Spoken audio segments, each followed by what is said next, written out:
Hey everyone, how are all of you?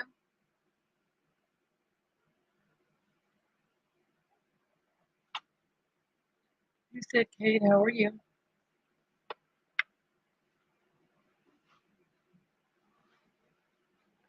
Hey, perfect.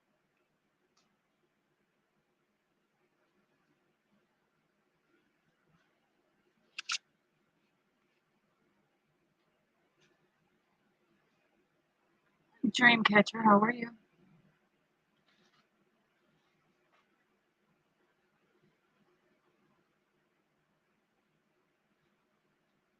Okay, Clone Crazy, is the thing not working again?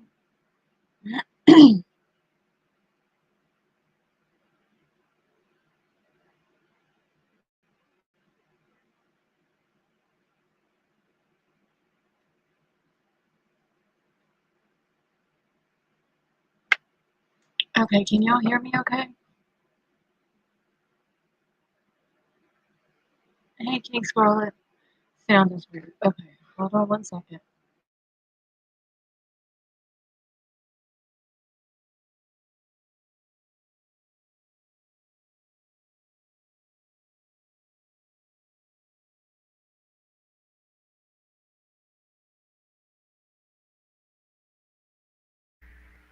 Okay, does it sound better?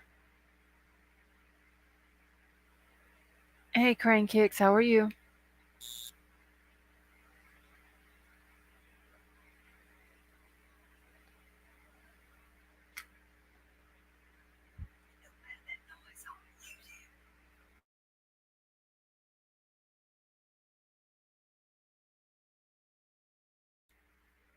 Okay, it's better now. All right, good.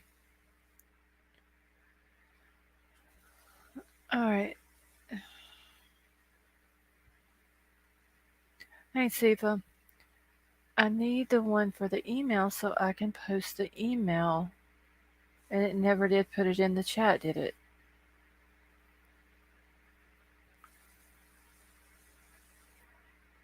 Huh.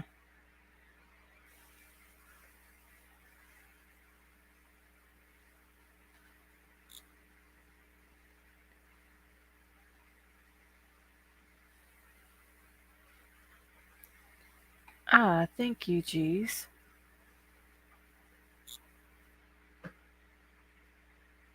Okay. Sifa, are you feeling any better?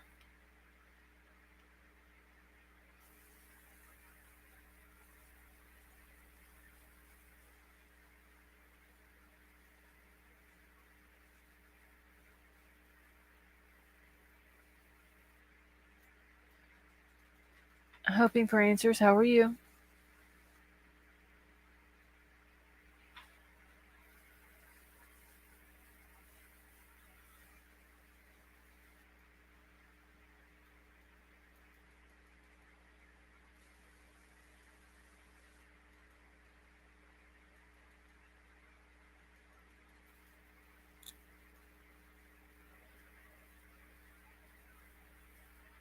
Hey, Jessica. Fortune pull information. This case is getting wild. Jeremiah, I was over there reading some stuff yesterday. There's some crazy stuff on there. That's the first time I'd ever been on it.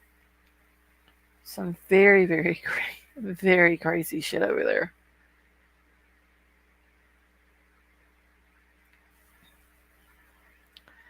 And Judy, how are you? Sway, I think I missed my comment tonight.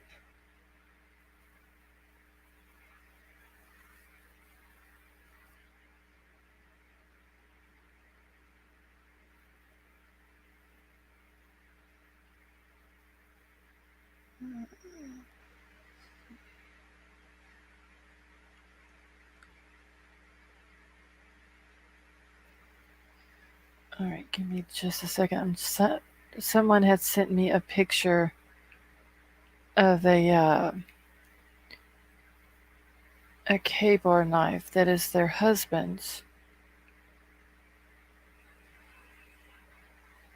And I'm trying to get the picture sent over to my email.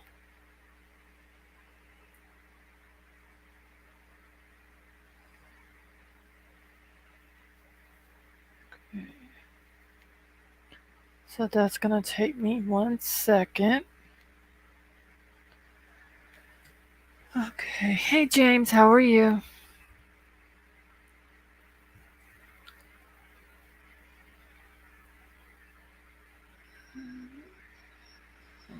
Better. Oh, Sway, you're slacking. I always look forward to the Sway comments. James, I'm doing all right tonight.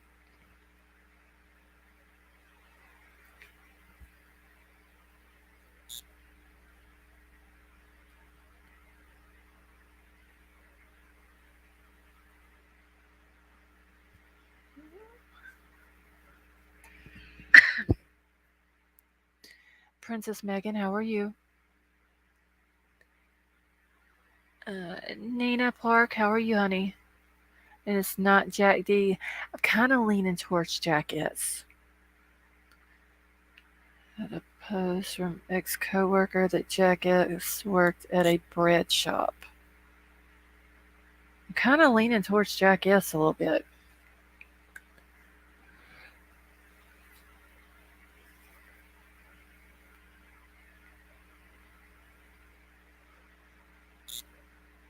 Yeah, Princess Megan, I'm doing all right.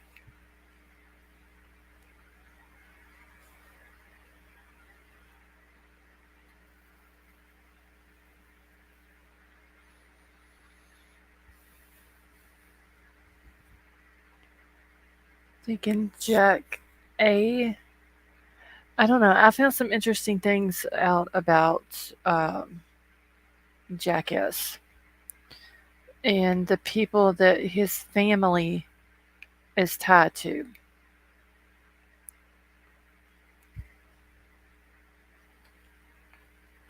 Dakota Goldman. I haven't seen that name yet, Tonka.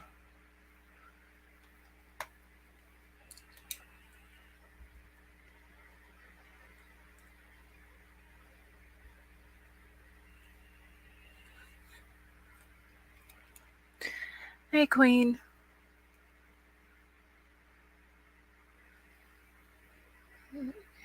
Like Hollies, we don't care about the drugs.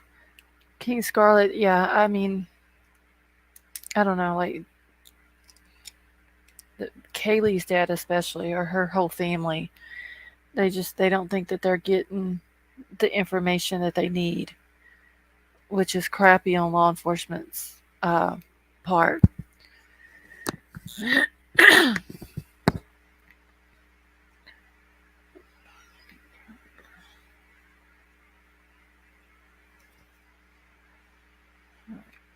All right, so I'm going to clear one thing up real quick before I get started on the other stuff.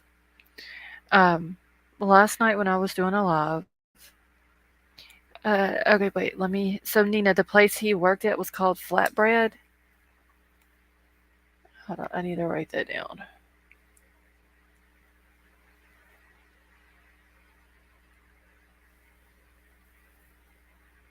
Okay. All right, so anyway, last night there was conversation going, and the whole dog issue got brought up.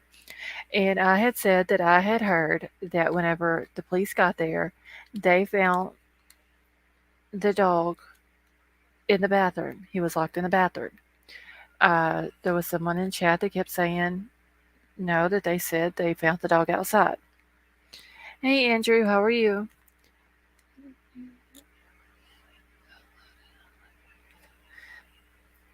Exit screaming that I no, I haven't even noticed that. I probably will now that you've mentioned it.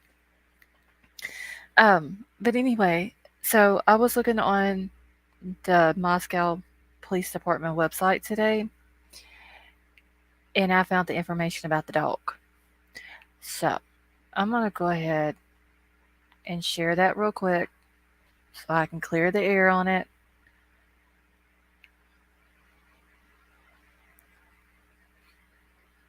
All right. 1 second. Physics or psychic said bakery or bread shop. Okay. Hey, Cricket Moon, how are you? Elias said boat dog in, dog out, targeted. I know, geez, I don't understand why they keep flip flopping back and forth. Uh, yeah, target, not targeted. What was the other one? Uh, the community is not in danger or they are in danger.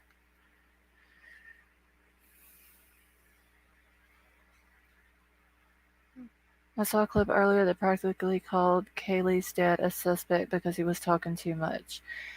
Yeah, he got upset over somebody saying about him leaking too much information or something, which the community needs to know what's going on. Police are claiming they don't have a suspect, they don't have a murder weapon, they don't know anything about this person, but they're supposed to they expect these kids to go back to school not knowing if they're in danger or not.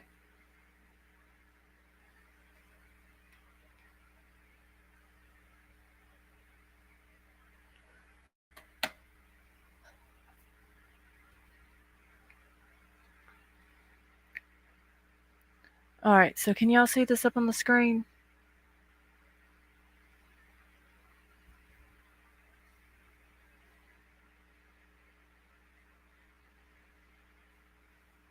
I love how people just come over here and just want to keep tabs on everything that I'm doing on my channel. Hey, White Widow Baby. Hey, Spicy Lady.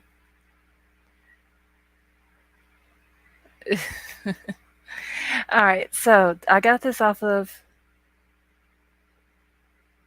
the Moscow Police Department website. It says that there has been numerous requests about the dog found at the residence on the morning of November the 13th. Arriving officers entered the residence and found the deceased victims. During the search of the home, a dog was found in a room where the crimes had not been committed. Officers did not find any evidence on the dog, and there was no indication the animal had entered the crime scene. The dog was taken to animal services and released to a responsible person. While the dog was in the house when officers arrived, it has not been determined where the dog was physically located when the murders took place.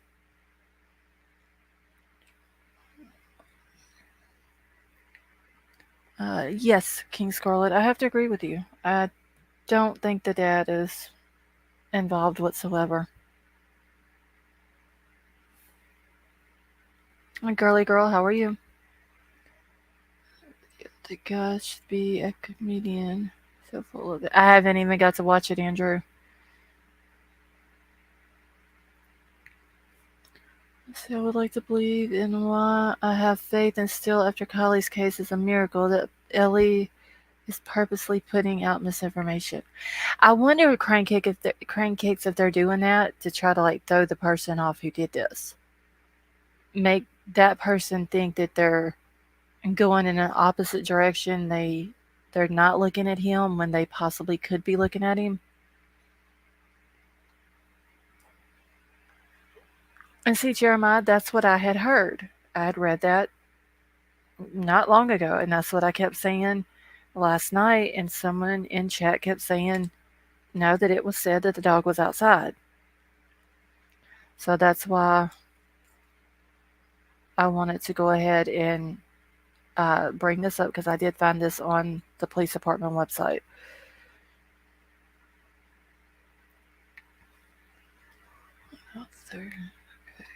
And who exactly was blaming Kaylee's dad?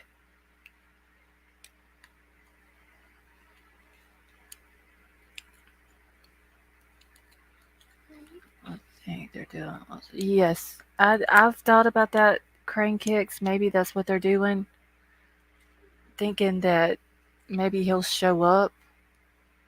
I know that Kaylee's dad said that he thought that more than likely the person was um, at the vigil.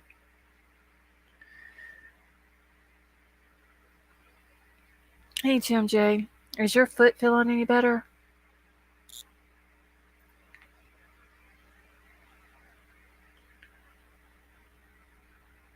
Nadine, how are you? A commentator on Fox blamed dad and. Oh, wow. I mean, a lot of people watch Fox.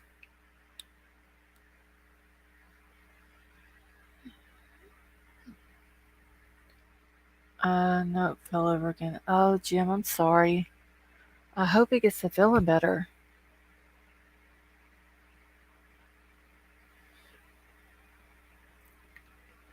Let's see, they said he was concentrating and making trouble for police, therefore dangerous. Yeah, Jeremiah, I heard that that's the reason why the police wasn't going to give out any more information, is because the dad was leaking too much. Hey, Ara, I'm doing good, honey. How are you? Using Kenya either, but then who knows if there is something political. Oh, Tonka, yes, Hoodie Guy's family is tied in with some political people. So I was sent a bunch of information last night about it, um, and I've got I don't know how many screenshots of stuff. Wait, I'm having some serious issues with the sister dude. Okay, instantly. All right, so let me grab those screenshots real quick because it is a lot of them. Hoodie. Okay, I had to make a whole folder for the hoodie guy. All right, so I've got to find the very first one to make it make sense. So let me find that real quick. Kelly had an OnlyFans page. Girls on there playing with her. Andrew, I've heard that a lot of, I'm not a lot, a few of the girls that was living at the house had an OnlyFans page. Yeah, or his name is Jack. There's literally, how many Jacks is it? Hold on, I got them. There's three Jacks and a Jake.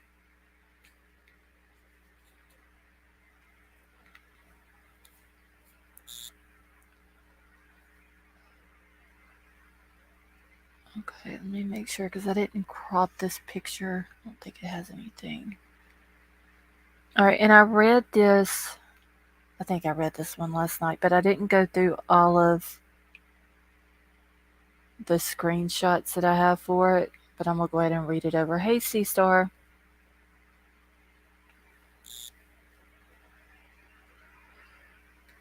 All right, just 1 second. Let me get it pulled up here.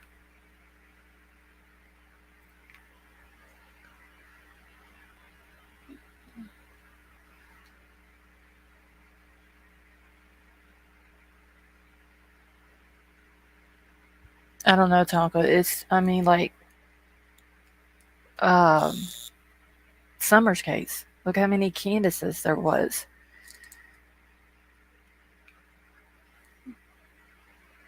Same thing with Kylie's case, with all the Nates and the Nathans and the Nathaniels and all that. Let's see. Brian R., how are you? Saying that Kylie was calling him, not the ex-boyfriend. No, or I believe it was either, was it Kaylee's dad or her sister? I want to say the sister, but I could be wrong. If I am wrong, someone in chat correct me. But I believe it was the sister said that they were able to download the stuff off of Kaylee's phone, and it had on there where she had called Jack D, which was her ex-boyfriend and the guy that she shared ownership of the dog with. Um, and that she had called him multiple times that night. And she also said that it wasn't unusual for her to do that, that she would call bomb people a lot until they picked the phone up. 3 Jacks and a Jake. And there was, what was the other one? A Joseph, which was the guy that was the food truck employee. Jim Jack S said he didn't give up his DNA.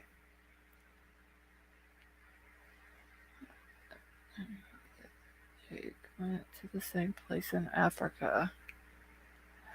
All right, give me just a second and then I'll go over this. Let me check the email real quick.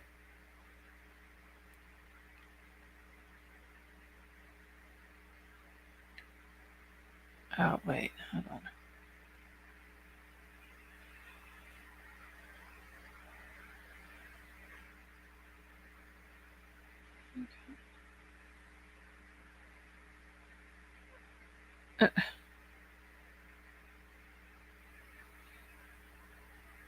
This is so stupid.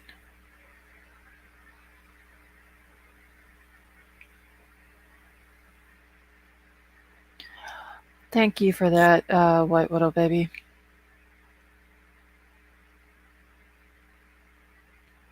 Just someone who has no life. Hey, Crystal. Okay, so this person is talking about Jack S. or Jack Showalter. It says there is an apparent political advantage to the Showalter, Klein, Larkins, and Thomas family and friends while in Idaho. Carl Klein, and I've got all these names wrote down and to show how they're all connected. I made like a whole big note about this today. So Carl Klein is the lead deputy attorney general. His wife Rochelle Klein is in the waste management business and as vice president of the Idaho Solid Waste Association. They're also being close friends with the Meridian Mayor Robert Simonson. They're regular local and statewide political donors and having ties throughout the state with various councils, chambers of commerce, businesses, and nonprofit organizations, not to mention the various forces of police. This is really just a big photo dump of various websites and social media screenshots. It's a bit repetitive, but I thought that it would be helpful to compile these in one place as the picture becomes clear. I in no way mean to insinuate that any of these people would act corruptly and give preferential treatment to friends and family members or in any way obstruct a course of justice. But if there are conflicts of interest, especially in law enforcement and our Office of Attorney General, a full disclosure ought to be made to the public and to the victims' families. Okay. Now, let me grab my notes. So, Jack S., or we'll just call him the hoodie guy, his parents, Larry and Kelly, are friends with the Kleins, which is Carl and Rochelle Klein. Carl is the deputy attorney general. Rochelle is the vice president of Idaho Solid Waste. They live on the same street. Kids grew up together. The Showalters have 4 sons. There's pictures on Facebook of the 2 families together, the kids together, and all this. Rochelle's dad, which is where the Larkins family comes in, he is a former law clerk for the Idaho Supreme Court. I'm still trying to tie in the Thomases. I didn't make it that far because I've only been working on this for like 2 hours. So is their ties to Carl Klein, with him being in with the Attorney General's office, is that how Hoodie Guy was able to get cleared so quickly?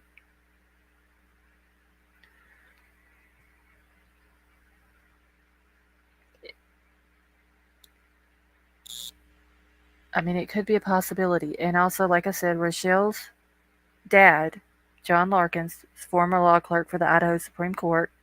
He's also friends with a current law clerk.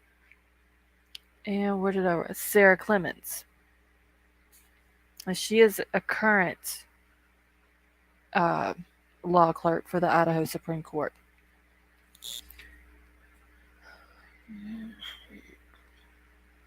Nadine, I'm thinking that's, hey Moonville, I'm thinking that's how Hoodie Guy got cleared so quickly.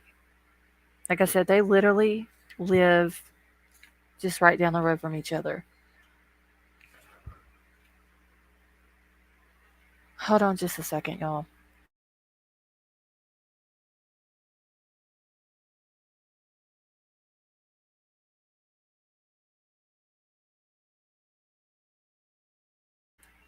All right.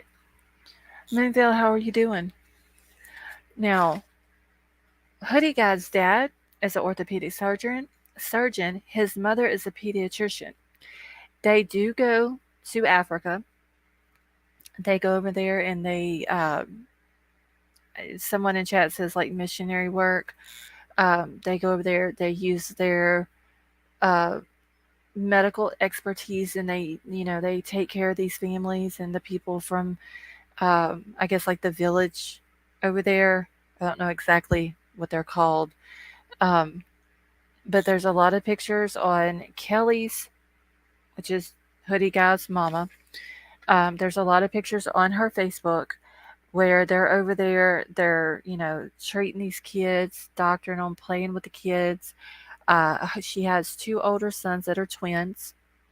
One of them I know is a doctor because there is a picture of him uh, when he became a doctor. The other one I'm still looking into. One is named Ben. Where did I write their names down? Hold on. I've got notes all over my desk, y'all.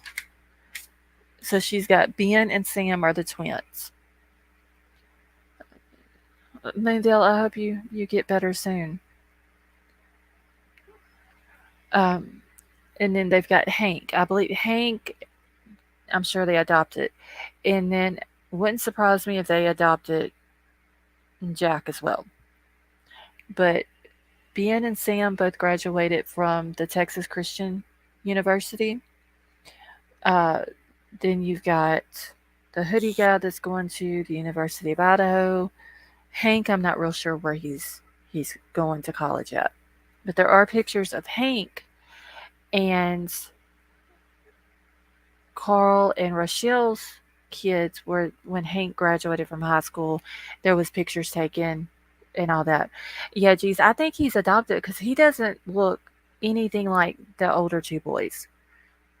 And I know that Hank is adopted as well. All right, James, I hope you get to feeling better. So that, there's three doctors I know of in the family. That's the two parents, and then the brother, Sam. Ben, I'm still trying to figure out what he uh, graduated or what he majored in college. Hey, Doreen, how are you? But there are pictures as well of them over in Africa. They're all in medical scrubs. Uh, the mom and dad. So Larry and Kelly both in medical scrubs, and then the boys were over there with them as well, and they were in medical scrubs. So I'm sure it was like they went over there as a family. They were all treating these kids in these different families and stuff like that over there.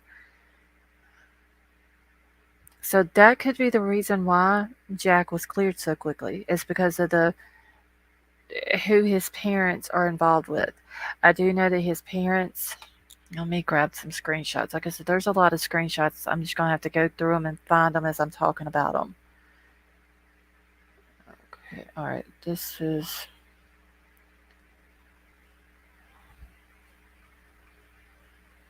I don't really want to dox anybody, but all right. So this is from one house to the other, from the Klein's house to the Showalter's house. Look, just 19 minutes. That's all it is. Sam the twin, or is or was med school, may have graduated. Yeah, geez, there is some pictures on the mom's Facebook that where they had graduated.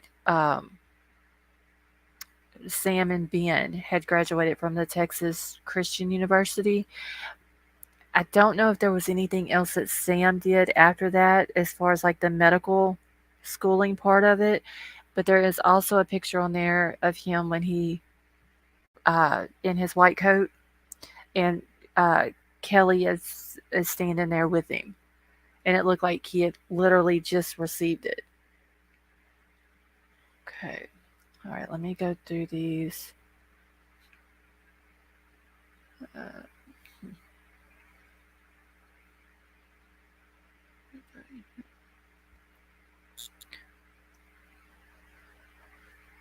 all right, I'm gonna show this one because this one, and this one doesn't show anything. But this was from 2015. It said Jack got his first elk with the unbelievable help of Garrett and Rochelle Klein. And Garrett is Carl and Rochelle's son, one of their kids. Can't imagine that experience with anyone else. So this is Jack, hoodie guy. This is his mom, Kelly.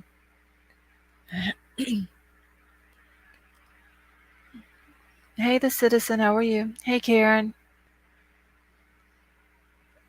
Wait, let's see.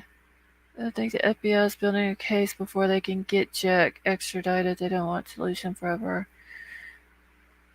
Green Eyed Lady, how are you? Presser today for the 20th, and Ellie got as red face as Prosser Ellie did. Oh, wow. Yeah, I think that law enforcement, I'm hoping, like, me and someone else in chat was just talking. I forgot who it was. I'm sorry. Maybe they're doing like the whole reverse psychology thing on whoever this is. Maybe they know who it is, but they're trying to act like they don't and trying to throw him off.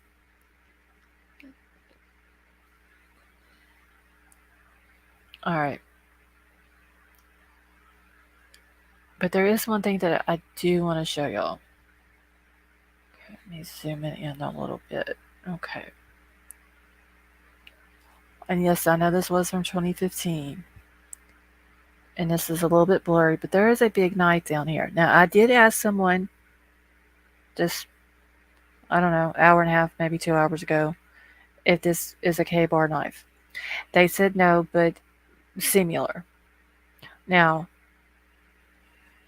the police came out and said that it was a knife like a K-bar knife. But I don't think that they have ever said, hey, Vinny D. I don't think that they have ever came out and just said it was a K-bar knife.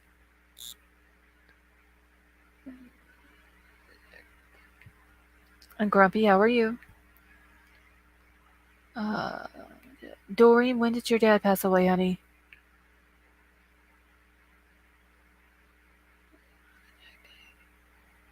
So I thought that was interesting. As soon as I seen the knife, I was actually in the middle of a conversation with someone that knows about knives, and asked them if that's what it was. They said no, but it was similar.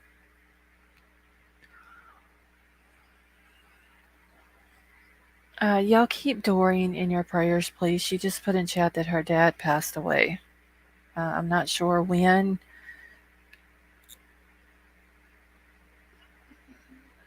So, show slow motion Jack D probably hates himself for not answering the phone. Similar. Yeah, I can't tell in this picture um, exactly like what type of knife this is, but it's a very big knife. So I just wanted to show that while I had this picture pulled up. Hey Vapor, how are you? I'm sure what they meant by that was a fixed single edge blade. Okay. Doreen, we're very sorry, honey. We're going to keep you in our prayers. Okay.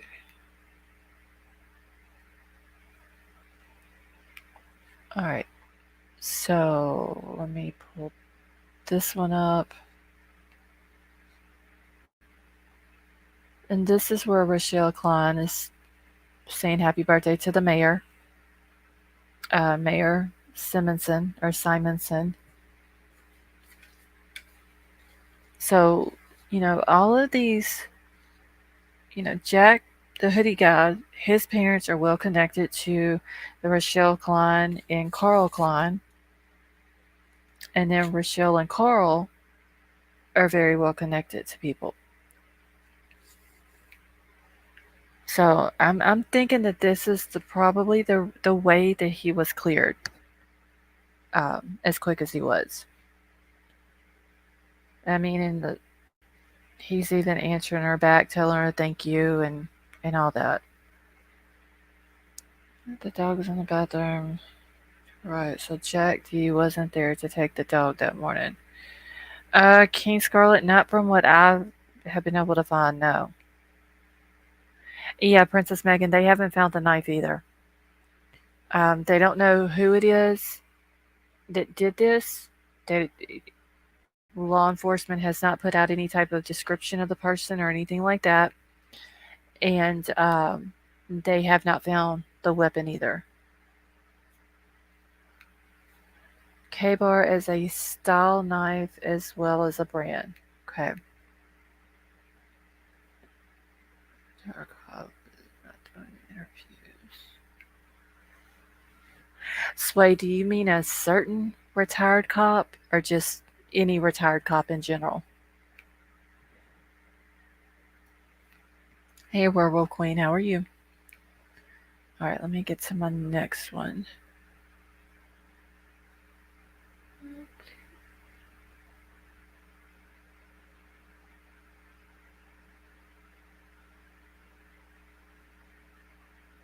And there is several. Hey, the expert, how are you? Glad I could finally catch you live. Yes, we are happy to have you here with us, the expert. This isn't the one I need. There's several of them on here that shows where they've made um, donations. Like both of the families have.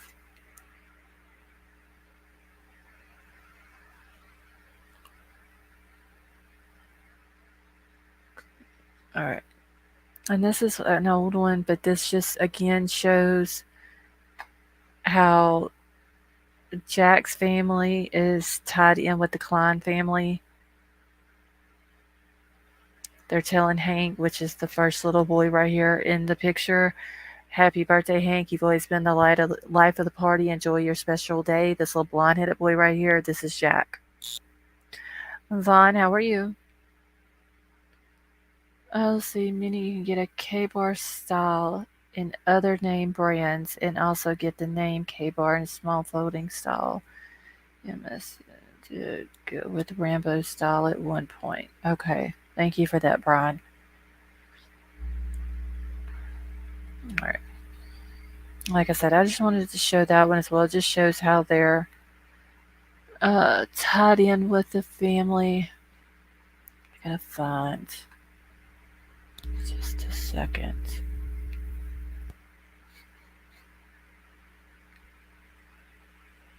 Okay. This also shows where Mr. Klein is. I'll zoom it in right here. Where he works at the Attorney General's office. You can put the picture up of the cable I sent you. Wait, Vapor, where did you send it to me at?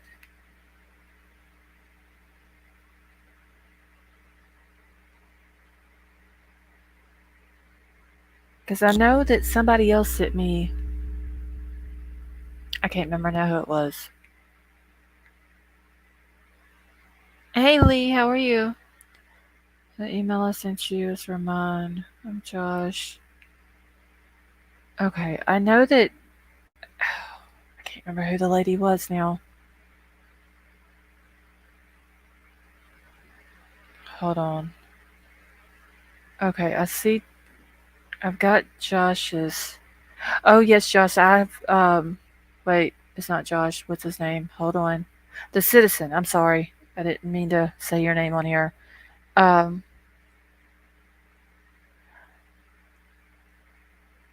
Geez, if you go to our the Citizen, if you go to our Twitter, and Geez is the one that's posting all the stuff on there for me, and she actually posted this and also found the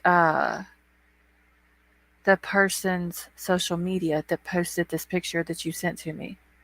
The unknown person. Hey Sharon. Geez, the unknown person that you found, wasn't it his was it his Facebook that you posted on there?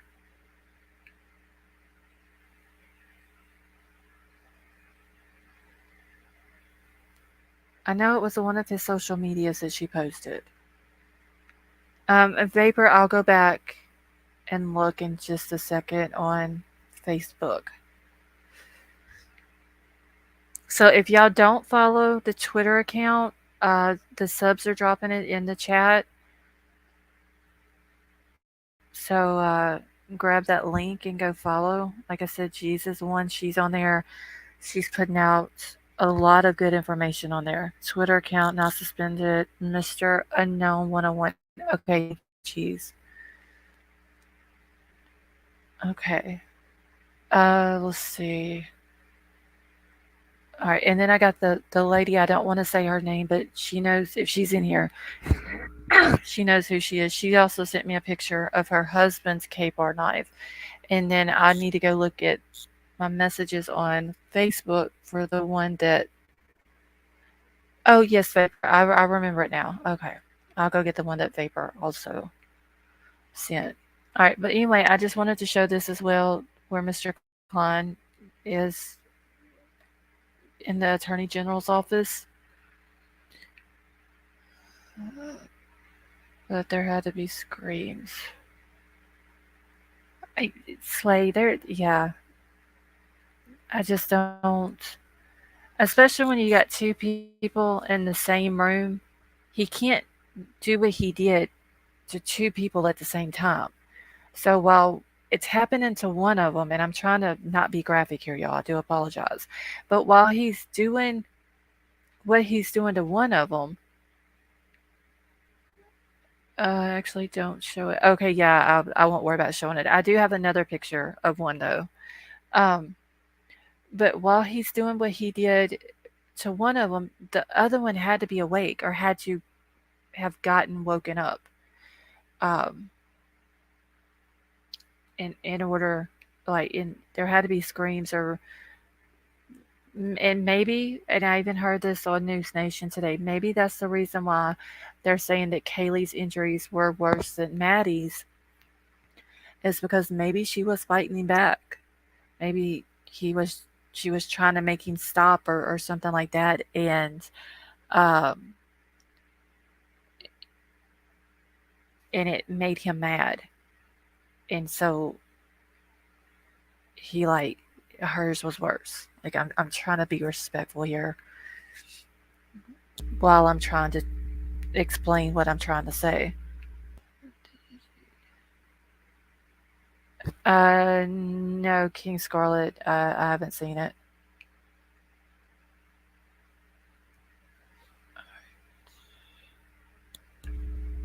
Let's see. I can't remember who this one was for. Oh, this is for one of the city council ladies.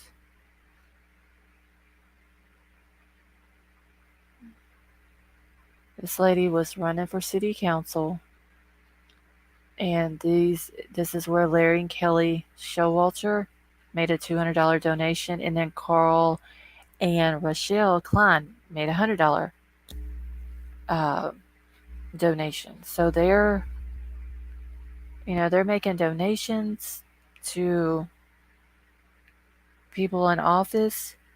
There was another one that was done, I believe it was for the mayor.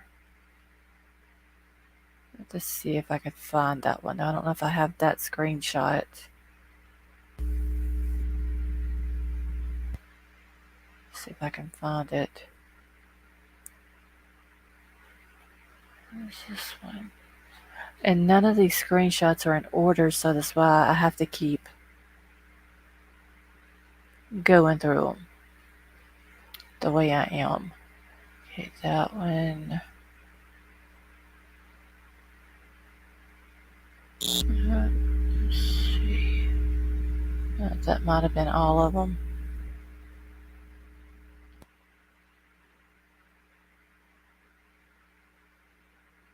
just a second, y'all. And I'm still working on the Thomas family. I got to tie in who the Thomas family is and where they fit into the family of Jack's. Hunter with a family full of doctors could probably do that fairly quickly. Two in each room is fearless. Yeah, Grumpy, his both of his parents are doctors, and then he has a brother that's a doctor. I don't know what Ben graduated. Geez, have you seen what the other twin, uh, Ben, what he had went to school for? Have you came across that?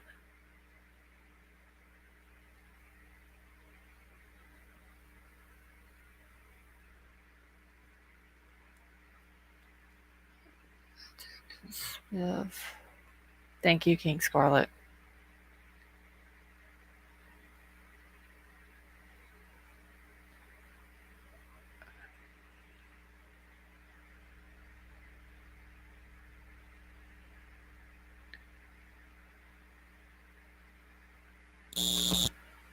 I don't recall, but Ben, Sam, Hank are all successful. I know Hank went to college too, but I haven't seen what he graduated for either. I just remember Sam because the mom had taken the picture of him in his uh, doctor coat. I don't know what y'all call them. Uh, Geez, probably knows the name or the correct term for them, but the mom had taken a picture with him in his it was his coat and I think this stethoscope and all. Like he had a full doctor uniform, I guess you would say.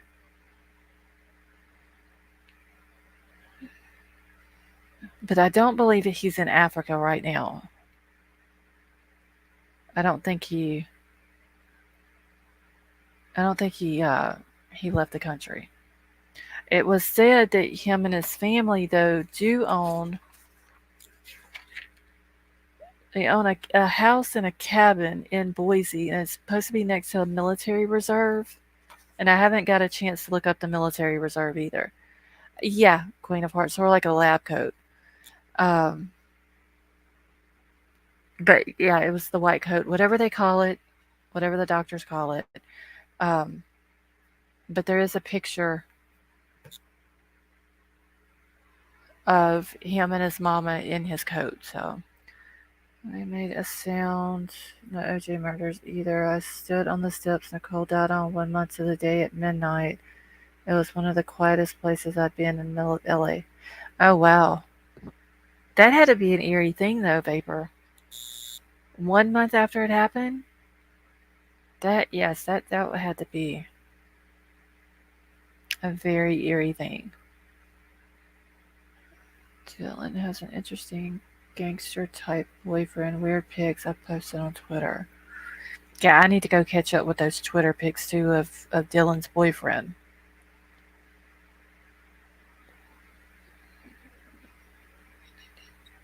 And I'm wondering, and this once again is only my opinions and my theories and all that. But we know that Jack was at the food truck or walked to the food truck from the bar with the girls. And then they ditched him. I wonder if he got upset over it. When they clear people, don't they usually tell them not to leave the country? Um, Possibly, girly girl. They might tell people that, but this boy here is got his family stands in with people who work in the attorney general's office and people who work at with the Supreme Court.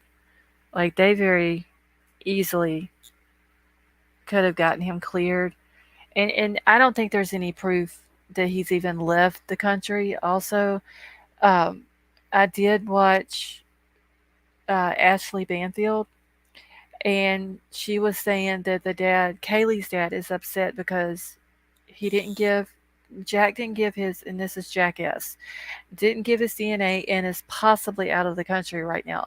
So they're not saying that he is out, um, possibly that he is. I haven't been able to find any proof showing that he's actually out of the country. And I think that's what, yeah, exit screaming. I think that's what it was. I think he got upset because he walked there with the girls. He claimed that he was making sure that they got home safe. He's over there talking to this Joe guy. And then, oh, and that was another thing I wanted to show y'all. Uh, and then the girls leave and they just basically ditch him. But in that video, and I think Sifa is the one that sent it to me. I had to find it.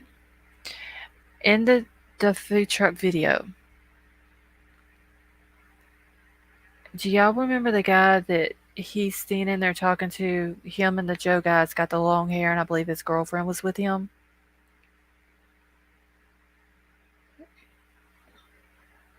Oh, who said Kate? I think he's doing what every parent should be doing. I wish Kylie would have gotten that.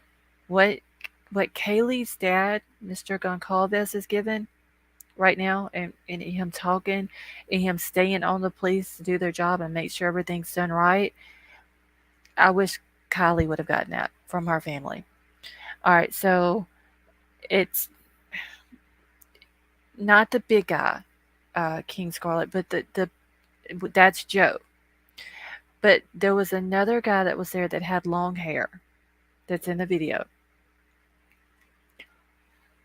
Let me find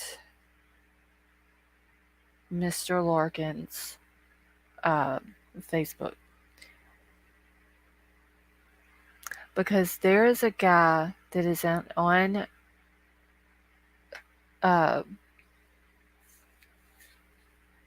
Rochelle's daddy, which is John Larkins. He used to work, he's a former law clerk for uh, the Supreme Court there. There is a boy that is on his Facebook that looks just like the boy that is in that video. But I've got to go back. I didn't get a screenshot of it, so I need to go back and find his. Give me just 1 second.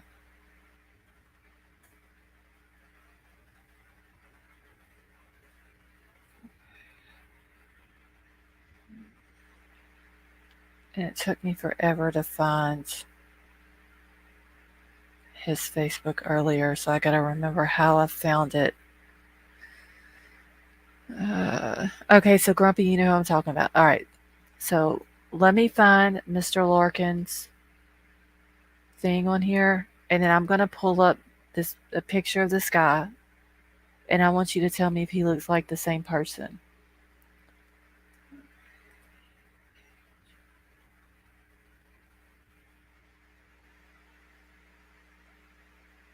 By the way, the shipper lost my hoodie. How did they lose your hoodie, geez?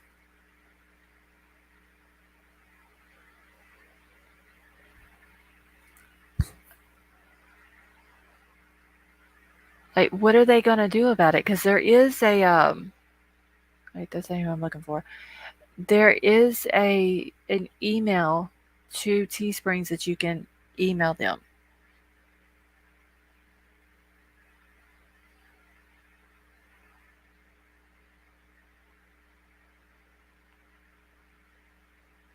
Why is that? Why can't I find it now? That's shitty. Have you gotten your other stuff, G's?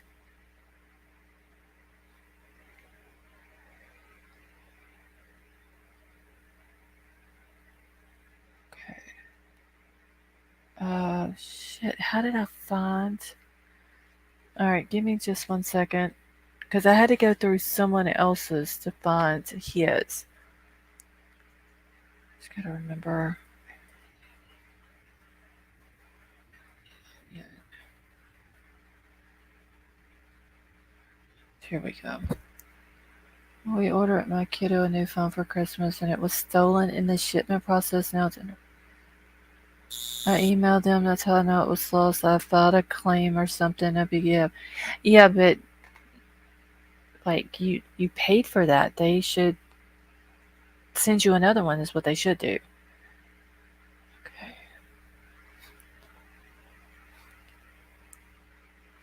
especially if you have proof that it was lost.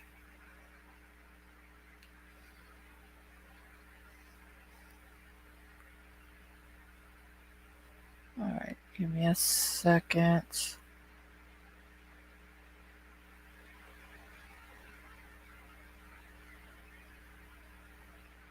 Oh, I don't want to like. Let me see if I can pull this dude's thing up without showing. No, it's not going to let me show his picture without showing his name.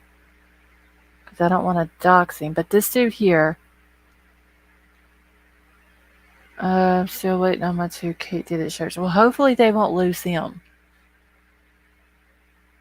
Alright, I'm going to show y'all this guy's picture. I'm not going to show his name. Hopefully I'll be able to keep it off the screen. I just want to see if y'all think that this is the same dude in the video.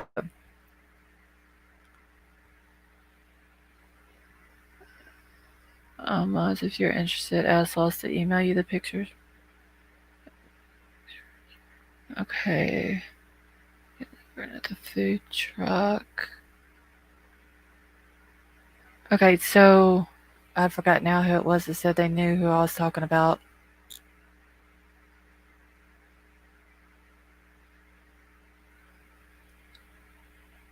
Okay, Cricket Moon. Does this look like that guy in that truck? Or not in the truck, but at the food truck? You don't think that's him? I don't. For some reason, whenever I seen the picture today, when I was going through people's Facebooks, it looked to me like the guy just without the mustache and all that.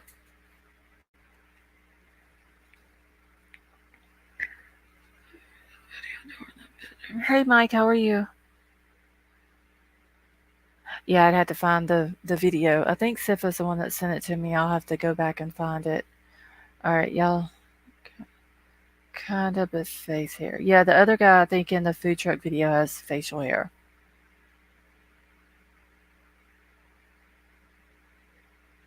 No, Jeremiah. I think in the video he has a cap on. He's standing there talking to the big guy, the Joe guy.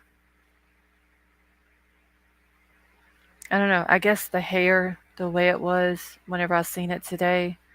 Let me see. I think Sifa's the one that sent me the food truck. Is Sifa still in here?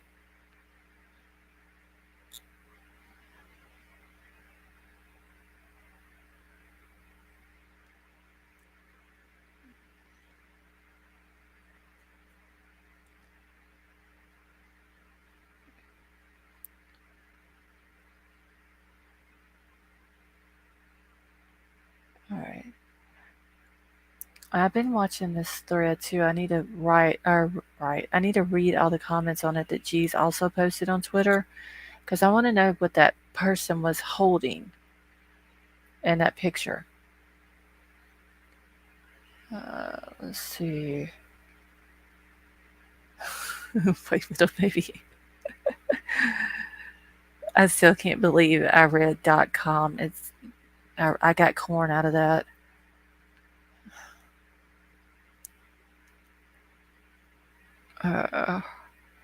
I think he's at work tonight, so he's probably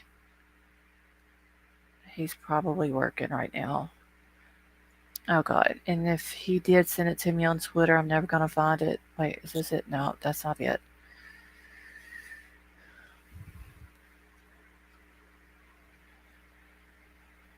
Hold on just a second.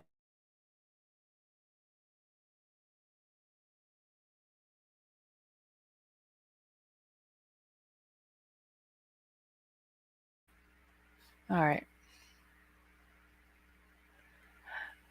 Let's see. All right, I'm just gonna have to go try to Google it and see if I can find it because if Sifa sent it to me, it's lost in our conversations. Dylan or Bethany picked up Maddie and Kelly from the food truck.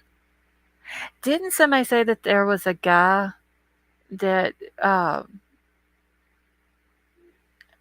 that got out of the vehicle or something and hollered at them to hurry up?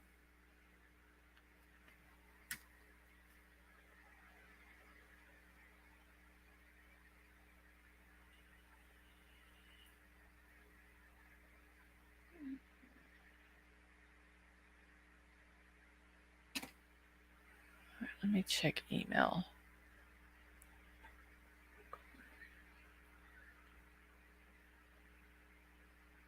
I heard that too, Gideon. Yeah, it was something like that. Gideon, hurry up or something. Oh, okay. Let's see if he sent it to me in an email.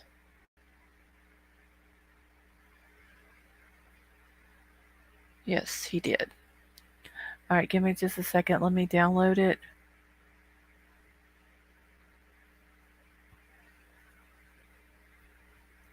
So did anybody? Well, the police then said that they talked to the guy, and that guy's been cleared. But does anybody know who that person is?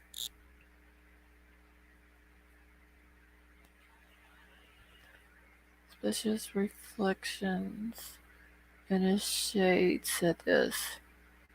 I don't know. The Joe guy's very suspect too. Oh shit! It's gonna take it a few minutes to download, so I'm gonna go to something else while it's downloading.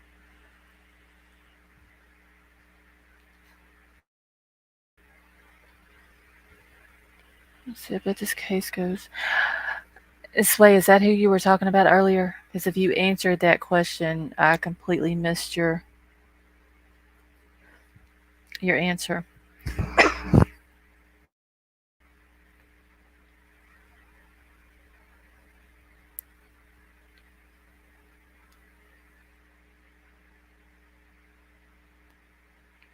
Hold on. Trying to get this other article pulled up because I'm gonna read it here in just 1 second.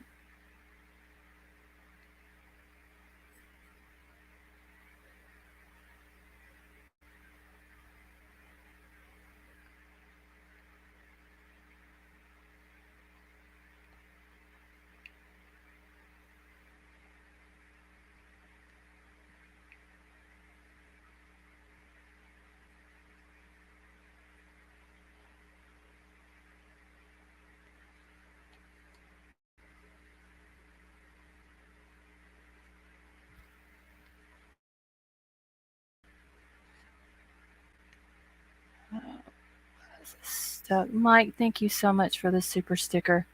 I'm trying to get. Here we go. I appreciate that very much. Thank you.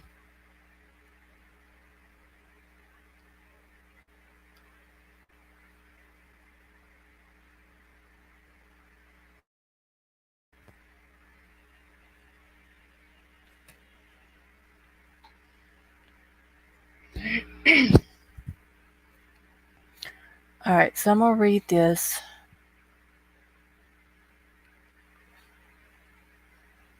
I'm gonna have to stop the download though, because this is gonna. Gosh. All right.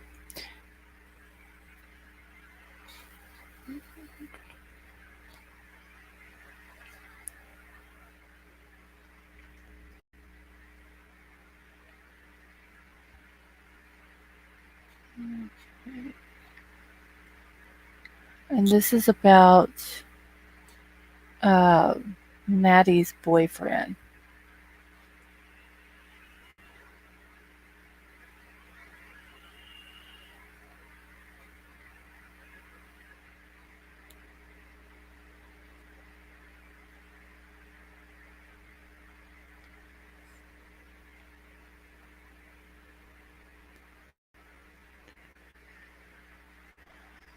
All right, so it says boyfriend of slain Idaho student Madison Mogan breaks silence in bloody attack. Or on bloody attack, I do apologize.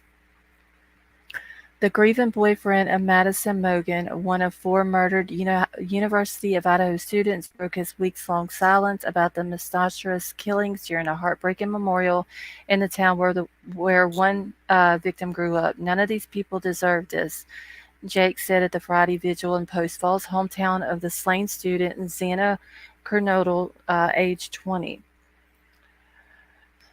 Shrieger, who knew all four victims, recounted his first date with Mogan, 21, at the Breakfast Club in Moscow, and how that friendship blossomed into romance. She was the first person I talked to every morning and the last person that I talked to before going to bed.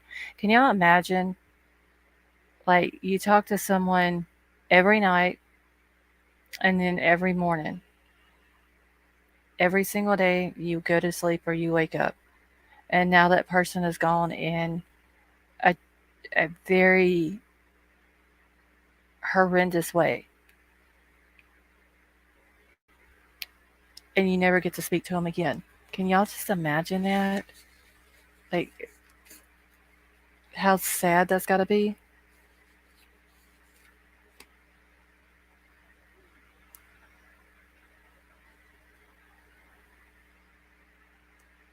All right. Okay. He said that she was the person that I loved most. Mogan's close friend, Kaylee Gongalves, 21, and Cornodle's boyfriend, Ethan Chapin, 20, were also killed in an off campus home in Moscow. And there's a picture of them.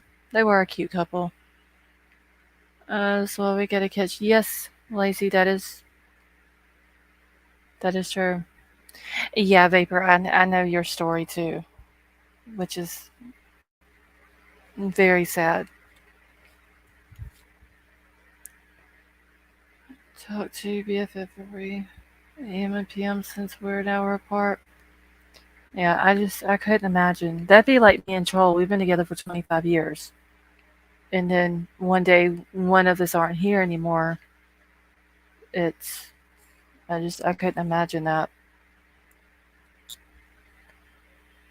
Okay. And it just says under the picture about her being the first person that he talked to every morning and the last at night.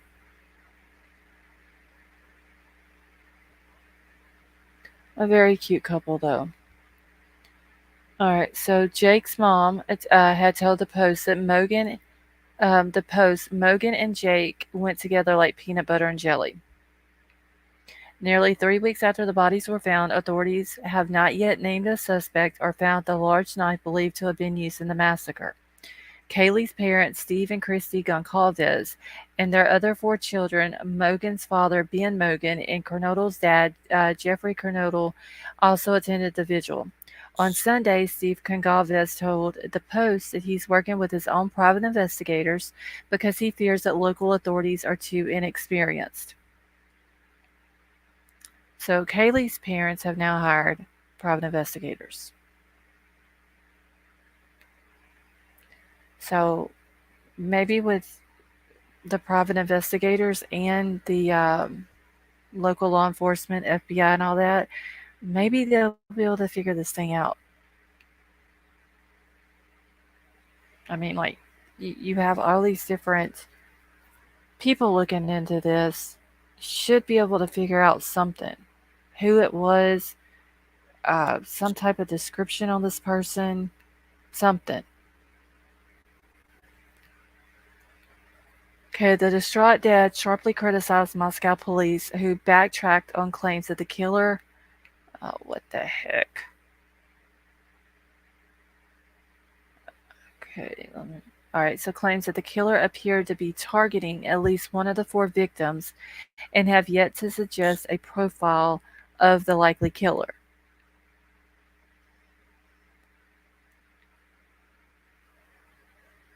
Hold on one second.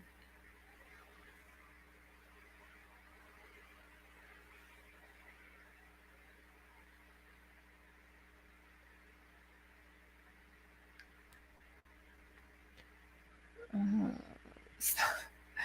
yeah, I don't know why that just popped up there like that. Alright, let's see. I think that was all of it. No, wait, here we go.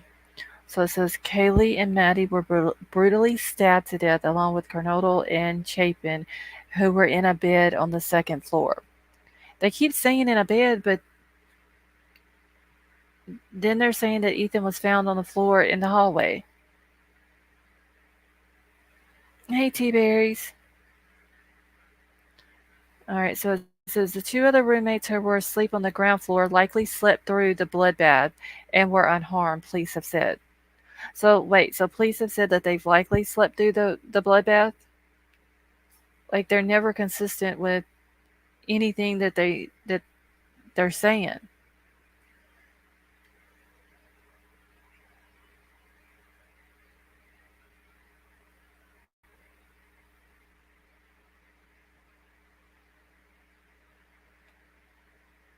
Maybe Ethan didn't die and try to crawl out of bed.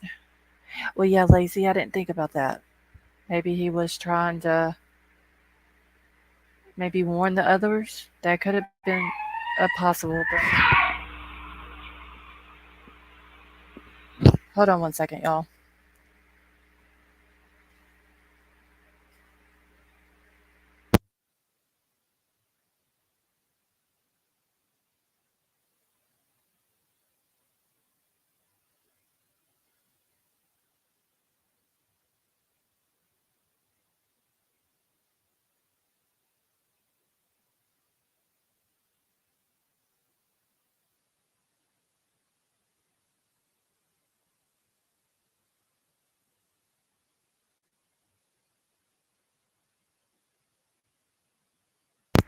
Okay, that was Klaus. He saw something out the window.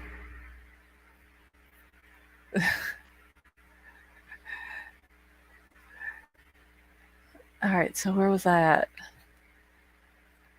So anyway, they're saying that the ground floor, which was uh, Dylan and Bethany, likely slept through it. I don't understand how they're not consistent on what they say. All right, let's see. There was another one. Let me find the other one real quick.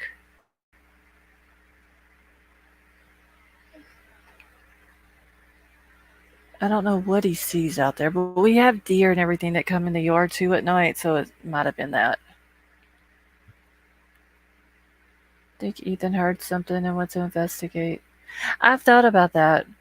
Maybe he heard like the guy trying to get in the house or the person trying to get in the house and got up, went to look. Maybe Xana came with him or something. Uh, and they just kind of like ran into the person maybe and happened. Reporters get stories wrong. It's, yeah, it's like they're not kind of like they're wanting to change the wording up a little bit on some of these articles um, to drive their own narrative.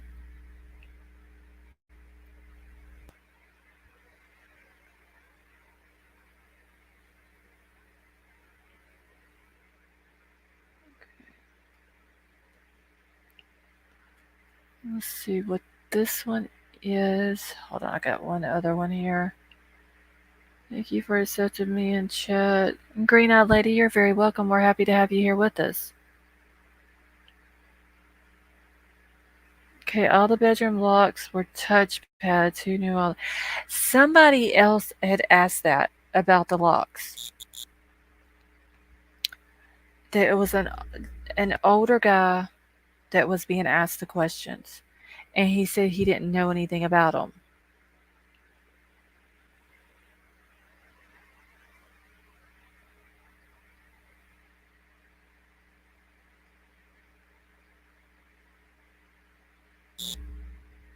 Hold on. I had a friend, a victim of statutory rape. The media got her age wrong by 2 years. Never talked to her or her family to confirm any facts. That's crazy, Jeremiah.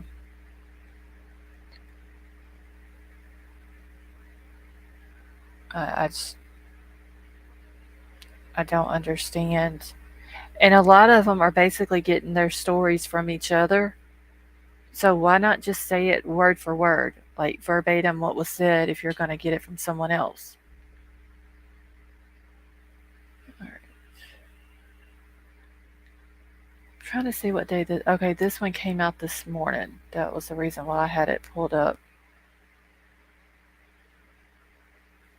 I haven't heard anything else about the ladder cricket moon.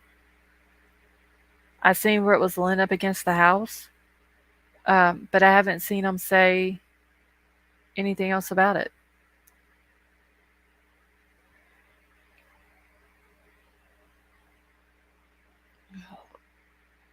All right, let me get this other one pulled up here.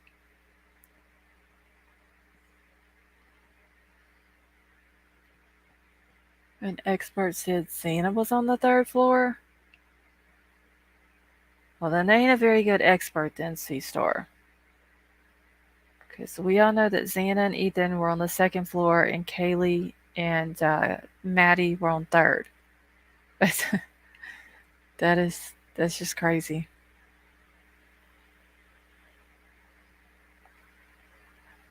Sway, maybe one of the downstairs roommates.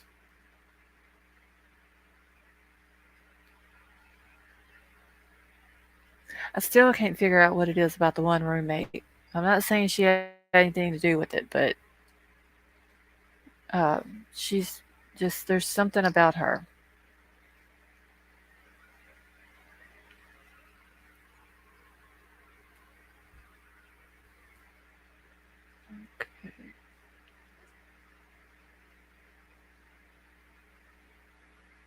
Yeah, it's if I had to say if that's what happened, Sway, I would have to say it would have been D instead of B. But that's just my opinion.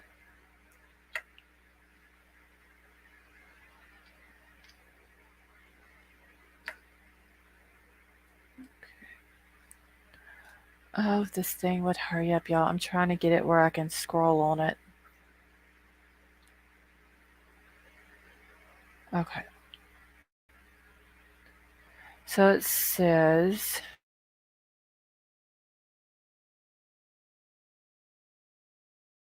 Dad is laying. This came out like early this morning. So, are you sure we know that? No, what vapor about the back door?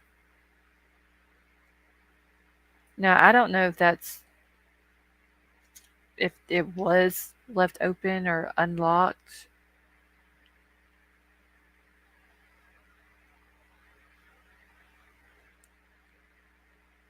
Why is this wanting to jump around tonight?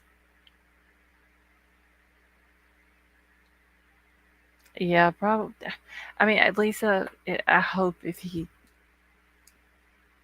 got one, he got a good one that's willing to look into all this and get answers for these families. Like all four of these victims need justice. I'm getting the oh yeah, we had a consensual time in the case.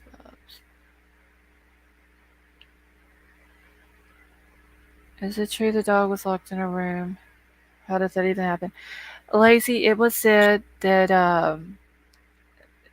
early on, it was said that the dog was always locked up in the bathroom. I guess at night they put him in the bathroom. Um, I had heard that in the very beginning. Someone tried to tell me last night in chat that the dog was found outside. But I went to the Moscow Police Department website today and they had actually addressed the dog issue and said that it was locked in a room where the crimes didn't happen. Uh, where Xana was for sure. No, I mean I don't know to be a fact. I'm just going off of what law enforcement and everybody else said. It said she was on the second floor. That her and Ethan were on the second floor, and then Kaylee and Maddie were on the third floor, and then Kaylee's dad even said that they were upstairs on the third floor, and both of them were in Maddie's room in Maddie's bed. All right. So it says the grieving father of murdered University of Idaho student Kaylee Gongalves is working with his own private investigators because he fears cops in the major case are too inexperienced. Why is this stuck? And I can't scroll down on it. Let's see. Okay. Shit. So Steve Goncalves raises his fears Sunday in an exclusive interview with the Post, saying that he was also concerned that one suspicious character had been ruled out too quickly, seemingly allowing him to flee the country without taking a DNA test.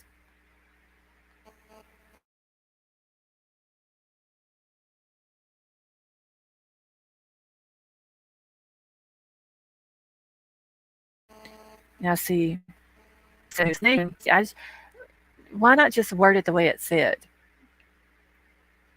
So he lashed out at the lack of leads coming from cops who backtracked on claims that the killer appeared to be targeting at least one of the four roommates and have yet to even suggest a profile of the likely slasher. See, I don't like how they put that either. Right, they could have used a better word than that. The so-called expert today was wrong about the floors.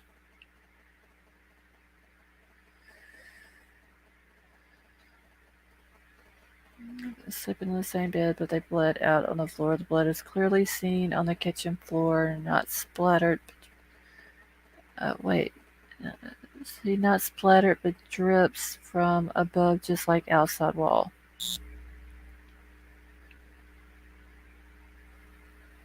Okay, this keeps freezing up. All right, so one of the murder. Oh my gosh, hold on, y'all.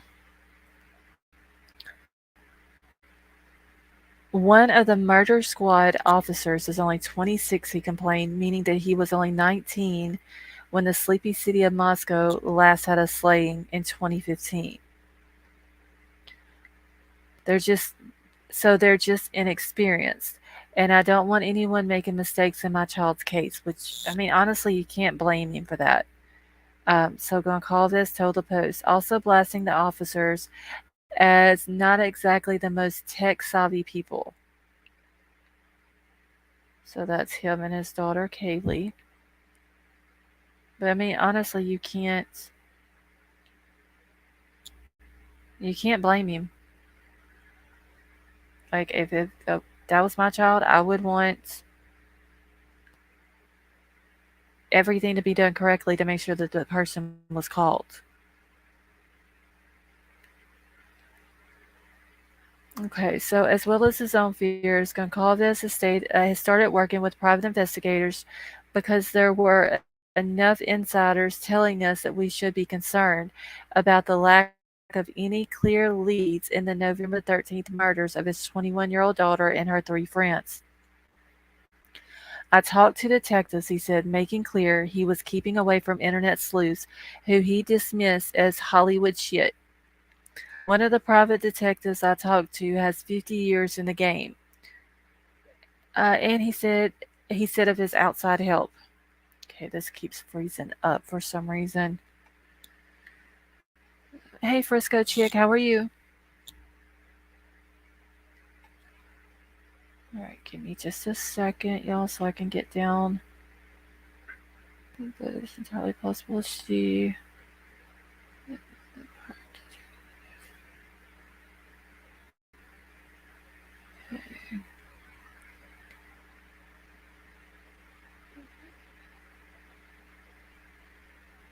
Okay, so that gumshoe told him that he had to break cases when there wasn't DNA, suggesting younger cops rely on it too much.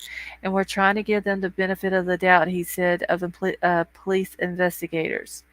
The grieving dad still hopes that cops will be heroes and prove him wrong by ultimately emerging with breakthroughs that solve the case. They've got too many ads in this. He said, I'll apologize. I'll come out and say these guys had amazing DNA or some evidence and good for them. I was giving them shit and I take it back. I'd love to be wrong and we can get this guy, he told the Post. Goncalves said that he is only speaking out because of his alarm at the lack of leads, including the refusal to release an official profile of the likely I wish they wouldn't put slasher of the likely killer in the November the 13th attack. That would give all these other girls that are walking around that community somebody to look out for, Goncalves told the Post. Don't make more victims. And that's why the community should be told something. Like, they need to come out and say, just at least give a description of this person. Like, they have to at least possibly have that. He admitted that he also fears that the hoodie-wearing man spotted lingering near his daughter and her best friend Madison Mogan, also 21, was ruled out too quickly for killing the pair and their two friends. Some people came to us and said that he's out of the country and he didn't take a DNA test, he said. So that's where they're getting that he's out of the country. And he didn't provide DNA. That's he's saying that there's people that's coming to them telling them that. All right, so there's the guy right here in this mustard yellow sweater with the hat on backwards. That's the guy that I was asking if y'all thought was the other guy that was on the Facebook that I was showing a second ago. They never had to actually do detective work. I mean, no, they haven't had a murder since 2015, and it's probably all different people that's on the force now than what it was back then. Maybe still one or two of the same uh, people, but most of them probably ain't the same.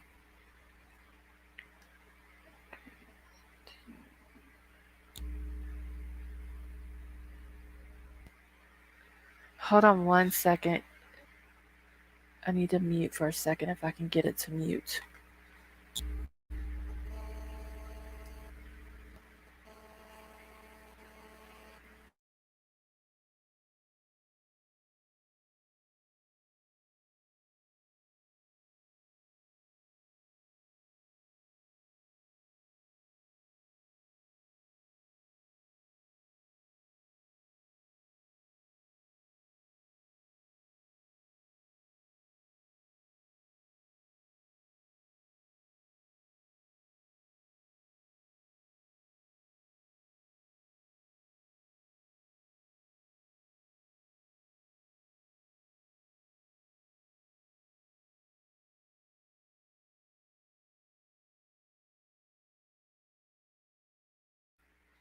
All right.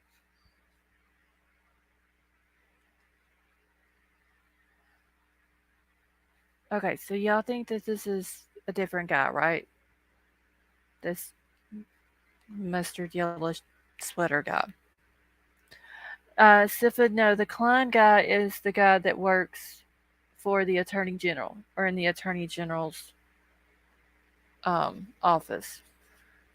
All right, so Jeremiah, you think it could be like in here? He's got facial hair. The other guy didn't have facial hair. Just the way he was wearing the hat, like he's got the black hat on backwards and the long hair. I guess that's why it caught my attention whenever I was looking through Facebook earlier.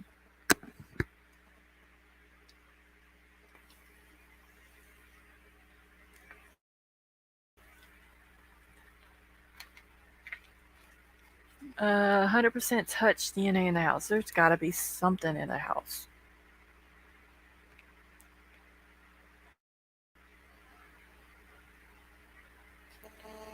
Let me see if this is. No, this isn't a video.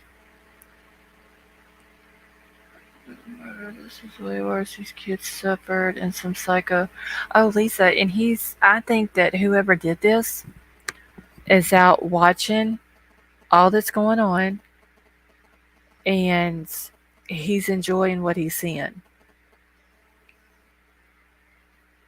I think he's getting off on the fact that police are saying whether police have an idea of who it may be. Um, I think he's getting off on the fact that in his mind he thinks that they don't. Hey, Florida girl, how are you? Do see a lot of similarities.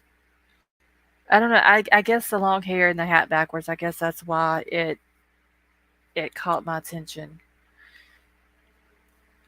Social media. You think he's a social media star, Lazy? But yeah, I for sure think he's getting off on it. He's probably watching all this news about it. He's more than likely stalking social media.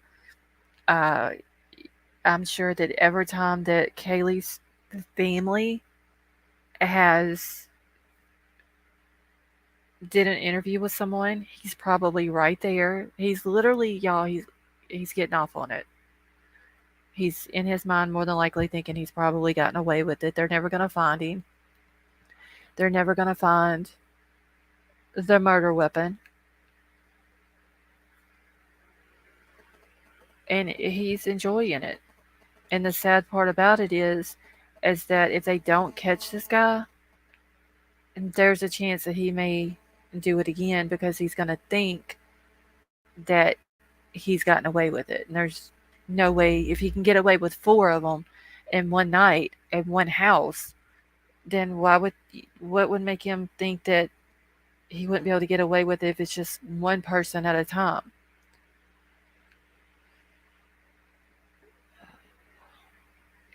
Sifa, are you talking about the stuff that I was showing earlier? I sent it. I think I emailed all that earlier. I have to go back and look, but I believe I did. I think he sent it before and it's progressed. I mean, yeah, because see, they don't even know that. From what they're saying, they don't know who this person is. So they're saying they don't know if he's done it before. More than likely, if he's got away with this, uh, then he's going to do it again.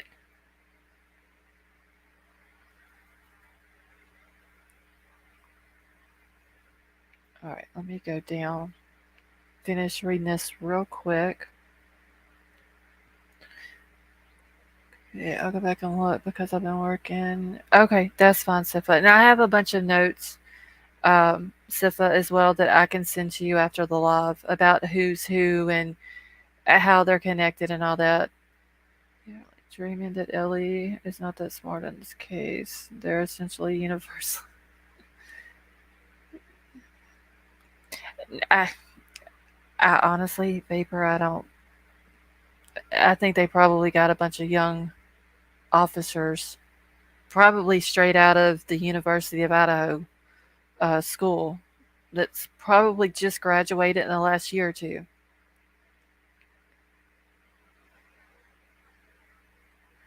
So you don't start at 4. That's a big move. Yeah, but I wonder though, Jim, if he was thinking it was going to be 4. Maybe the plan wasn't 4. I think it was fully premeditated, but I don't think it was. He intended it to be 4 that night. Okay, wait, little baby. Yeah, I'll send it all to you. I'll once I'm done with the live tonight, I'll type it all up in an email, and I'll send it to all y'all. That way, y'all know who's who and all that. All right. So Kaylee's dad says so. We would like police to tell us what his alibi was, and this I believe he's talking about the hoodie guy. Would say this kid has been a hunter his whole life. Don't think he has done a person before. Yeah. And I mean, I know that Jack, the hoodie guy, has hunted in we saw that where he got his first elk, what his mom said. But just because it was his first elk doesn't mean that he hasn't hunted and taken other animals before. Shouldn't Joe be able to identify hoodie guys Jack S? Yeah, I mean he's standing right here talking to him right there in the back here.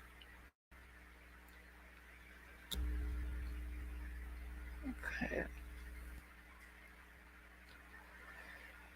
All right, so he says he wished the police would tell them what his alibi was. He said, saying that he would be able to move on if they could confirm that it was solid. So he's thinking police don't like this hoodie guy doesn't have a solid alibi. So vague, mixed messaging on whether the killer likely targeted at least one of the 4 roommates and why could also lead to a dangerously false sense of security, he warned. I've heard people talk to reporters and say that they'd be way more scared if it wasn't targeted, he noted. Police don't know if it was a target attack, if it wasn't, don't know if the community could be still in danger. Police don't know anything at this point, it seems like. Some people think that that means that they, the victims, were gambling or that they were doing drugs or that they were doing something that really made them, the killer, come after them. He said of the lack of information, my message is I think having a couple of beers with your girlfriend, going home, texting, and crashing out in the bed together.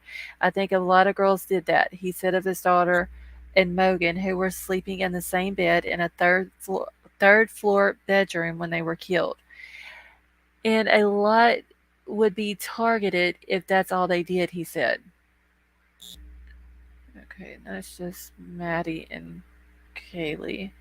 His daughter and her friend were brutally stabbed to death along with Xana and her boyfriend Ethan, both 20, who were in a bed on the second floor.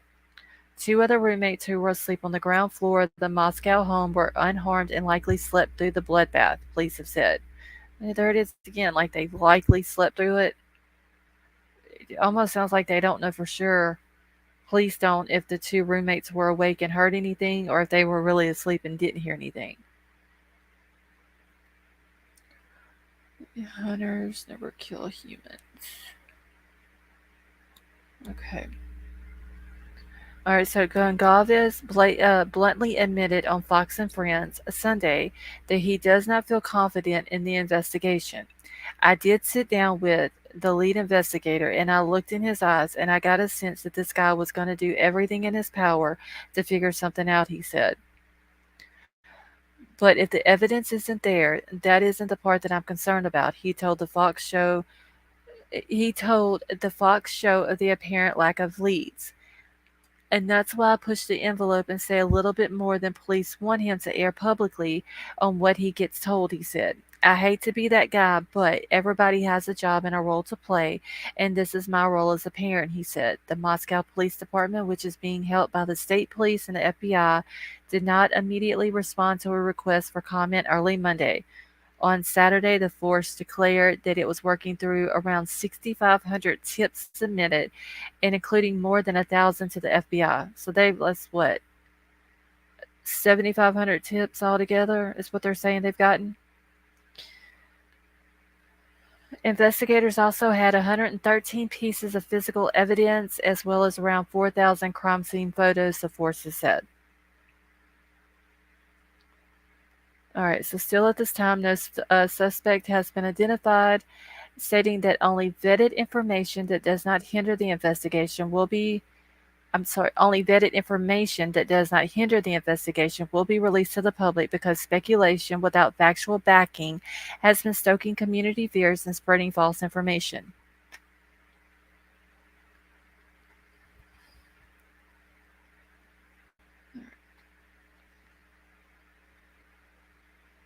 So, hopefully, the dad and the PI will be able to figure this out. Because honestly, it looks like at this point, that's all the only hope that these kids have. Charles Manson spared a snake's life but didn't mind if humans died.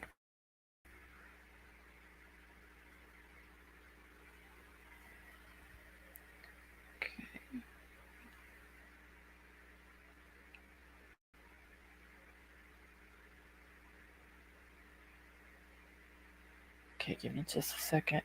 And let me grab, because someone did email me a picture of their husband's K-bar knife. 6,500 tips that don't have anyone in custody. Sounds like no one knew the killer. Sounds like he was a passerby, in my opinion. I could be wrong. I need no more information to swing my view otherwise. Yeah, they're not even, which I don't think they would anyway, give out or tell what type of tips that they've gotten or anything else. But never heard of a girl staying 7 hours at a frat party without girlfriends. The whereabouts. So I've heard, Mike, that Xana and Ethan, when they went to the frat party, that they only stayed like an hour.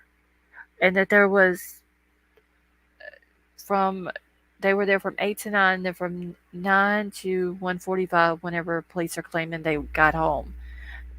That's unaccounted for. Now I've got to go back and like there's some things that I've got to get caught up on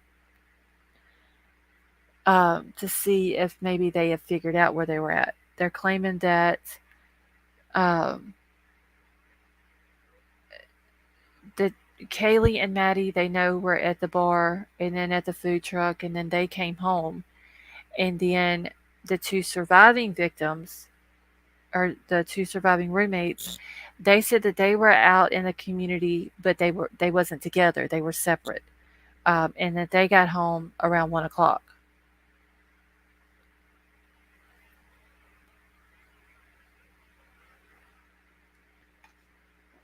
Let's see. So, besides being at the grub truck, what motive would Jack S have to kill four people? Geez, I wonder if maybe he wanted to come home with the girls and they ditched him, and maybe that made him mad, and just Ethan and Xana were, I guess, I'm trying to be like respectful whenever I say, um, I guess the wrong place at the wrong time. Maybe they heard something, got it to check it out whenever he was going into the house,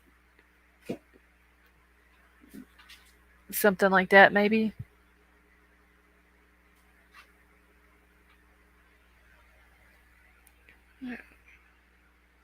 Does Xana have a crazy ex, maybe?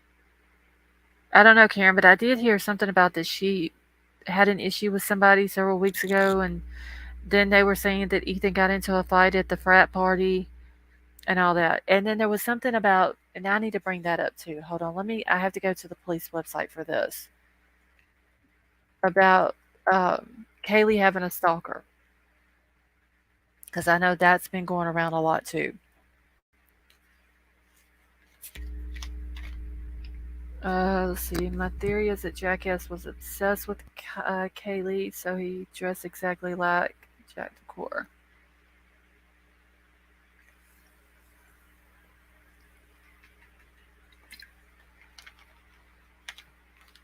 Okay.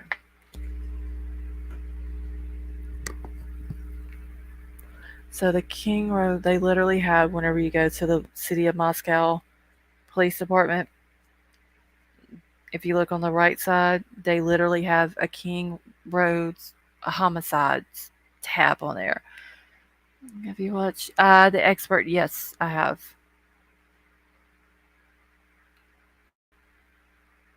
I've got to get it downloaded to my computer. That's what I need to do here in a few minutes, but it's going to take several minutes to do it, so I'm trying to get through everything else. The stalker is bugging me as well as the timeline with the surviving roommates. I'm telling you who said Kate. Something up with one of the roommates. I don't think maybe she had anything to do with it or that she did it physically, did it herself.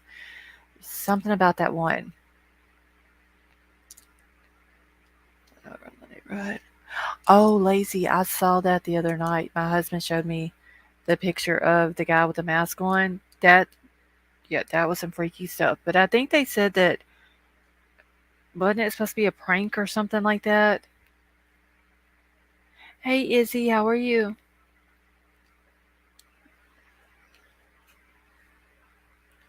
All right. So let me go to this.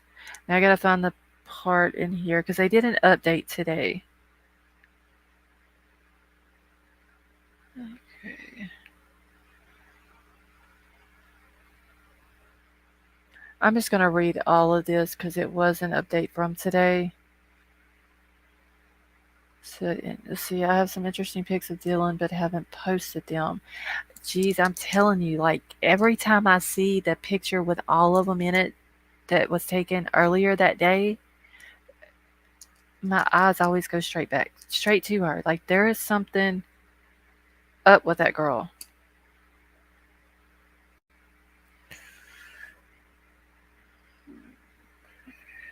All right.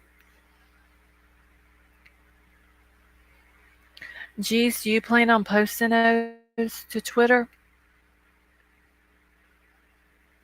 The ski mask man may have been identified by police, but other possibilities still exist. They continue to research.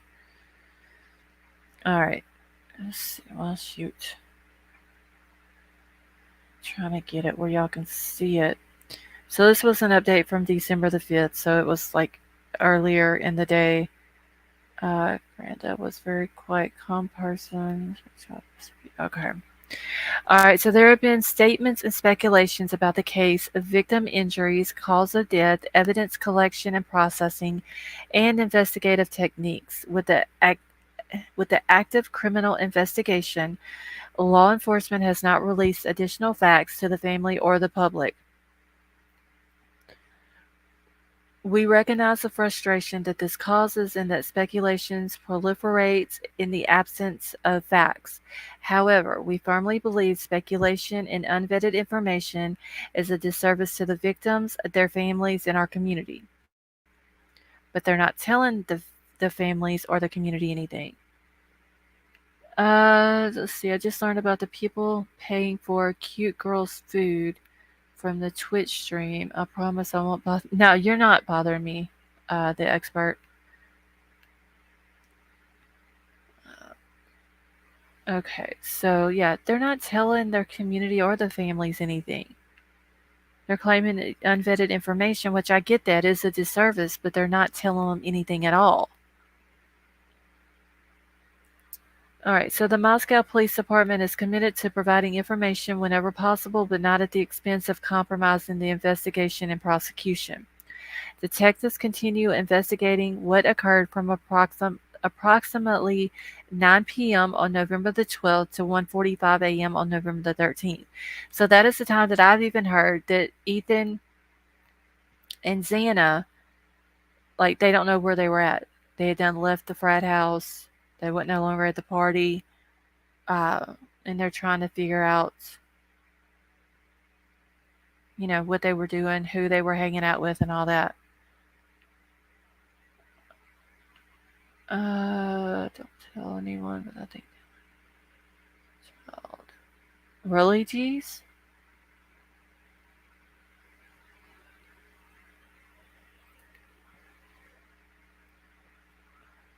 Okay. Uh, Wait, I gotta find where I stopped at. Okay, so on November the 13th, when Ethan and Xana were believed to be at the Sigma Chi house on the University of Idaho campus at 735 Nez Pierce Drive.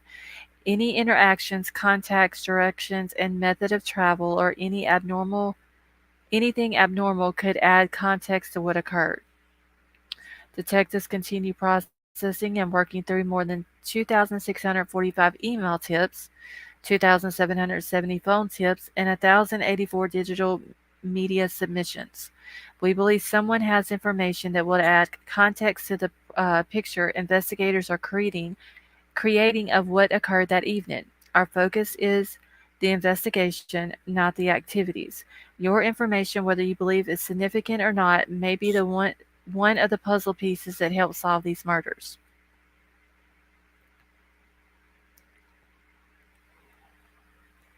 Okay, so this is just different stuff that they went over. A lot of it we already know about, but there was a place in here. I think this is it right here. So about Kaylee Stalker. All right, so using tips and leads, investigators have identified an incident involving Kaylee at a local business, which may have been the stalker references she made to friends and family. In mid-October, two males were seen inside a local business. They parted ways, and one male appeared to follow Kaylee inside the business as she exited and to walk towards her car. The male turned away and did not appear that he made any contact with her. Detectives contacted both males and learned that the two males were attempting to meet women at the business. This was corroborated through additional investigation. Based on available information, detectives believe this was an isolated incident and not an ongoing pattern of stalking. No evidence suggests that the two males were involved in the murders. All right, so it says investigators continue looking into information about Kaylee having a stalker. Information about the potential stalker or unusual occurrences should go through the tip line. Yes, this is a frat house next to Ethan Sigma Chi, which is Alpha Gamma. Our Chan poll has brought attention to that address with their research. I did notice also, Jeremiah, and if I can find it while I'm on the website, I'll show y'all. But there's a where they had like a couple of different calls the police did to that address, and it's always like uh, I think most of them were like for drunk people and stuff like that. But of course, there was no reports made. Okay, so then this one was about the dog. I did show it earlier, but I'm gonna go ahead and show it again, just in case there was some people that haven't seen it.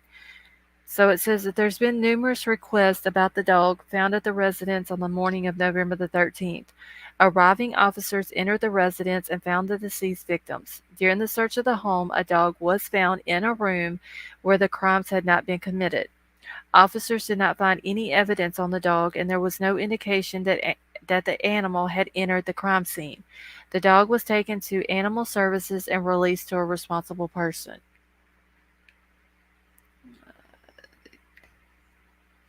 Who said Kate? I hope they don't. Like, I hope they've gotten one that's gonna do right by them.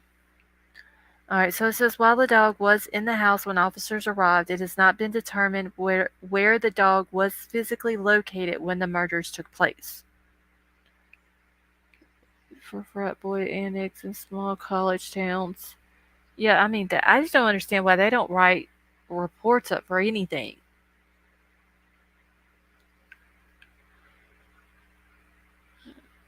I mean, just like the one when I was reading to y'all last night, the lady who hadn't been heard from in 2 days. They didn't even do a report on that. Okay, and this is just basically a summary of what happened, which, I mean, we all know all that. They did the autopsies on November the 17th.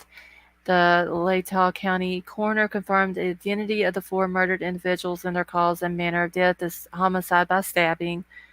Let's see. The coroner stated the four victims were likely asleep. Some had defensive wounds, and each was stabbed multiple times, and there was no sign of SA. Yes, that is true, White Widow Baby. Because that call for the person who hadn't been heard from in 2 days, they got that call on the same day that the murders happened. So how do they know that this person didn't do something to that lady? If you speak of the unmentionable act on the dog found previously, can you please give us a heads up? Oh yeah, I'm not gonna speak on that. Who said Kate? I know what you're talking about though, but yeah, I'm not gonna. Because it hasn't on the website. If anybody wants to go read about that, what who said Kate's talking about the other dog, what happened to them previously. Hey Dino, how are you? It's they've got like a lot of information uh, on this case. Like I said, just go to their website. I'll even grab the website and post it in the chat. Hold on one second. Um, and if you don't grab this link to go to it, you can just go to the Moscow uh, police department, go to the website, and then hit the link on the side, on the left side.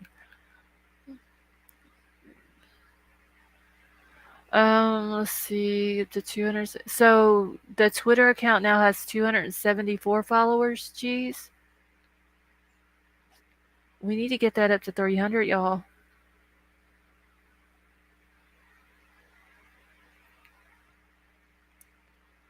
And Joanne, how are you? All right, so this is the people that they have working on this case. Moscow Police Department has 6 detectives and 5 support staff.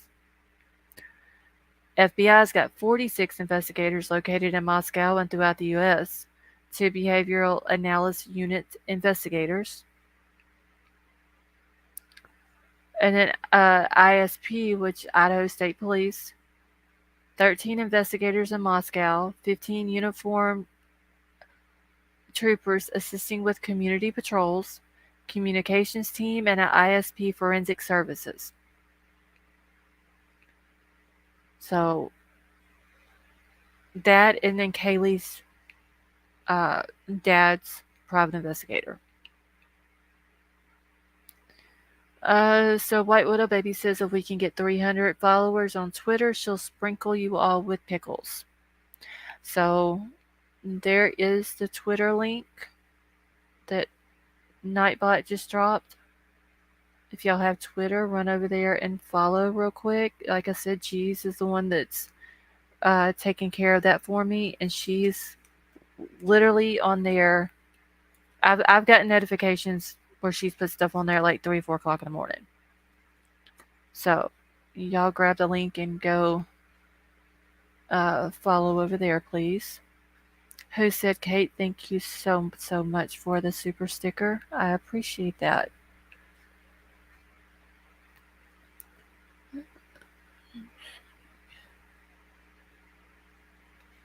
Let's see, I'm gonna get caught back up. Oh my gosh, stuff keeps jumping, y'all.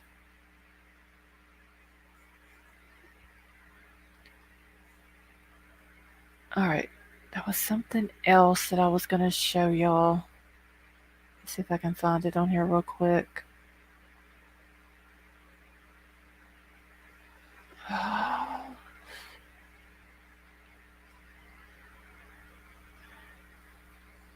Okay, they even have information on here about who made the 911 call.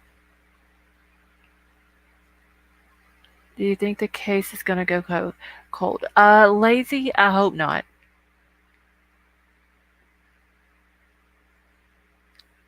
I mean, it's been 3 weeks. They don't have, or what they're telling us, they don't have a suspect. They can't even give a, like the dad said, Kaylee's dad said, they can't even give a profile on this person. So, when these kids, they came back to school today. How are they supposed to know what to look for? Or who to look for? Or, he could be on the campus and nobody even knows it.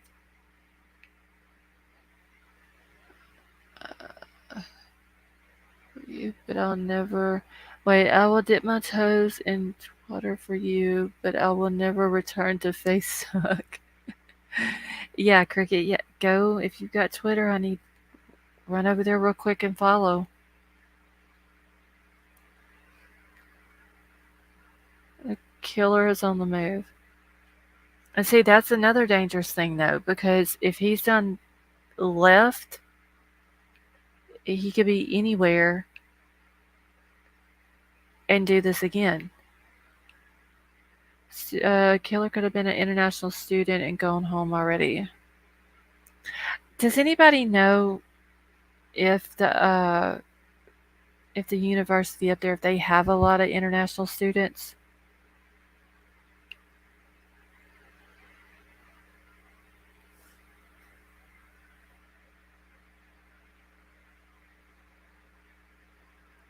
Because I've seen where somebody else had brought that up, but they were saying they didn't believe that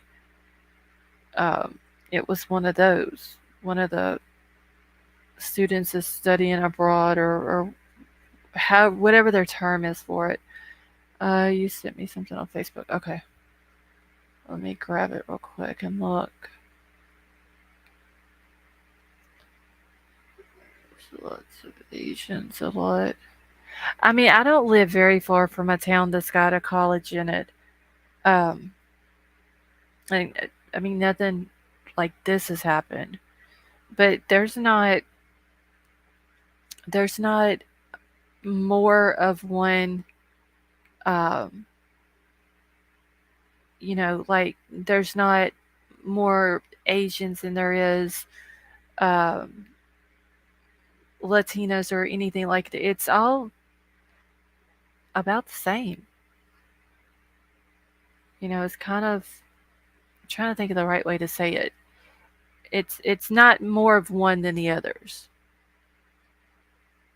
It was on their website, University of Idaho, earlier checking their stats. No mention of not many international students. Okay.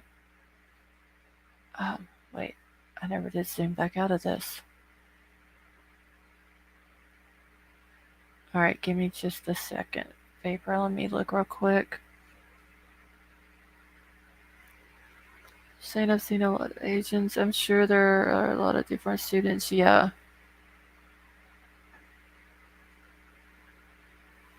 What is this? Hold on just a second, y'all.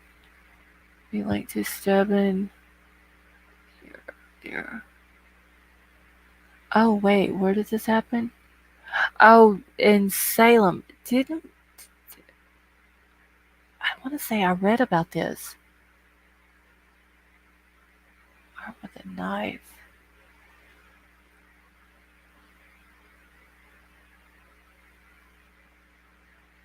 Okay.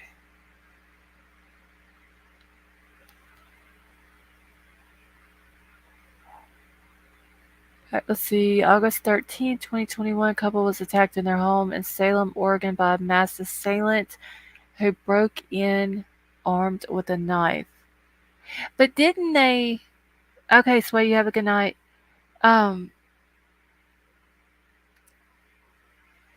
didn't they say that like they determined it wasn't connected?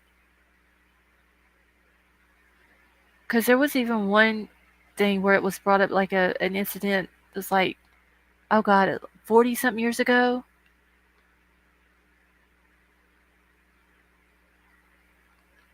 Okay, what Vapor? Do you know what? Does that say U.S. news? U.S. crime news? Let me see if I can find the link to it.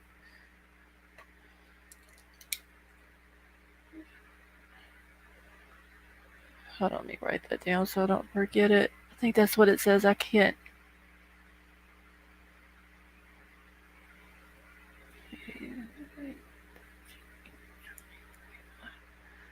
Hold on, I'm trying to write all this down so that way I can.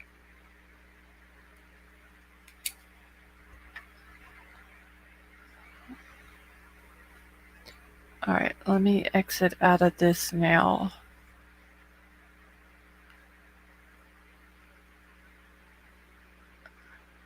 Okay, the Independent. Okay, I got it.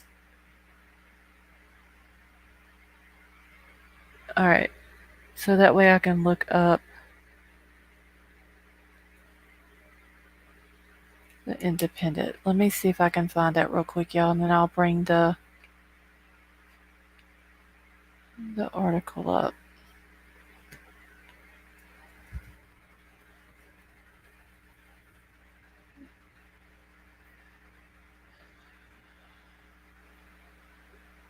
Let's see.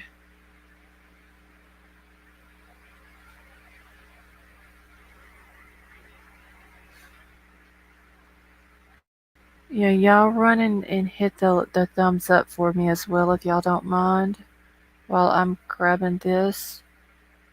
Oh, wait, this is the Independent.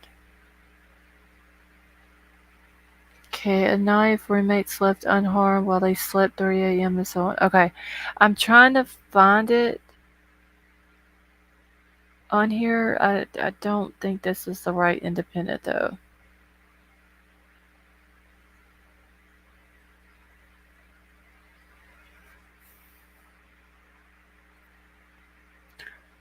Alright, let me just Google the.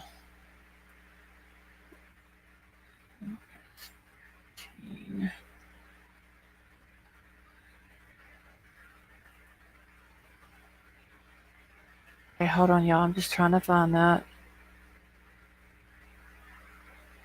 Okay, so Travis and Jamie Lynn Juden were stabbed multiple times when an assailant broke into their house near the intersection of Howell Prairie Road and Hazel Green Road in East Salem at 3 a.m. August the 13th.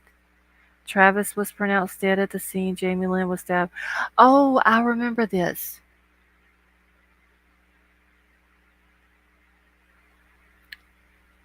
And what's weird, it happened on the 13th also. It was in August, but still the 13th of the month. Alright, so. Yeah, no link between stabbing murders in Idaho and Salem, but I mean.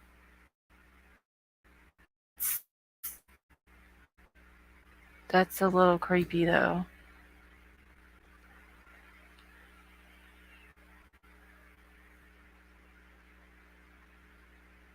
Alright, let me pull this up.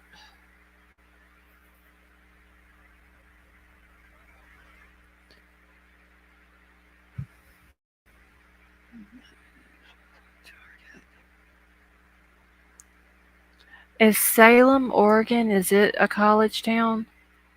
Does anybody know?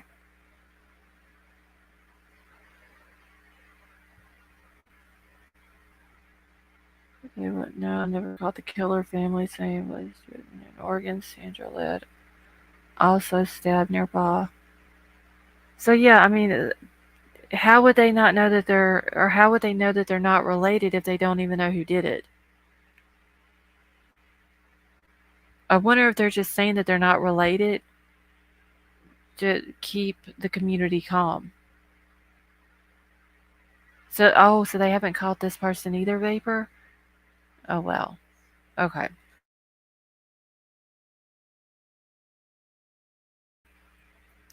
So let's see what's come out. November the 25th when this came out. So police in Idaho now say that there is no connection between the November 13th fatal stabbing of the 4 University of Idaho students and the 2021 stabbing death of a man and injuries to a woman at a house between Salem and Silverton.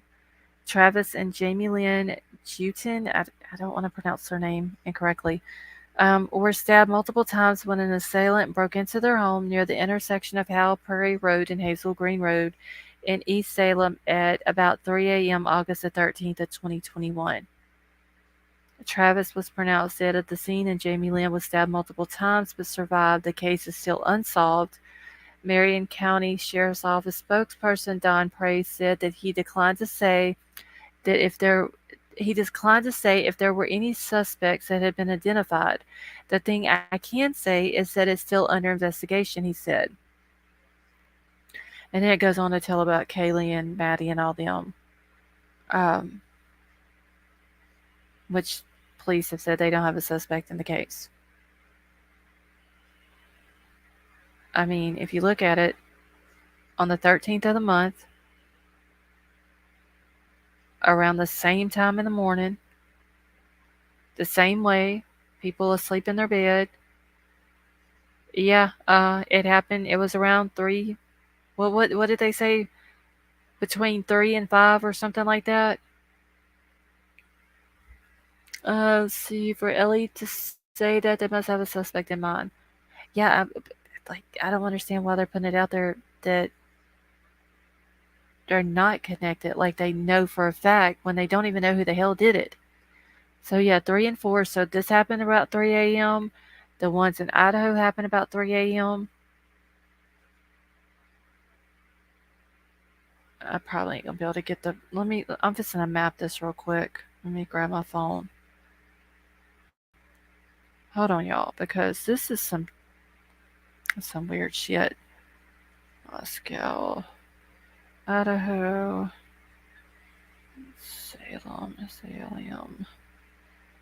Oregon. Okay. 6 hours, 45 minutes. 404 miles.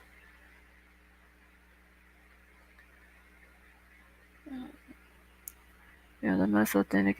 Cricket Moon, thank you so much, honey, and we appreciate you being here with us.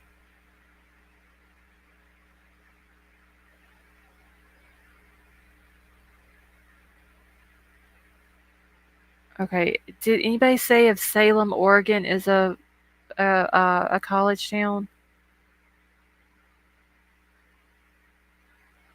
If they did say it, I missed it in chat. Hey, Billy Jones, how are you? Does anyone know if they checked her car and other items for Apple AirTags? They did come in, Billy, and they towed all of the cars to a different location.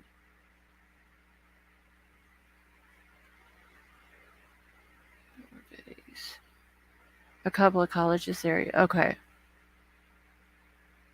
This guy doesn't look like he's that old. This the Travis guy that was killed. Fucker can walk that far in the last 4 months.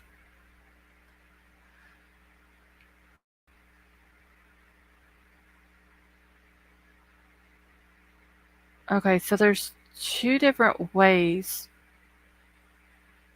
that you can get from Moscow to Salem. And one way is going up through Washington, up close to, not all the way to Seattle, but close to Seattle, and then back down through Olympia, back down to Portland, then down to Salem. So I wonder if this is a. There's a lot of reservations around that area too.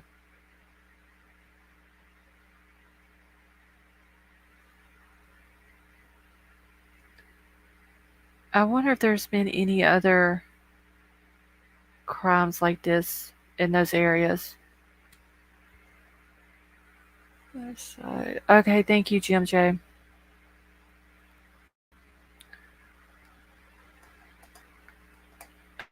That would be worth looking into to see if there's been other incidents with the same, like the stabbings and in the morning times, like early mornings when people are asleep. 8 colleges near Salem. Okay. Okay, let me check my email.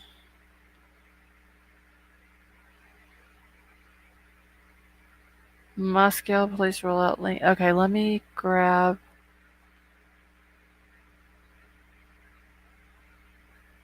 Oh, wait, what the heck? That's ain't what I want.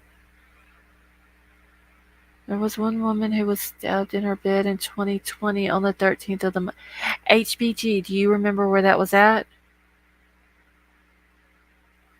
1999 to WSU Vietnamese students knifed while sleeping by an Asian. 2 7-inch knives were recovered. They survived. Oh my gosh.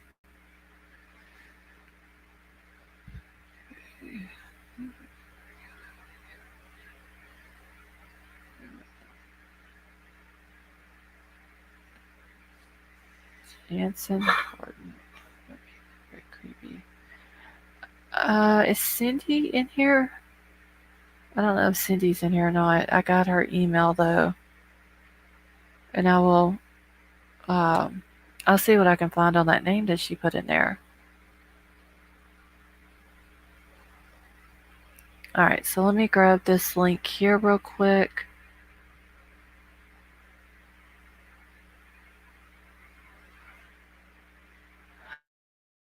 Okay, so I think this is the one that Vapor had sent to me, I believe.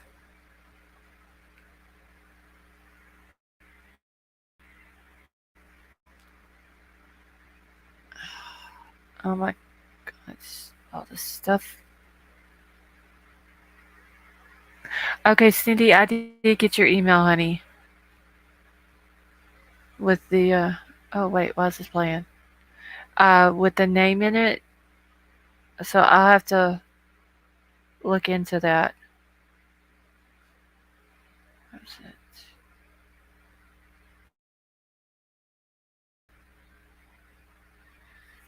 Okay. Hold on, I'm just gonna pull this up, y'all. So Sandra Ladd not while sleeping. Jeremiah, do you remember what city or what town it was in? The Sandra one?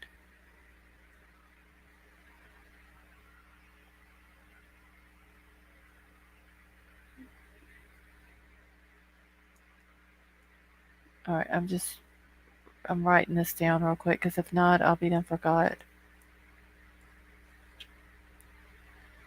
Uh,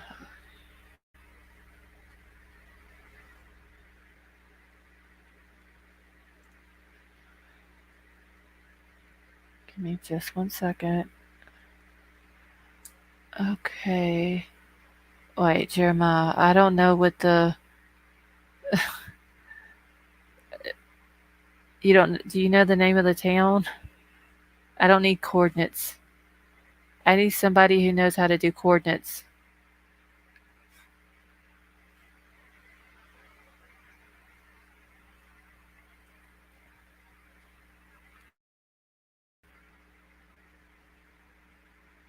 Okay, so Sandra was a resident of what school? What? Okay, let me write that down.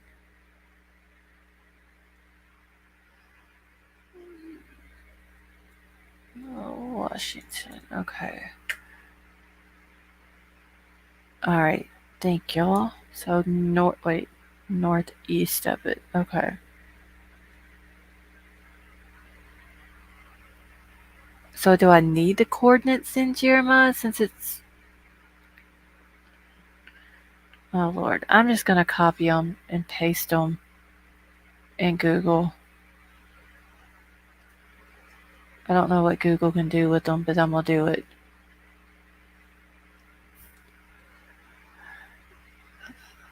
Okay, thank you. Just punch them in the maps. Okay. Well, let me do this then, so I don't forget them. Let me get on chat real quick. All right, I just screenshotted the chat on my phone. That way I can, with the coordinates, that way I don't have to. That's all I know how to do. Wait, little baby is copy and paste. I don't know nothing about coordinates or anything like that. I just copy and pasted them into Google.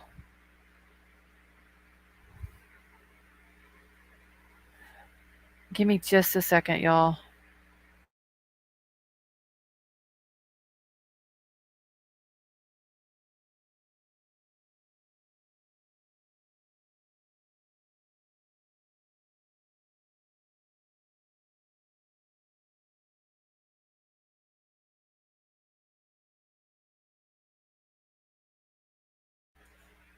All right.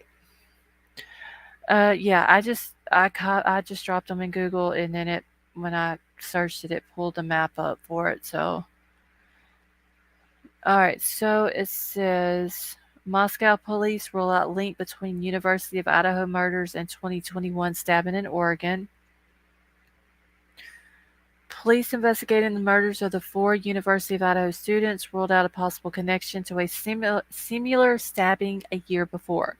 Moscow police issued a statement on Friday that the August 2021 fatal stabbing of Travis Juderin and 20 oh so he went to 26, so he wasn't that old. Wait, that's all it'll let me read. Salem, Oregon is not believed to be linked to the killings of Xana and Ethan and all them. Oh, I gotta register before I can continue it. I'm gonna for sure look into that because that seems like that's a little bit too sketchy and too similar to not have some type of connection.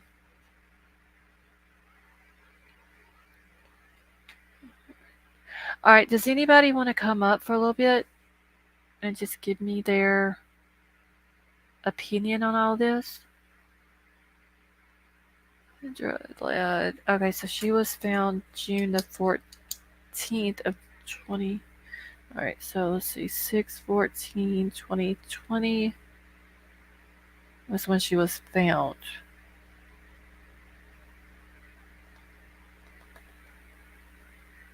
All right, in Oregon, it was when at 8/13/2021.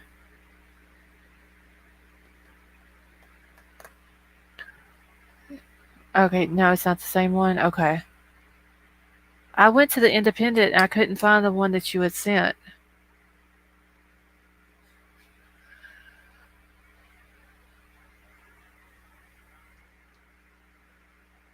Jeremiah, do you want to come up? At the transit center on Olympia, man was sticking prostitute. Oh God. Caught in a sting operation during the investigation.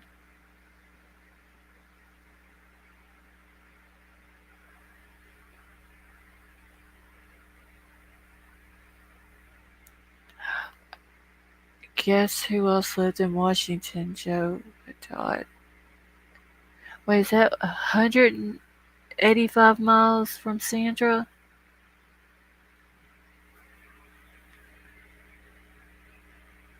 That's interesting. And Jeremiah, you don't have to show your face.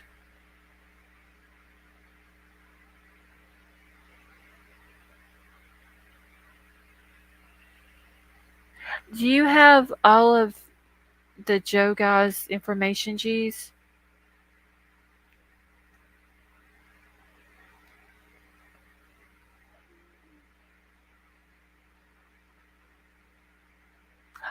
She won't come on panel. I done tried.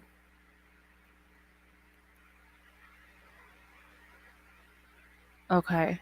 Maybe Joe needs to be looked into a lot more in this. I've got a lot of information on the hoodie guy, but he needs to be looked into some more as well and see if there's any connection to these other two incidences. But hey, Annette, um, because that's just like, especially the one last year, it seems too similar. Cricket Moon, you have a good night. Remember me when you're a million subs. That will be a long, long time, Cricket Moon, but I will never forget any of y'all, no matter what. So y'all never have to worry about that. The apartment next door is key to this investigation. I did see about the pictures that G's had posted. The apartments across the road, where it's, if you're standing at the house at the front door and you look straight out, you can see the back of those apartments, and like those windows up there, you can see straight into the upstairs floors and the bedrooms and all that. Hey Zara, how are you? Um, which is really weird as well. Sent you an email with screenshots of the rest. Okay, hold on, let me check it. That's Beavis that y'all are hearing. He's being bad tonight.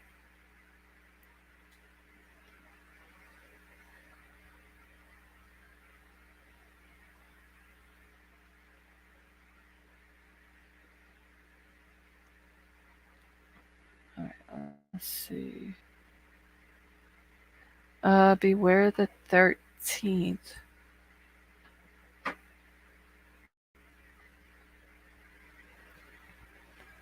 Oh, Terry the Mars. Okay. Let me grab this other one real quick. My puppy's King Scarlet, these cats. Milo, you're not hearing him because he's passed out tonight. He's over there snoring. And Beavis is the one that's wanting to. Well, Milo and Fuzzy Butt both are, but Beavis is wanting to get into everything tonight.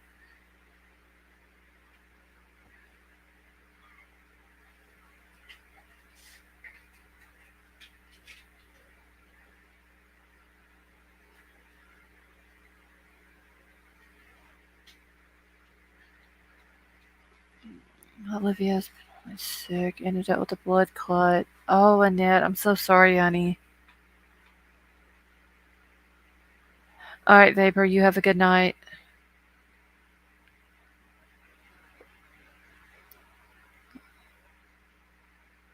No, Princess, he's wanting Troll to play with him, and if he doesn't get attention like he thinks that he should, then he uh he starts jumping up on the dresser and everything else. All right, so let me see what order these go in real quick. All right, so this is going to be the first one. All right, so oh, that's not going to be the first one. This is going. Okay, so it says this is the rest of the article that it wouldn't let me read the rest of a second ago. It says police investigating the murders of the four University of Idaho students ruled out possible connection to a similar stabbing a year before. Moscow police issued a statement on Friday that the August 2021 fatal stabbing of Travis Jutter, 26, in Salem, Oregon, is not believed to be linked to the killings of Xana, Ethan, Kaylee, and Madison. There has been numerous media inquiries about a 1999 double stabbing in Pullman, Washington. So that was the other one that I'd heard about. And then there was one like 40 years ago that somebody had brought up. Let's see. All right, so in Pullman, Washington, and the 2021 double stabbing with one death in Salem, Oregon, the statement read. All right, let me go to the next. All right, so while these cases share similarities, there does not appear to be any evidence to support the cases are related. This week, similarities were drawn between the knife attack on the Judin and his wife, who survived the violence, and the November the 13th quadruple murders that took place at the victim's off-campus rental. Okay, let me grab the last one real quick. All right, so it took place, all right, let's see, off-campus rental home located 400 miles away in Moscow. Jutton's mother had previously told The Independent that finding out who killed her son Travis in a brutal stabbing attack in his home in Silverton, Oregon, and also catching the killer of the slain students in Idaho would be the best Christmas present ever. This one here in Salem was August the 13th of 2021. The one in Idaho at the university was November the 13th. And then the other lady, the Sandra lady, was found on June the 14th of 2020. I just got to go look her story up.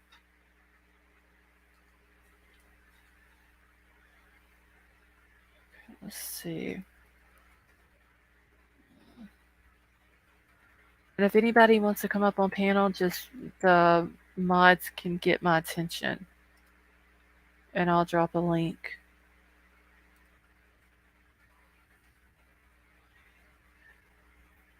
I'm going to see what day they think that the Sandra lady, because she was found on the 14th. And she was 71. She was discovered dead in her Washington home on June the 14th. Let's see if it says what day, though. Just to add fuel to the fire, there's an RSO who lives right behind. Why? So an RSO is allowed to live that close to a college? Like, I mean, I know it's not like a high school or junior high or whatever where there's actual younger kids, but I wouldn't think they would be able to live next to a college either.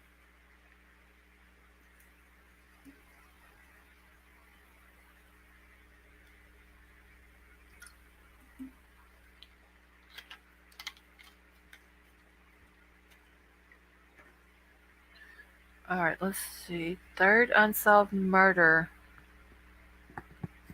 Hold on. When was this put out?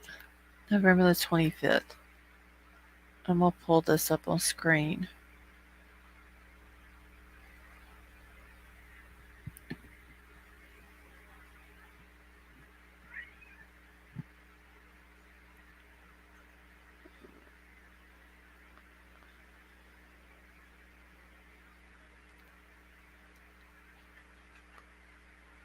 All right, so it says,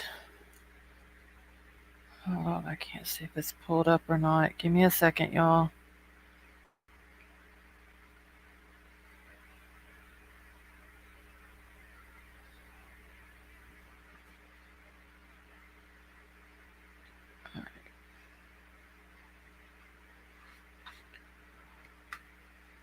Okay, y'all, this cat,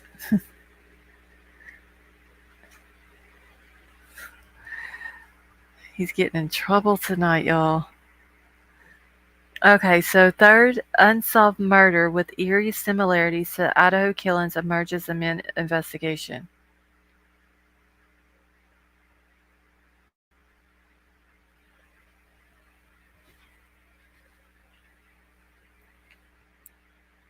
So, as reports, there are eerie similarities between the murders of the four University of Idaho students, Travis Jutton and Sandra Ladd. So, that must be Travis's wife that survived the attack. And then this would be the 71-year-old lady who was the Sandra lady. I don't know, Zyra. It seems weird because the Salem one and the Idaho one isn't but 400 miles apart.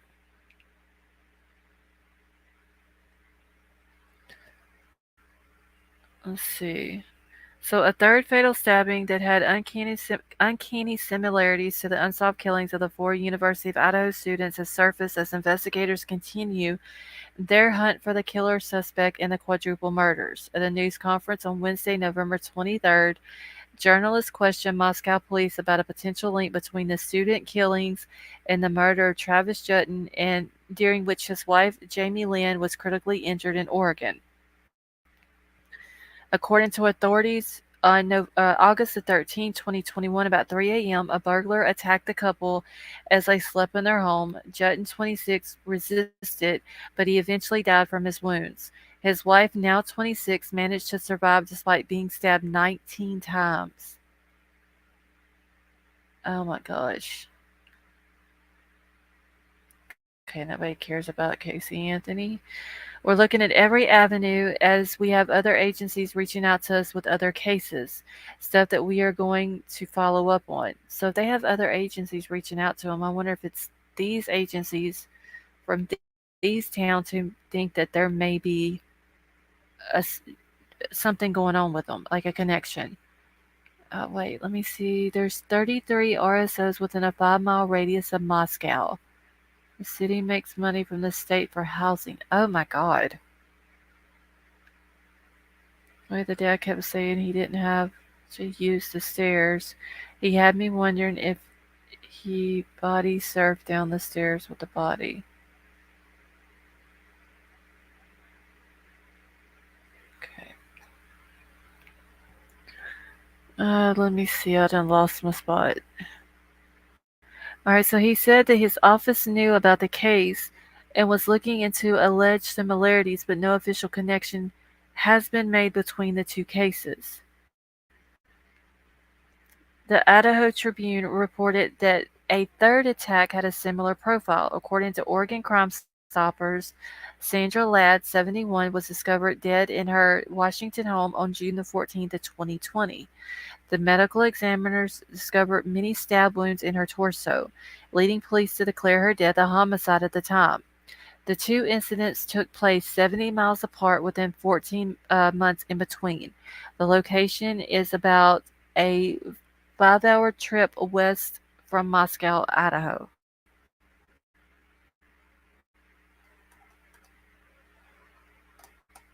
So it was only 70 miles from the one.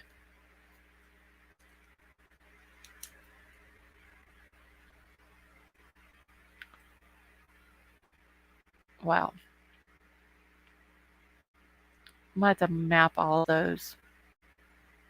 Stabbing is unusual. Did they mention weapons? Not in these articles, they haven't, Zara. Just that they had similarities as the Idaho ones.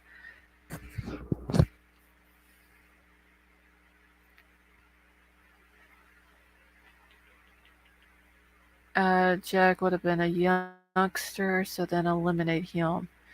Well, this one here, this guy right here was just murdered last year in 2021, and then the older lady, the 71-year-old, was in 2020.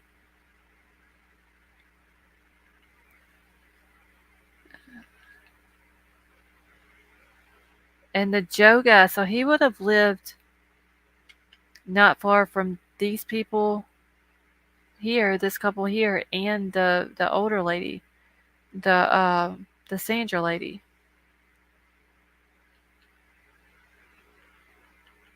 And now he just happens to be in Moscow where 4 murders happened.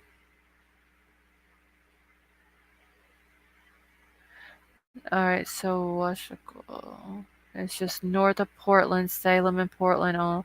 Yeah, because Salem, I believe, if I remember correctly on the map, I don't have it pulled up anymore, but I believe Salem was south of Portland.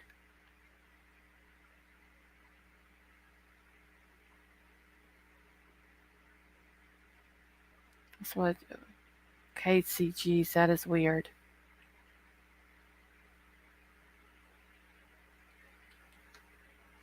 especially now that these are coming up. Prosser Gang. Joe is the guy that was in the food truck video, the big guy. Screenshots. Oh, okay. Let me. I have to go on here to check on.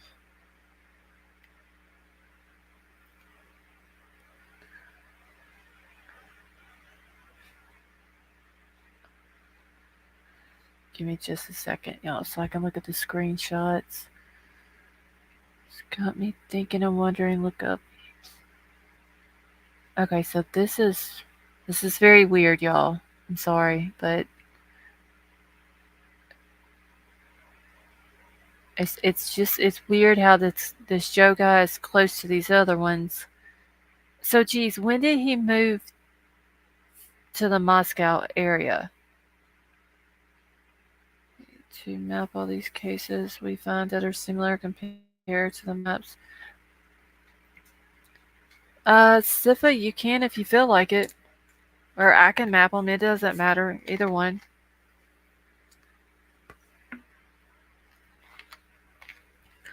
Prosser Gang, to begin with, I didn't think he would be. I wouldn't think he would be able to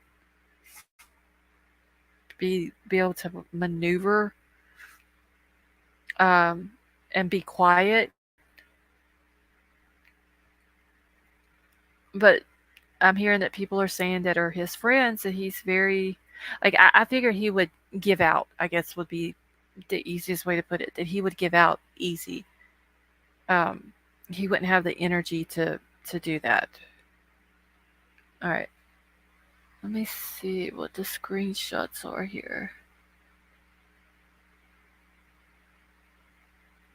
Okay, I saw those. What is this one?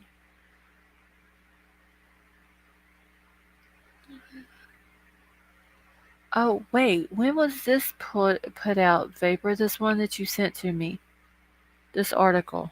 Hold on, I gotta find the. A lot of endurance, more like someone who plays football. That's what I was thinking, Jeremiah. Like it would have to be somebody who was in shape.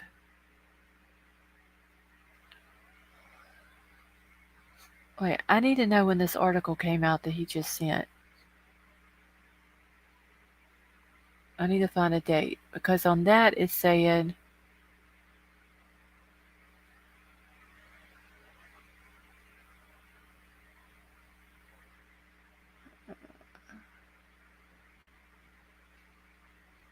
Hold on, I need to download these because I can't download them. I don't want to forward. I need to download.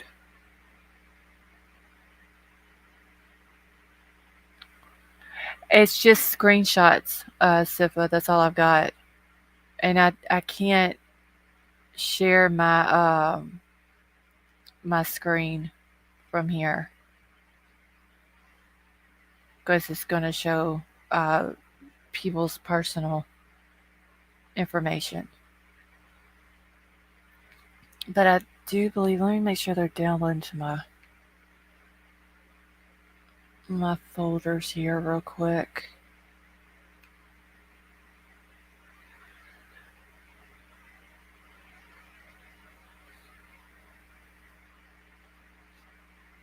Hold on. What the hell?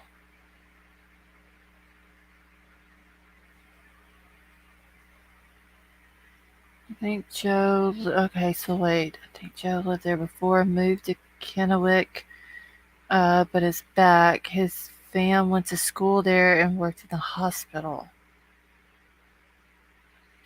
Looking into camera view, you can clearly see Jackass quickly being aggressive as he walked behind Kaylee.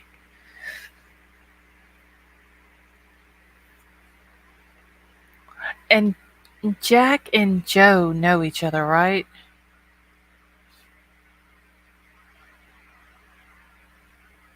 I mean, they were talking at the food truck, but did they like outside of the food truck or the bars or whatever? Did they know each other?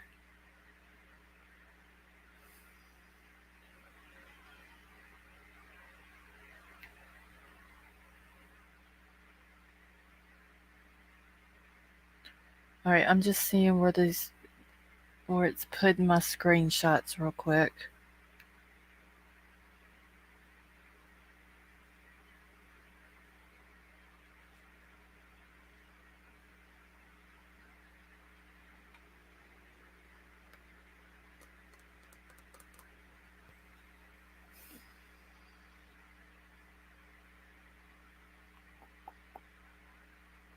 Just a second, y'all.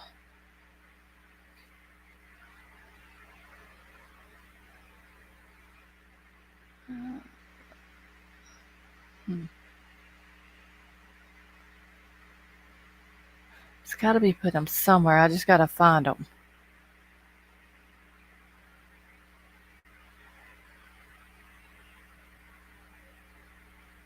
Okay, I got them.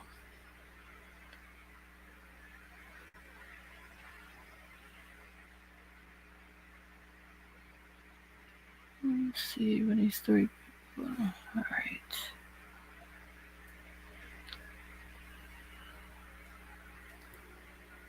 There were two Jacks at the grub stand.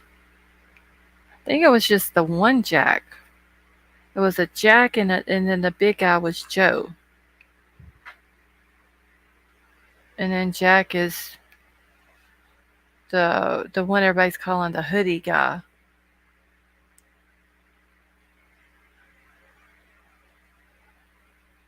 No, Jack knew.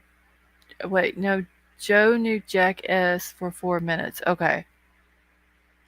I was just curious if they knew each other, like personally knew each other, if they were friends.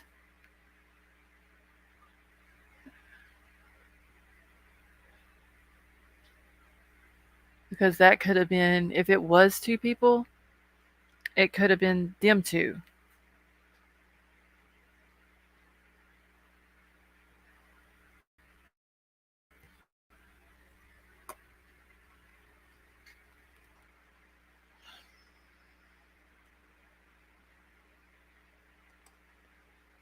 Couple had someone staying with them, also sleeping in another room, and they woke up and called 911.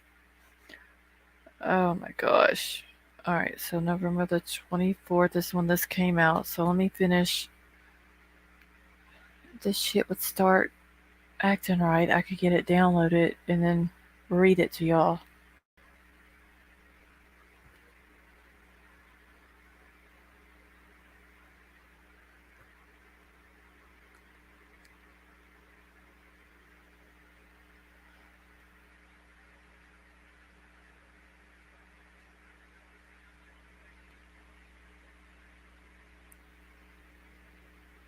Let's see. Said in the video they didn't know that he didn't know the guy and was just making small talk.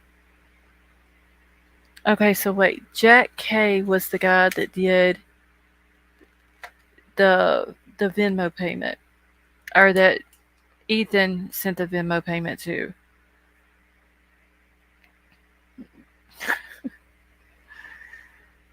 Yeah, so but that's why I was asking because the way they were talking, like they knew each other. Let's see. Yes, this is a very sad situation. So everybody really does need to keep uh, the family in your prayers. remember if I downloaded this one or not. The man selling food out of the truck is also Jack. Hold on. No, I think he is Joseph. Yeah, Joseph is the food truck employee.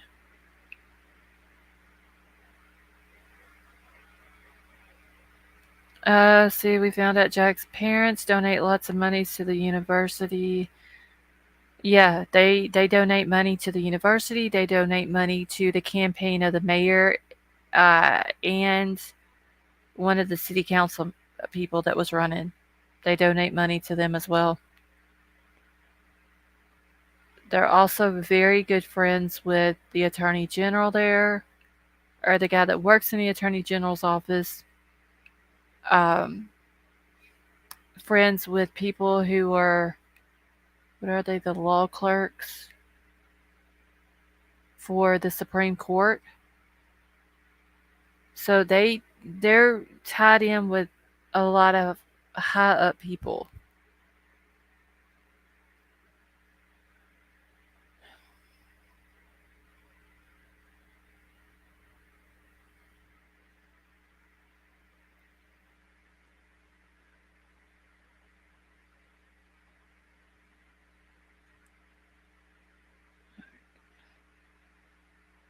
I don't know if I downloaded this one either.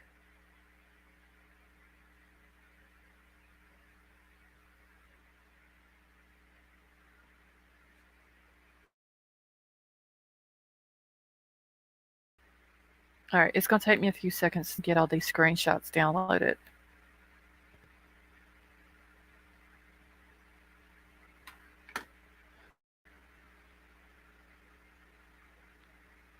Did you watch Joe's video?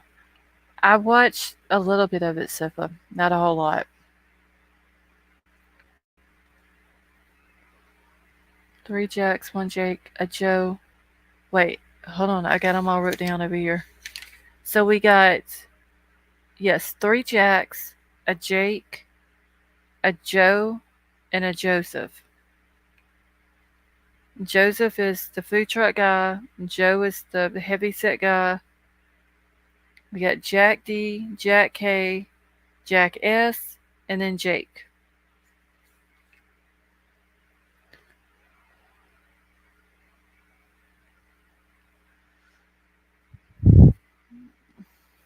Jack is another Sammy.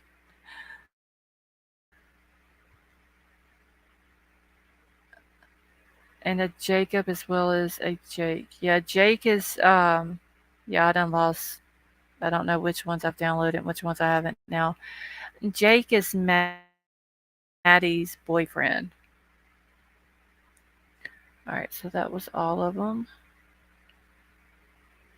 Now, which one is Jacob? We got too many similar names here.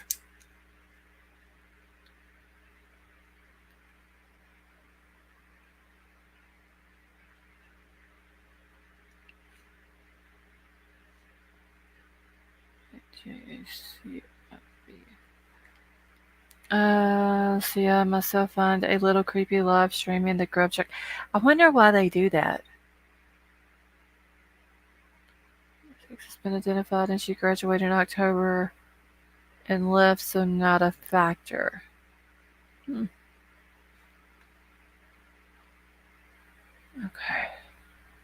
Exit off of this.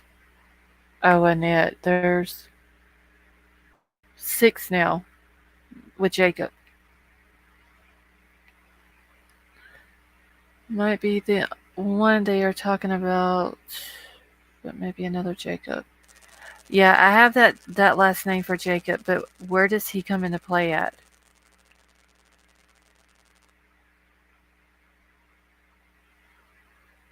Yes, that could be true.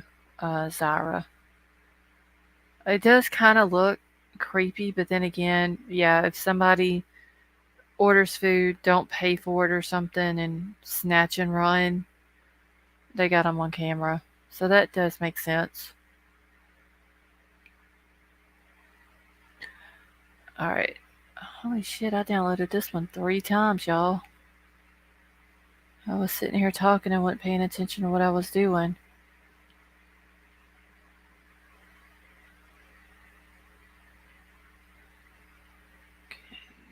Two, 500 Queens Road. He also had an address further northeast. Ended up working for a company. Wait, Jeremiah, whose address is that?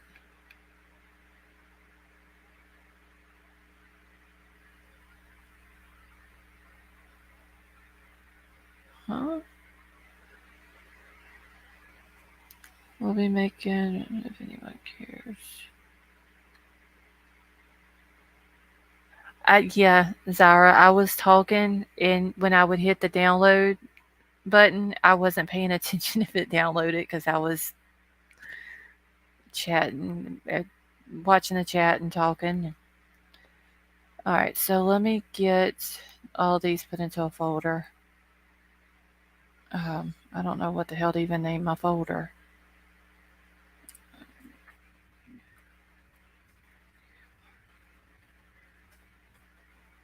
Got so many folders, y'all.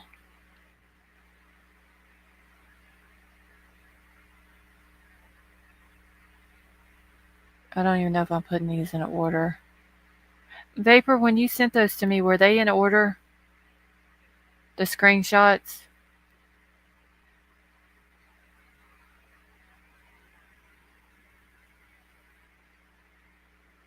Okay, so that's his. So let me write down his address real quick. Oh, shit. Queens Road. See, that was another thing. The house that the girls lived in, where the murders happened, is actually on Queens Road. It's not King Road the way they have it.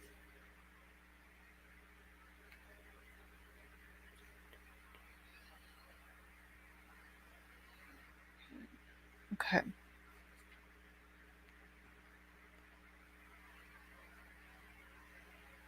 That's not what I want. Here we go. Yes, they were in order. Okay. Hmm. Oh, wait, they're still halfway in order, I think.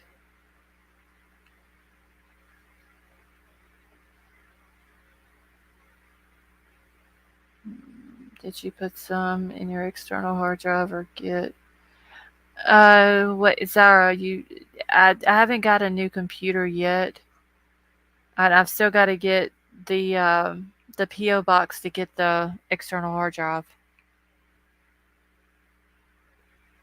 All right, so let me see here. I don't think they're in order anymore. That guy sells night. Wait, is that what he said? Hold on, wait. Let me find Jeremiah's thing.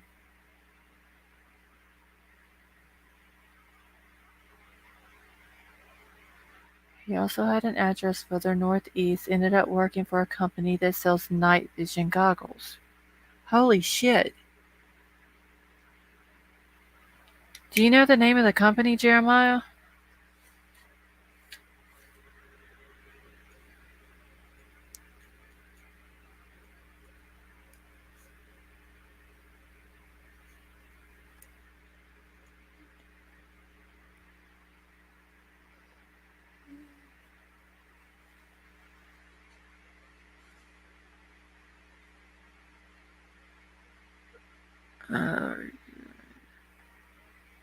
Uh, Sifa, I don't know what that says.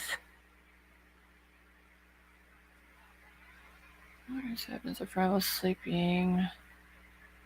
Okay, I don't know if these are going to be in order or not. It's a flag. Has the law enforcement checked into this guy?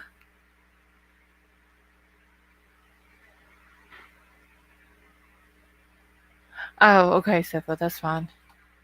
I was about to say I don't have a clue what you're talking about. All right, so I don't know what's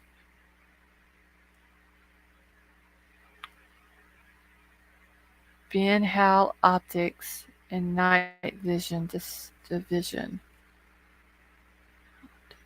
Okay.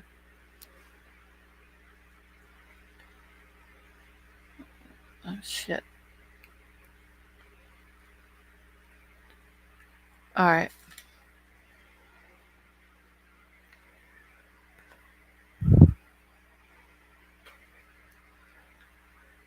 Now I'm gonna have to get a translator out here. Figure out what G's and Sif was talking about. Okay. Well, they might have been sent to me in order, y'all. They're not in order no more. But I think they are. So 1, 2.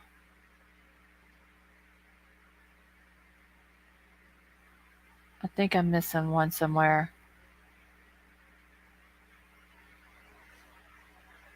Well, shit.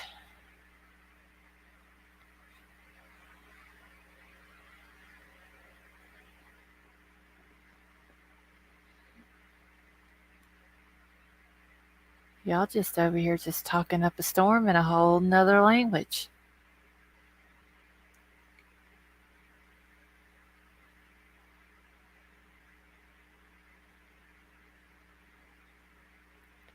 How do you guys find that info? Those crazy night goggles.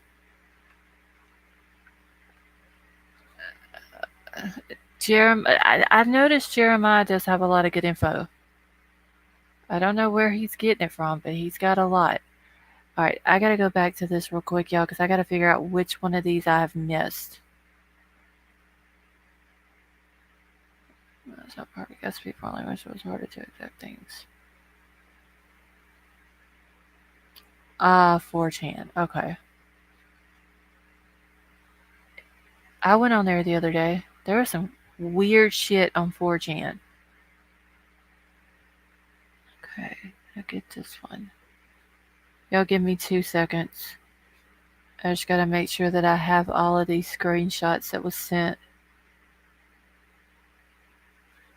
There's that one. That one.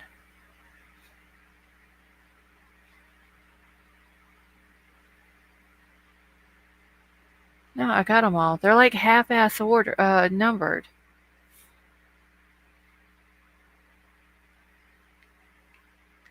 When is there not? Wait, Sipa, when is there not what? Oh, you talking about on 4chan? I don't know. I literally went on there yesterday for the first time. There's, yeah, there's some crazy shit on there. I only stayed on there for a few minutes. I was like, that's enough. I don't want no more. Alright, so let me pull this up. Hopefully, I can figure them out, the order they're supposed to be in.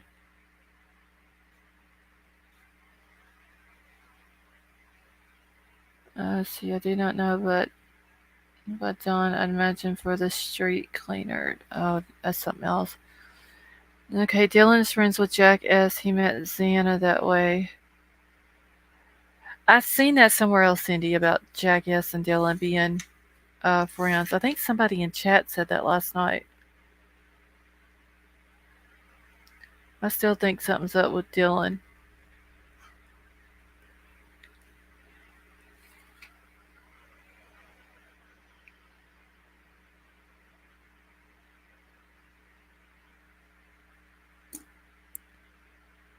Alright. So it says here, at the time of the Oregon stabbings, a friend was sleeping in another room as they were going to cat sit for the couple as they had a trip to Hawaii planned for the next day. Oh well. The friend was woken by the commotion and is believed to have scared off the attacker before calling 911.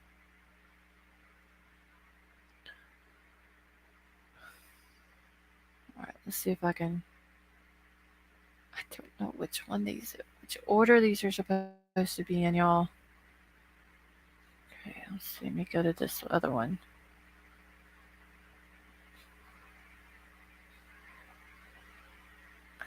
No, this can't be it. Oh, shit. And I don't want to read them out of order.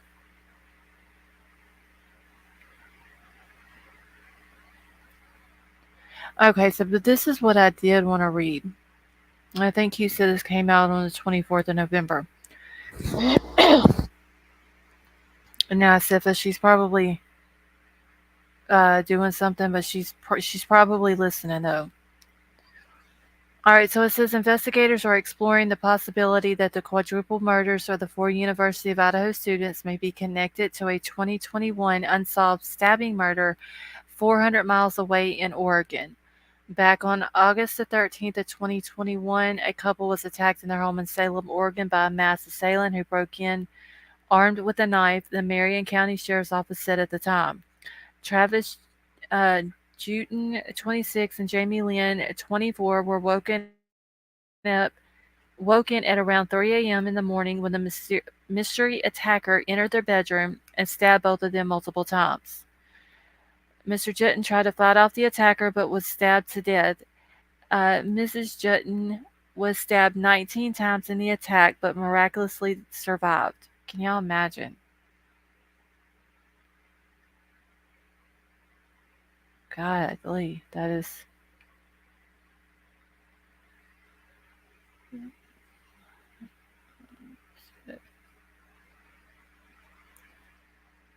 Alright, now I gotta find the next one. Give me just a second. See, that was 2, 4. It's like I'm missing 2 of them on here.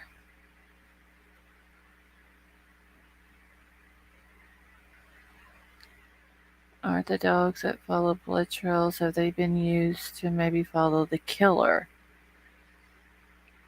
I know they had dogs there, but I don't know if they had one that was able to track the person who did this.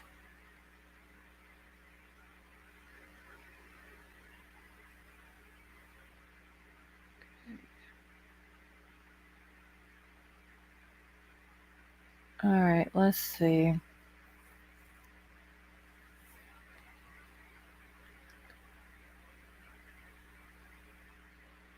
Alright, that was the one I just read.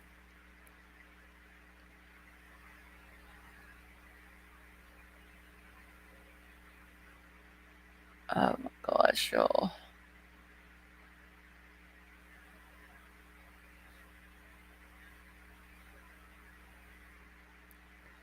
I don't know. I can't figure out which order these are supposed to go in, and I don't want to read them out of order and it make them not make any sense. Michelle, how are you? See, but the killer made sure that these ones were dead. All of them. He may have even done more than we know, like start to kill them, was interrupted, then went back upstairs to do more damage. Wait, Widow Baby, Vapor had sent me 7 screenshots. I may have to go back to Facebook because he said they were in order. Whenever I did them, they were out of order. Because you know me, I'm not gonna do anything in order. So I may have to go back to his message where he sent them and then just go from the order there. Because I don't want to read them and then it not make sense. Let's see. So this is going to be, I'm just going to rename them. Okay, this is going to be 7.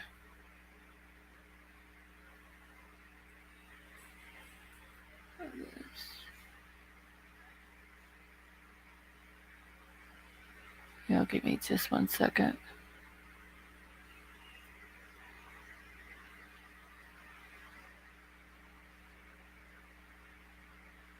Alright. This is going to be 6. I think I have it now. I'm just going to mark them like this. That would be 5.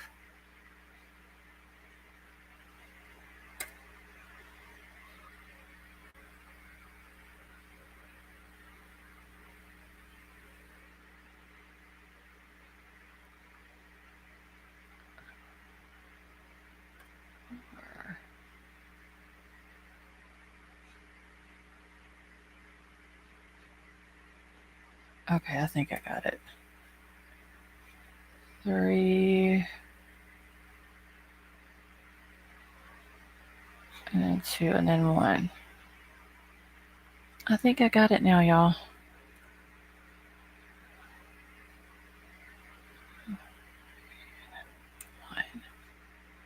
Okay. Start with the one you couldn't get to at the top of the article and go down. Uh, okay. I think I've got it. I've got them marked now.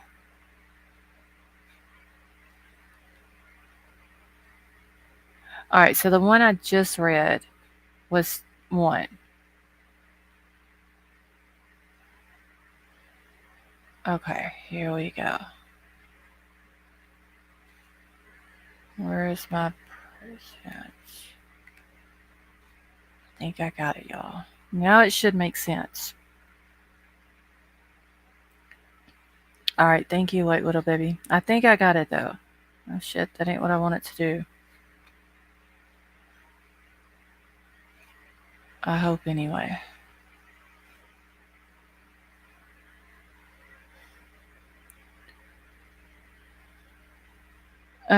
Jeremy worked. No, Jim, they're saying it was Jacob that worked for the goggle company. All right, so I'm just going to start from the beginning, y'all, so it'll make sense. So the investigators are exploring the possibility that the quadruple murders of the 4 University of Idaho students may be connected to the 2021 unsolved stabbing murder 400 miles away in Oregon, which happened August the 13th of 2021, where the couple was attacked in their home by a masked assailant who broke in with and armed with a knife, the Marion County Sheriff's Office said. Travis and Jamie Lynn were woken up around 3 a.m. in the morning when the mystery attacker entered their bedroom and stabbed them both multiple times. Travis tried to fight out the attacker but was stabbed to death, and Jamie Lynn was stabbed 19 times in the attack but miraculously survived. I just couldn't imagine. Like, that's got to be a very, very strong woman. All right, so similarities are now being drawn between the stabbings and the slayings of Kaylee, Madison, Xana, and Ethan. Both unsolved cases involve a suspect armed with a knife breaking into a home around 3 a.m. and attacking victims while they sleep in their beds. Also, in both cases, other people were at home at the time of the killings and were unharmed. At the time of the Oregon stabbings, a friend was sleeping in another room as they were going to cat sit for the couple, as they had planned a trip to Hawaii for the next day. So the friend was woken up by the commotion and is believed to have scared off the attacker before calling 911. This is the 4th one. All right, similarly, 2 other roommates were in the home at the time of the murders in Idaho. Oh, see, they were unharmed and believed to have slept through the attack. During the press conference on Wednesday, Moscow police confirmed that they were aware of the Oregon incident and were looking into any possible connections between the crimes. We're looking at every avenue, and we have other agencies reaching out to us with other cases and stuff that we're going to follow up on, said Moscow Police Chief James Fry. He added that he had received a tip linking the 2 cases. Okay, so he received a tip that linked them? I actually had a tip come in. I gotta zoom in. I can't see. I actually had a tip come in on that case and I forwarded it, he said.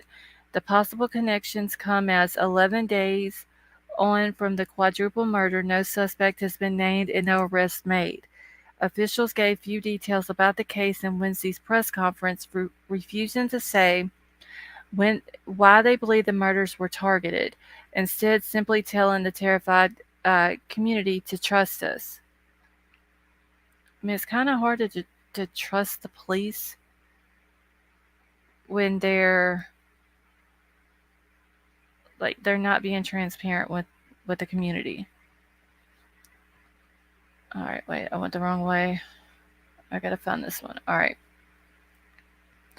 Police reiterated that the two surviving housemates, the man who was caught on camera with Mogan and Gonzalez at a food truck in the downtown area before they headed home on the night of the slayings, the person who gave Mogan and Goncalves a ride home from the food truck, and Goncalves' former long-term boyfriend all have been ruled out as suspects. They also revealed that they had been unable to confirm reports that Goncalves had a stalker, but were also unable to rule it out. The four victims were stabbed to death in the off-campus home, and the three women shared with the two roommates in the early hours on the morning of November the 13th. Right, let me get which one I gotta go to next.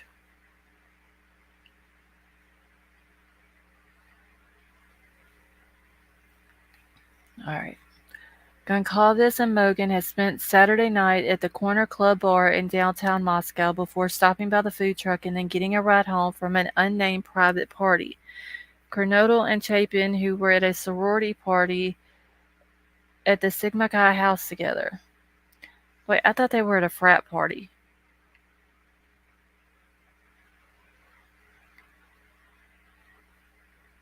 These people don't get nothing right.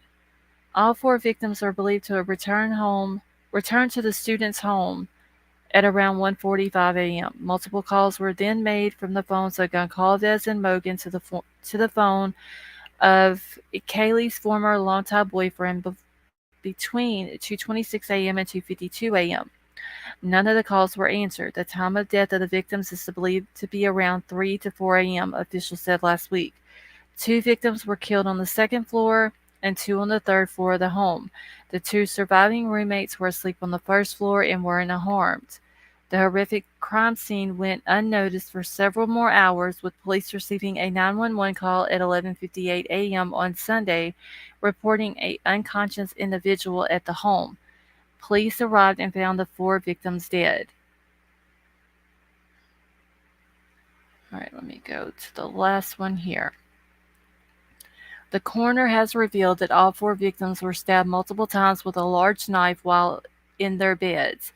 There was no signs of sexual assault on any of the victims, and the murder weapon, a fixed blade knife, has not been recovered.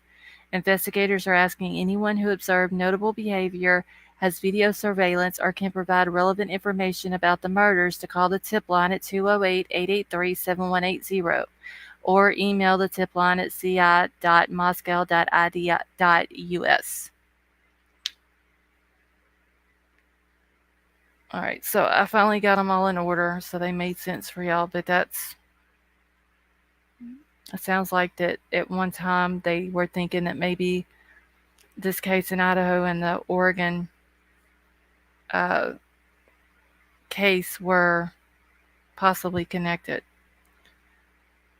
Yeah, Izzy, it said everybody's been saying though that they were at a frat party, but this one here said they were at a sorority party.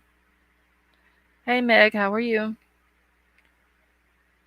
Don't hate me, but can you tell me if there's essay about a woman without DNA testing?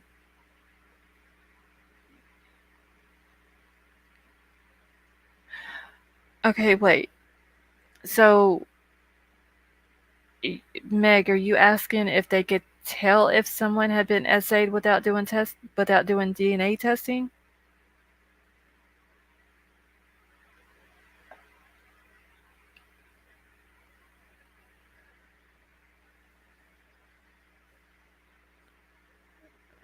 Sounds like a games of a serial. Annette, I mean this I don't know. If it wasn't the hoodie guy, which I'm not gonna just come out and say that it was, but he's very suspect. Now I'm finding out about the Joe guy was living close to the area of the other crimes that happened. Hey Anthony, how are you? I mean, it kind of sounds like it could be an SK. I don't know.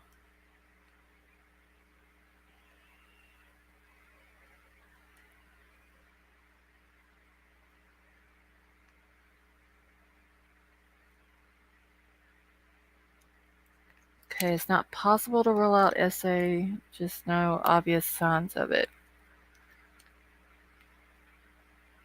Yeah, because that's how they put it, that there was no signs of it.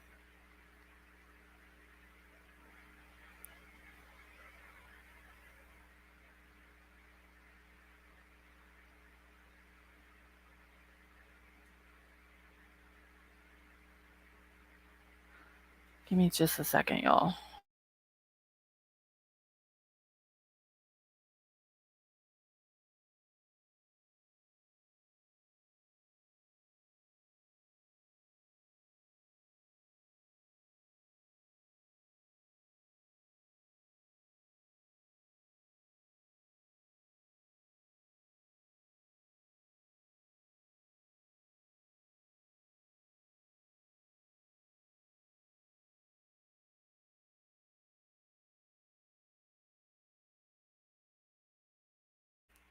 All right. Let's see. There's not, say in this case. What is the difference? Wait, let me grab Izzy's. Okay, what is the difference? Because I read they were down the street at Kai. It's about a minute away, walking distance from the house. Izzy, I heard that they were at shit. I forgot what the fraternity house's name is now. Does anybody remember? Because I literally just left my brain.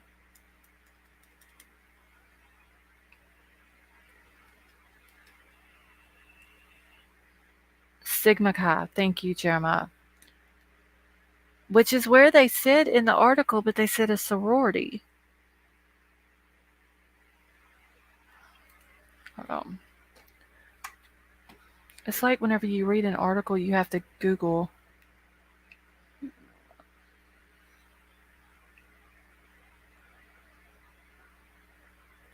It's not time for everything that went on unless he is.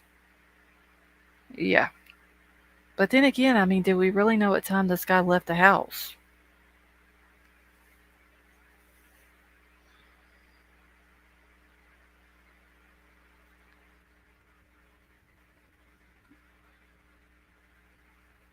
Okay. Let me go to Sigma Chi real quick. Frat sorority. Same thing. Okay, so frat house is for the guys, the sorority is for the girls. Um, but I'm looking up.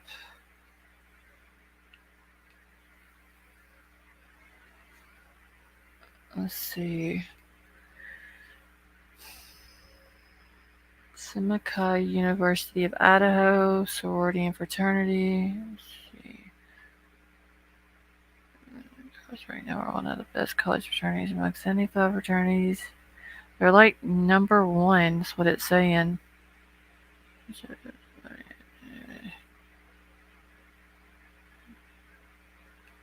Okay, I'm just trying to, because it's saying on here it's a fraternity. I just want to make sure that what I was reading was correct, but that one was saying they were at a sorority. But if they were at Sigma Chi, that's a frat house. So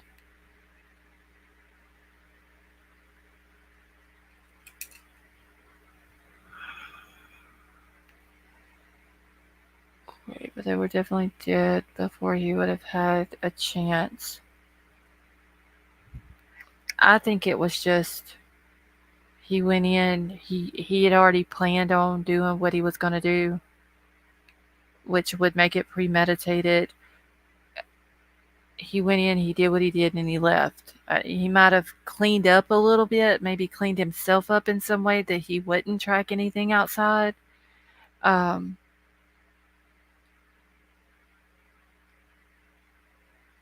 I don't know, but I don't think he stayed in the house any longer than what he had to stay in there. How do they know? Meg, I would probably maybe by their phone pings, or I'm sure they have some other type of cellular data that would uh, be able to tell them that. As parents or doctors, he would have access to gear to put on. Yeah, his the hoodie guy, so Jack S. Both of his parents are doctors. They had did trips over to Africa. I guess you would call it like missionary work over there, um, where they, took care of the kids, um, did medical treatment, stuff like that. And they were all, even the parents were in scrubs, and so were the kids. Like, he has older brothers, and he has another brother. I'm not real sure exactly how old Hank is, maybe close to his age, but all the kids even had on medical scrubs. Um,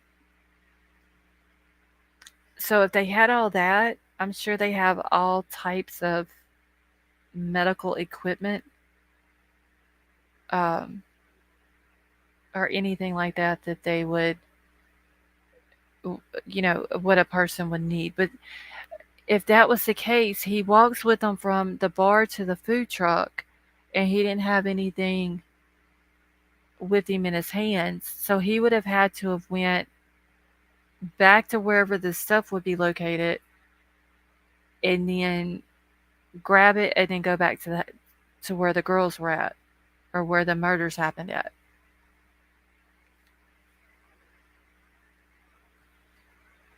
Yeah, because there was a sliding glass door up on the top floor as well, on the third floor.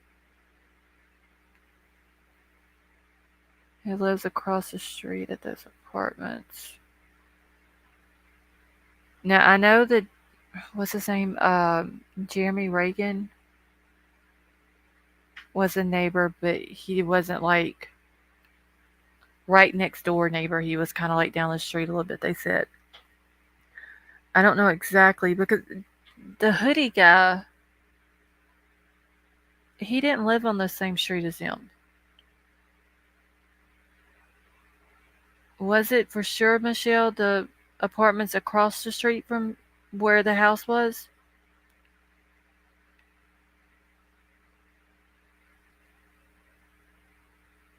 Jackass lives same place as Jeremy on Queens. Because when I was watching Brian Enton the other night, he was standing out at the end of the driveway and said he could see the Jeremy dude's house from where he was at. Across the street. Okay. So he could have very easily just went home, got any type of whatever he needed to put on, and just be right across the street then. There was also a chair and a sofa up against the pillar of the balcony, and if someone's tall, they could have pulled themselves up onto the third floor that way.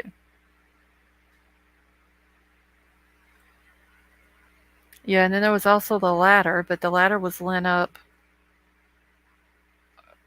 on the side of the house, but that, I mean, they very well, whenever they left, could have put the ladder back there.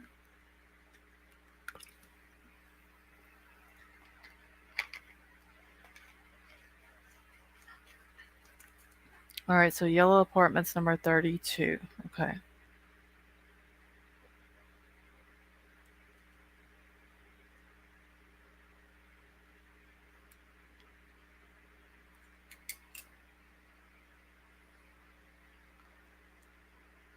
Yeah, but they're claiming that he's been cleared. They're probably not gonna search his apartment, which they should.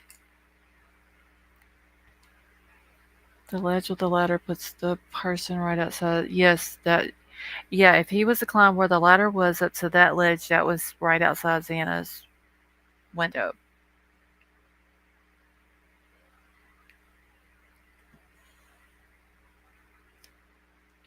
But also, like I said earlier, I think that he was cleared quickly because of who his parents know and who he grew up with, and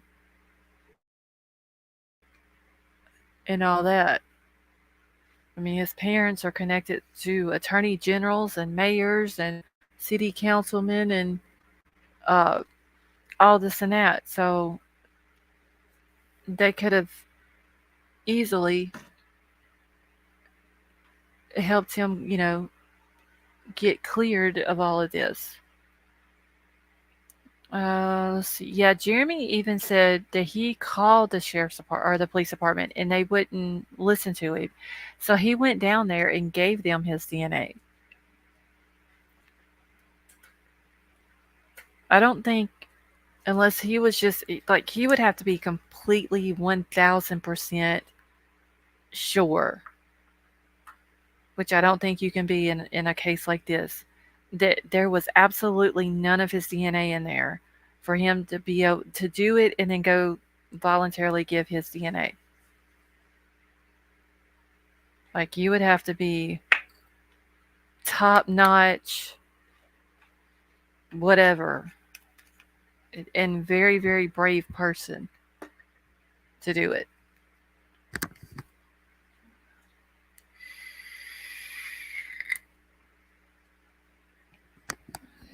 Clear people too soon. And the way I've heard Kaylee's dad talk, I think he may be suspecting a hoodie guy as well. But this Joe dude, I'm kind of with G's on this part. This Joe dude is a little suspect too because him living close to those other murders. And then all of a sudden he's in Moscow the night that this happened. Redheads don't kill. Jack D is a redhead. Geez, how do you know that? That redheads don't do that?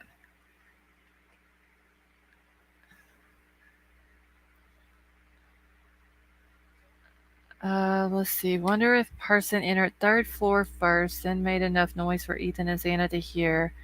Scuffed to the chick. Oh shit! I meant kitchen, not chicken. Xana hidden room could be west slaughter door. Name one redhead that did. Chucky.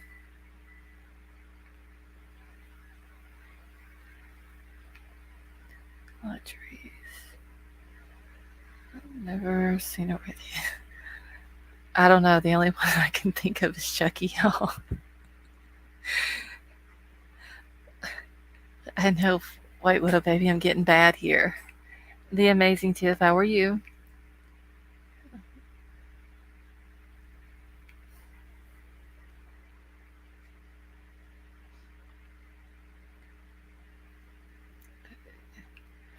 And I don't like how the person that owns the laundromat thought that they saw blood on the pole or the column inside of there, and police didn't do a report on that. The amazing Tiff, I'm doing good.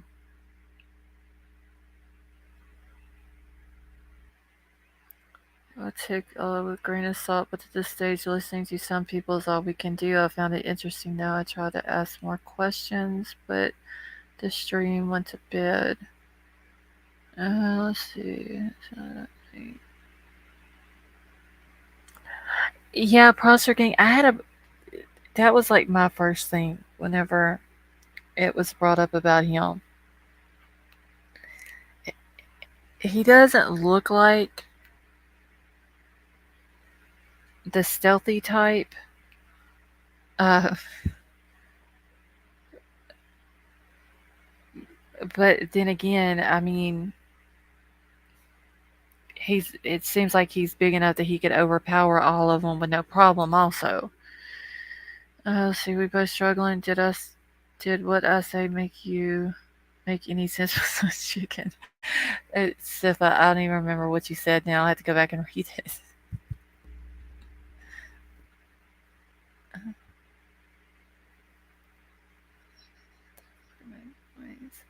Yeah, it does make sense because I mean he could very well have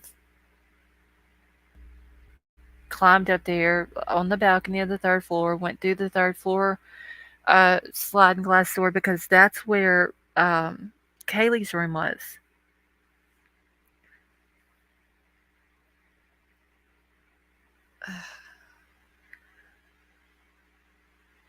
So I mean, you know, let's just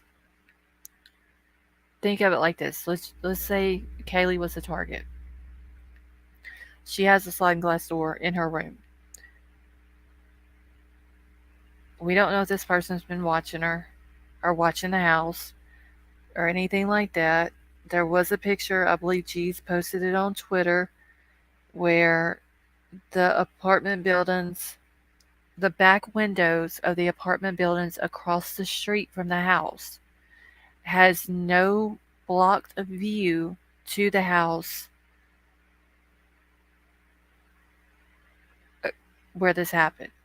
Like you can clearly, it's a clear shot through there, clear view. You could have seen in the windows or anything like that. If they, at night they had the windows or the curtains or whatever open, um, he could have known where Kaylee's room was at. He could have known that the sliding glass door was up there. He could have been going after her, went in there, she wasn't in there, and went over to Maddie's room. Maybe Ethan and them heard something upstairs, and they got up, and as the person was going downstairs, they were there at the same time, and what happened there.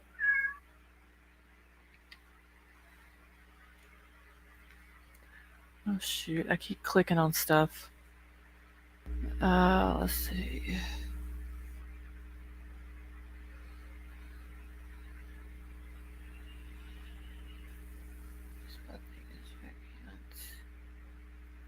Yeah, and like Troll just said, Jack hunts. If anybody in here has ever went hunting, you have to be quiet. You have to. Can one of the mods put a trigger warning? If you've ever hunted, you'll know what I'm trying to explain whenever I say this. When you hunt, you have to be very quiet. You have to stalk your prey.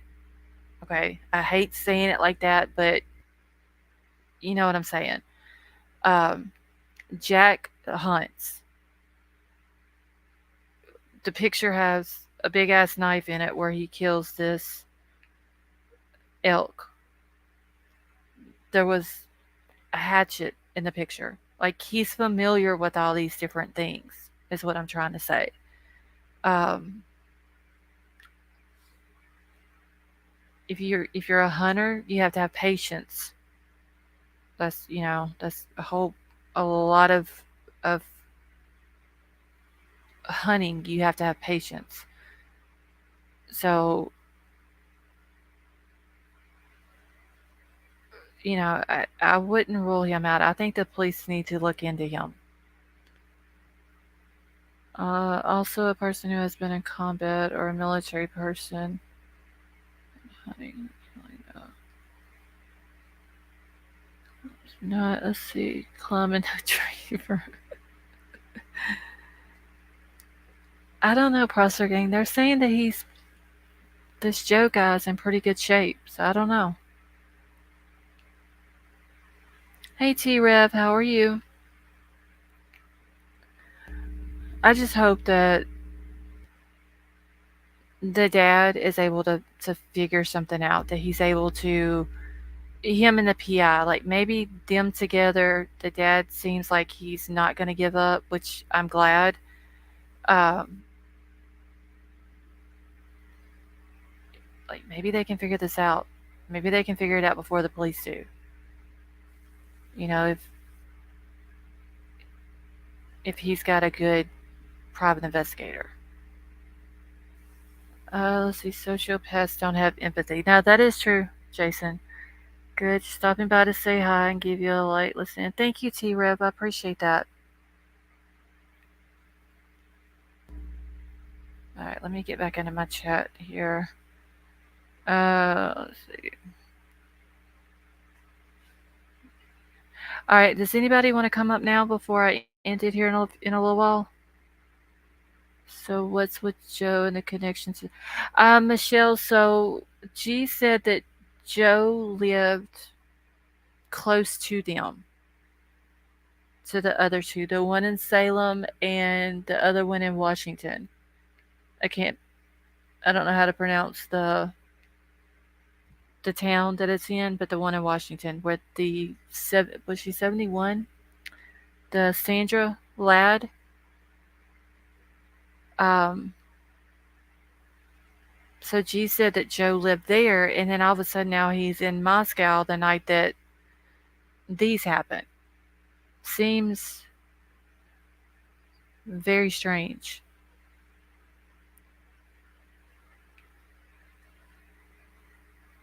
And being that the Washington one and the Oregon one is not that far apart either, and he's living in that area. Now that doesn't. I'm not saying that he did it. It's just it's very weird that he happened to be close to the other two when they happened. They had very similar ways, the way things happen. And then you've got this in Idaho, and we know that he was in Moscow that night. Like he's on the food truck camp.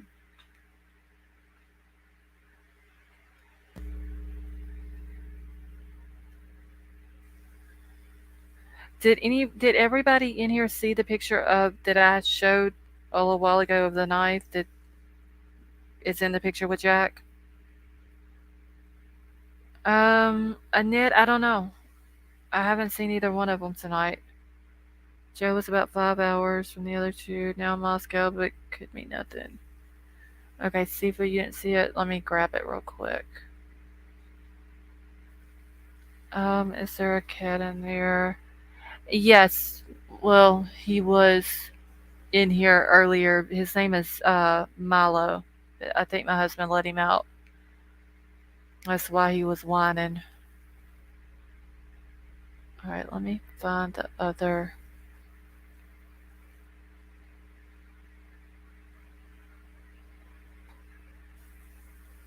Hoodie guy. Hoodie guy's got his own folder now. Let's see, I think this is it. It's really spooky. Alright, here it is right here.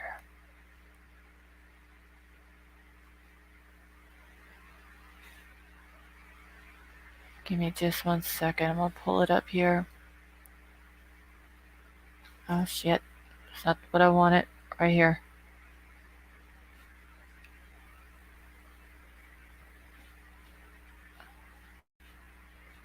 And it's kind of blurry. The marked out stuff is an animal that he killed, so that's why that's marked out. But the knife is like right here. And I was in the middle of a conversation with someone else when I was going through these pictures and like had to, yeah, it's kind of blurry, Sifa, but I mean, I don't, there's other pictures on here, but the animal is not like marked out or blurred out or whatever. So I don't want to pull those up. But anyway, I was literally in the middle of a conversation about something else with someone, come across this knife, and I was like, don't mean to change the conversation, but is that a K-bar knife? And they said no, but it kind of like it. See, the knife has a blade like a K-bar, but handle and different guard. Yeah, see, I didn't know if it was or not. Jeremiah, the person I was talking to, said no, but it's similar. But the coroner in the police department didn't say that it was for sure a K-bar knife. They just said one like it. And these pictures are from 2015, but that doesn't mean anything. Did anyone see inside kitchen pics on Duty Run's channel? There was blood all over kitchen walls and cabinets. That kitchen. Oh no, $silver. I didn't see them. So he actually showed that on his channel.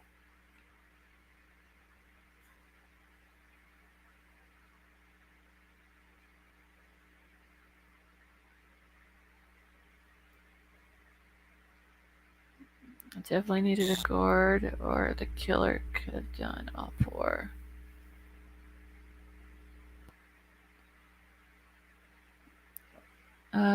That handle gold looking. It's like a. Yeah, sort of like a yellow color.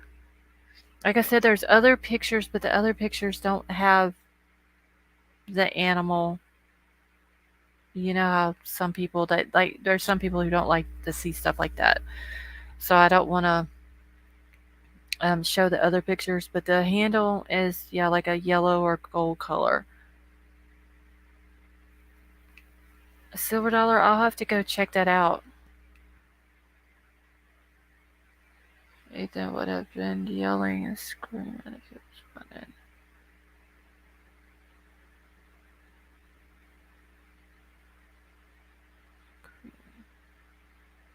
So that's one of those cheapo. I doubt they used something cheap to clean that elk.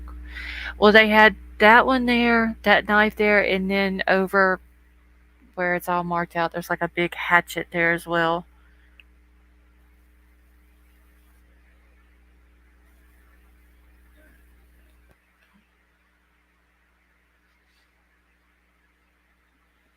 You keep talking frogs, and I'm thinking I want to go look, but I ain't gonna. Wait, what is.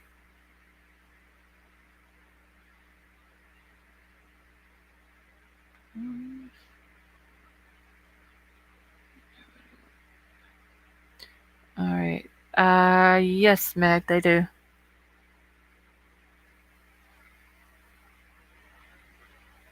Could be brass guard, even I don't recognize the exact knife. It's kind of hard to see. I don't think any of the other pictures. I don't know if you can see it any better. I don't think any of the other pictures have it, and it was just that one. I'm trying not to show. I think that was the only one. But yeah, it's like, I don't think it's gold. I think it's like the handle part almost looks plastic to me. Yes, elk jerky, or just his mama's holding the backstrap in the other picture. But I'm not gonna like zoom all in on that.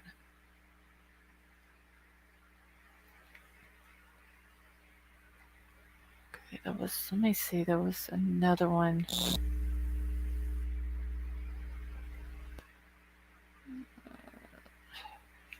I don't think there's. Hold on, let me look at this one. I'm trying to see if you can see the knife just laying around in another one other than that picture, but I don't think you can. Yeah. Let's see. I don't think there was any other pictures with it either.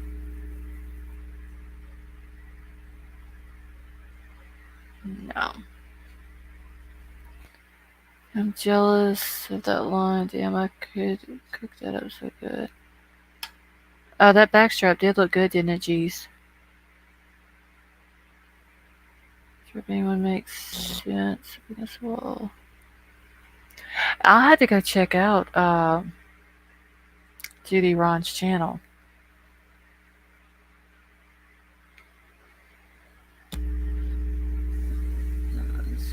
Water.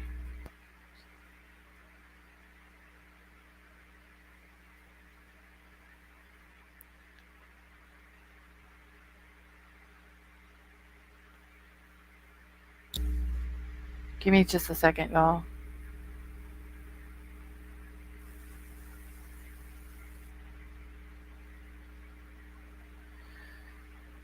Oh, shit.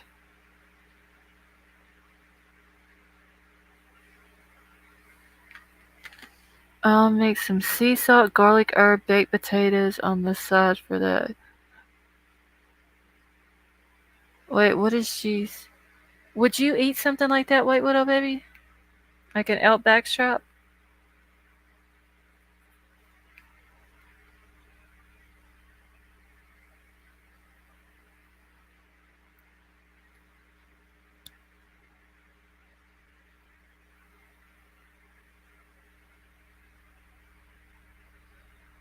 I don't even know it was elk. No, not if it was cooked right. I mean, it wouldn't. It's really good, White Widow baby. You would probably like it.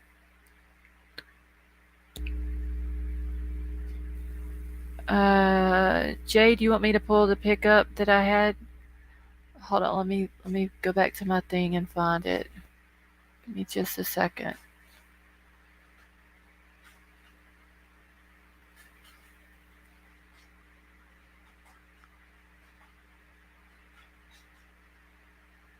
Who was it that was asking about the handle on that knife a minute ago? Was that you or was that Jeremiah? I done forgot which one. Yeah, spice it up, wrap it in bacon. Let's see. She got the pickle slushy and she said not to. And I did it anyway. Okay, I have your email. I have a better picture of it that I can email to you.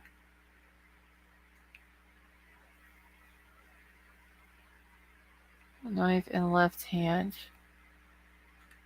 Hold on.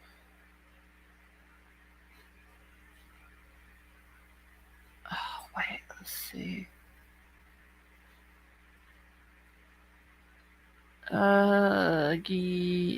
Looks like he's. I've got a better picture, but I can't tell. But no, the knife jade that I'm talking about is right here, in the bottom down here, under like right underneath the green. It's kind of hard to see in these pictures because they're a little bit blurry, but there are pictures out there that doesn't have the animal marked out, um, that where you can see it better.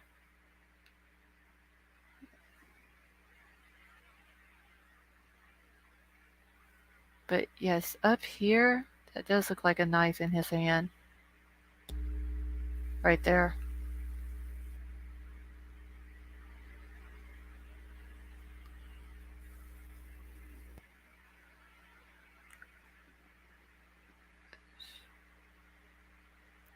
And then there was also a hatchet down in this area, but y'all can't see it.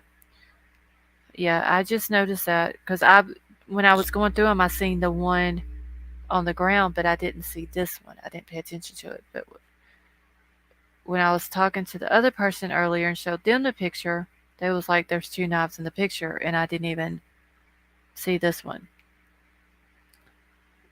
Wait, Jason Kim Horton is a guy wearing camo with the type of knife I saw on Crime Sleuthing, and he should be investigated.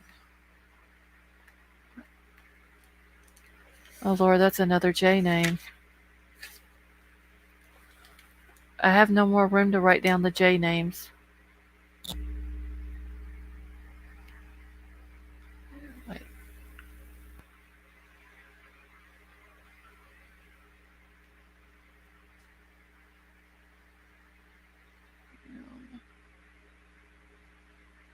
Okay, so hold on a second. Okay, that long knife is a Green River Skinner type knife, Shepherd Skinner. The one in his hand, Jeremiah? The one you're talking about?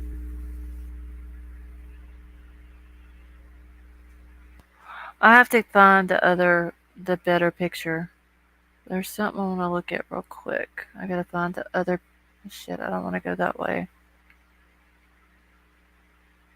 Okay, I was looking at. Oh, shit. I was looking at something real quick. Because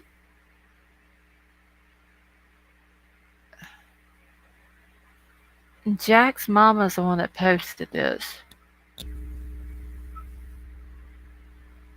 It said unbelievable help of Garrett and Rochelle. And Garrett is Rochelle's son. So I was assuming that because this dude right here in this bottom picture down, damn it, in this bottom picture down here was the same dude in this picture in the camo. I'm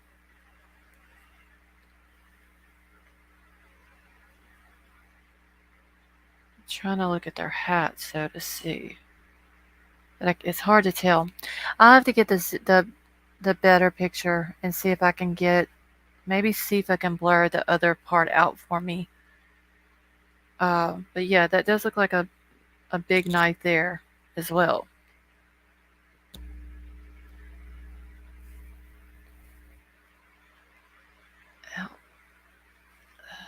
Session with knives and hunting in their names. I'll begin with the J. Yeah, Jim, I just wrote down another J name. That's weird.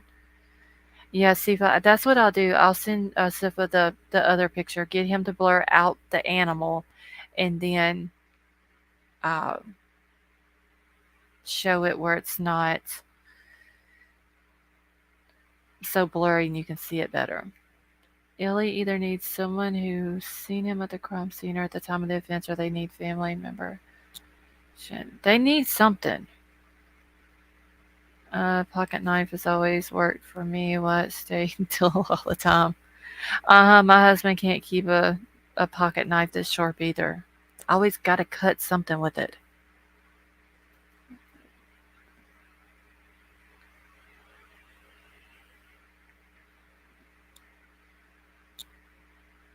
All right, so I know there's some new people in here that wasn't in here whenever I started the live. If you need me to go back over uh, why I think possibly that Jack, the hoodie guy, could have gotten his name cleared or could have been cleared quicker, and go over the people who his family is involved with, just put a one in the chat and I'll kind of go back over it real quick.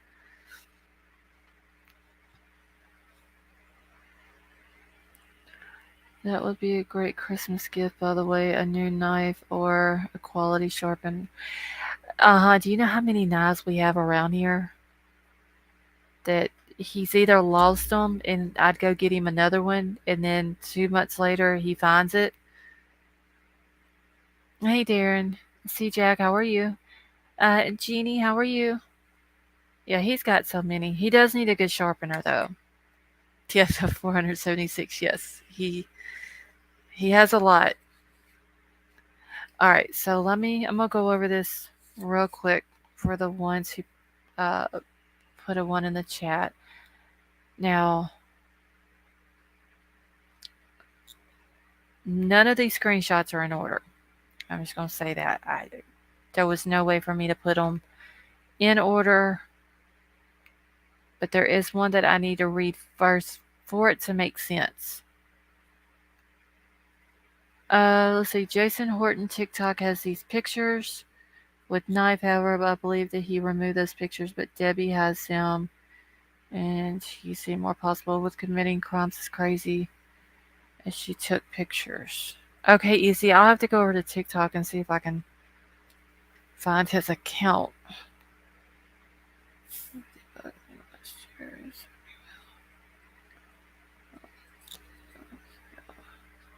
All right. Let me pull this up real quick.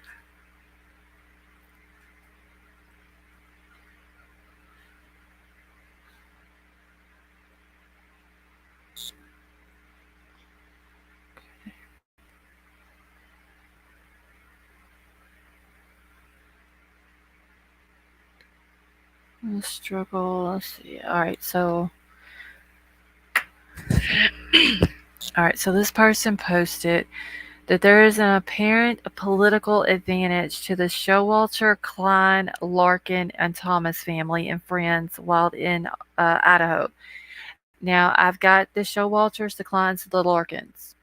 I'm still looking into the Thomas family to try to figure out how they're connected to the other three families. All right, so Carl Klein as lead deputy attorney general. Rochelle Klein is in the waste management business and is vice president of the Idaho Solid Waste Association, being close friends with the Meridian mayor Robert Simonson, regular local and statewide political donors, and having ties throughout the state with various councils, chambers of commerce, businesses, and nonprofit organizations, Expansion International, not to mention the various forces of police. Okay, this is really just a big old photo dump of various websites and social media screenshots. It's a bit repetitive, but I thought that it would be helpful to to compile these in one place as the picture becomes clear. I in no way mean to insinuate that any of these people would act corruptly and give preferential treatment to friends and family members or in any way obstruct a course of justice. But if there are conflicts of interest, especially in law enforcement or the Office of the Attorney General, a full disclosure ought to be made to the public and to the victims' families.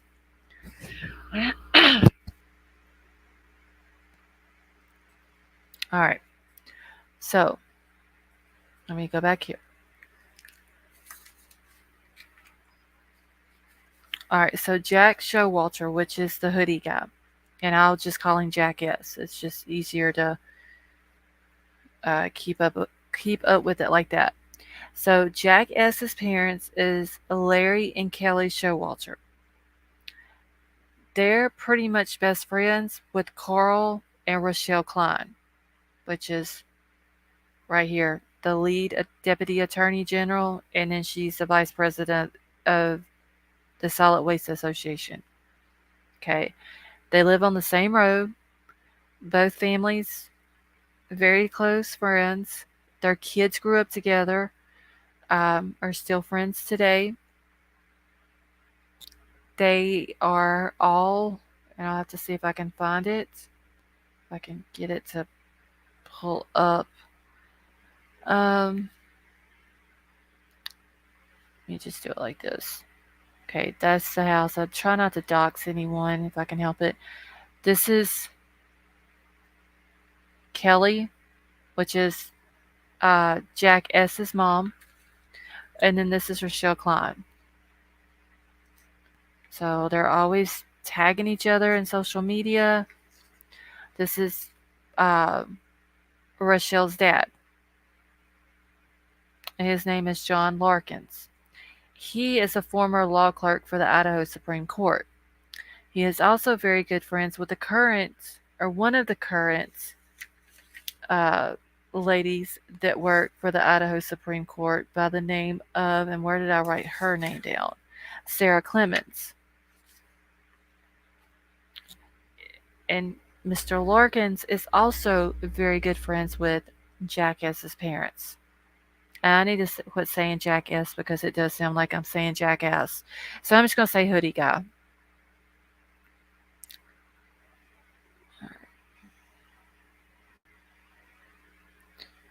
Okay, so this is just the Klein family.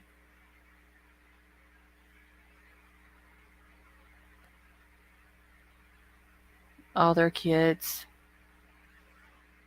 Okay, that's the picture that I just showed y'all a little while. Damn it, I gotta get the things off the bottom. It won't go away. Okay. So that's the one I showed y'all a minute ago. This is where Rochelle Klein is friends with the mayor, the Meridian mayor, Mr. Simonson. She's telling him happy birthday. He's telling her thank you. They all stand in with each other. Okay.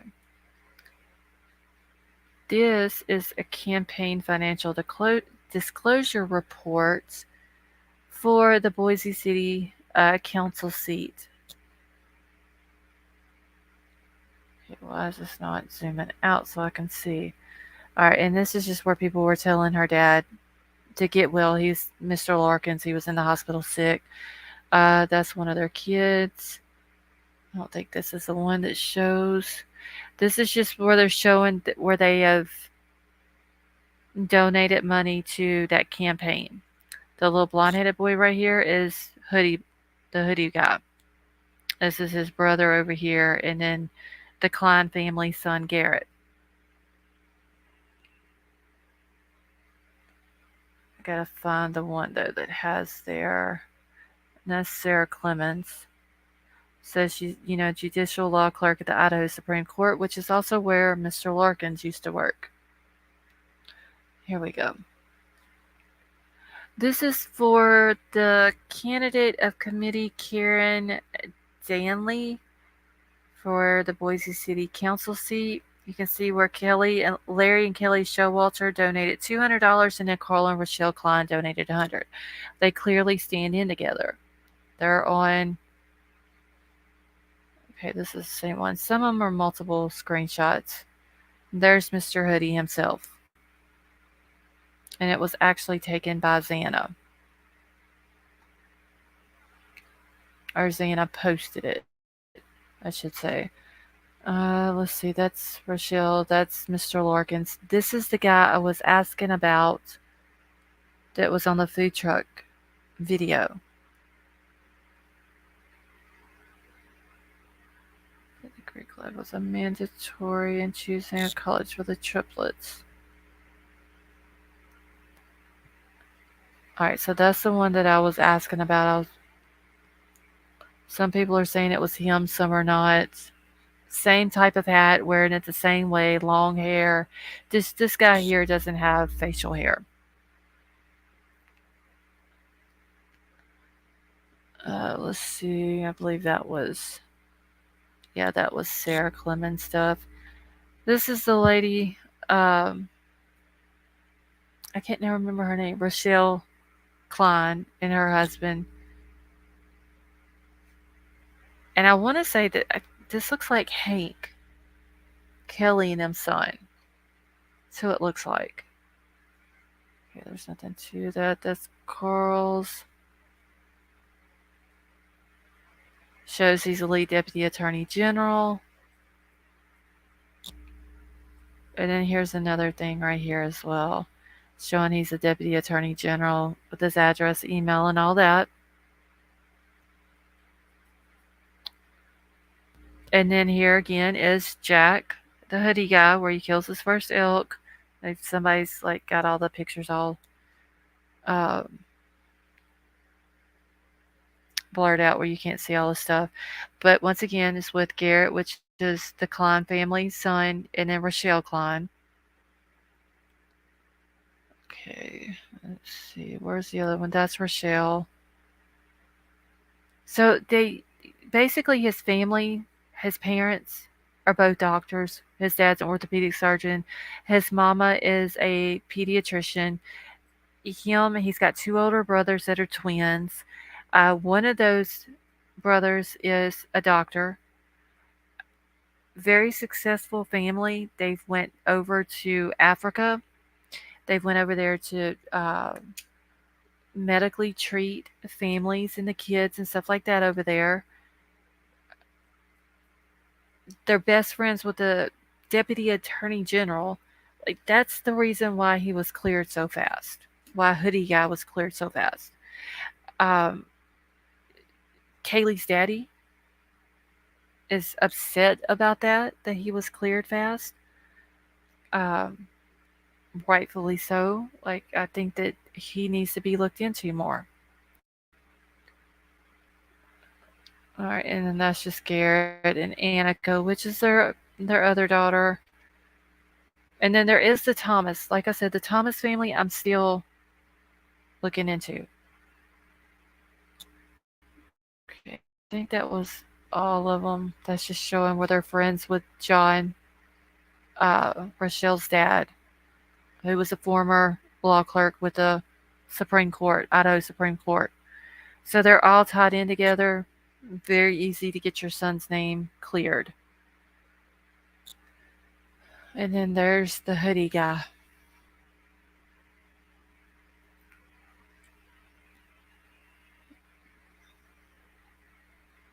I think that was all of the stuff that I had. Yep, that was all of them. So that was pretty much a recap of it, of the family and how they stand in with some political people.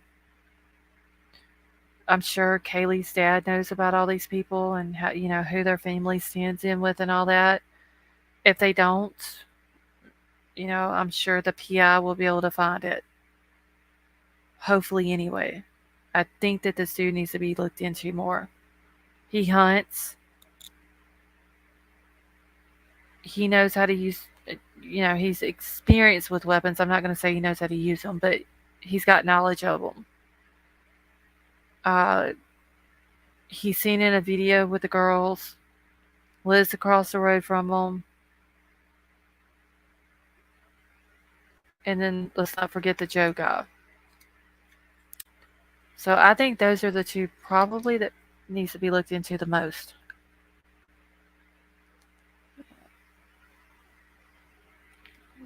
Wait, little baby, you're welcome. Hope he's innocent like everybody else. This is really terrible crime. Yeah, it's very, very sad is what it is. Horrible and sad. No matter what their logical thinking or whatever the reason they had going on in their head, it still wasn't worth four people losing their life.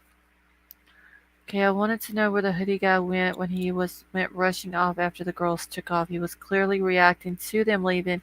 It does look like that he walks towards the car and then he like waves at them and then he takes off walking down the street and goes around the corner. Got another ride and he got his car. But I wonder if he drove to the bar. Does anybody know if he drove to the bar or what? Because I know it's not that far from where they lived at, but would they have walked that far?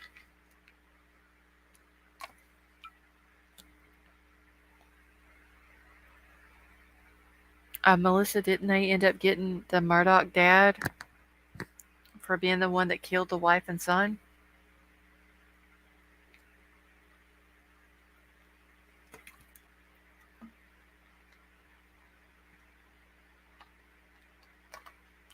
See, I'm still leaning stranger on the move, no suspects.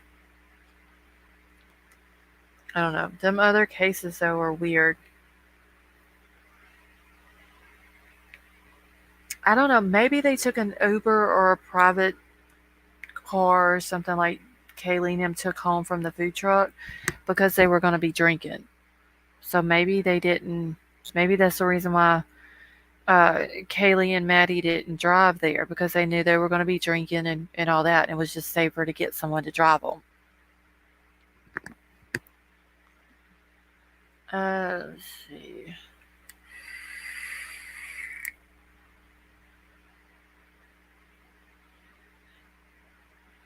Two out at a bar when they aren't of age. Now, Kaylee and Maddie were 21.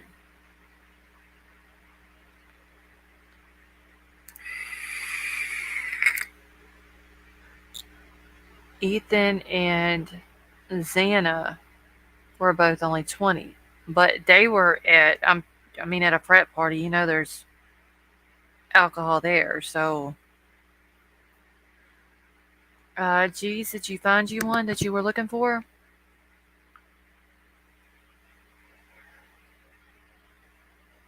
No, it's not. In Louisiana, they used to let people in at 18 and stamp their hands. They just couldn't drink until they were 21.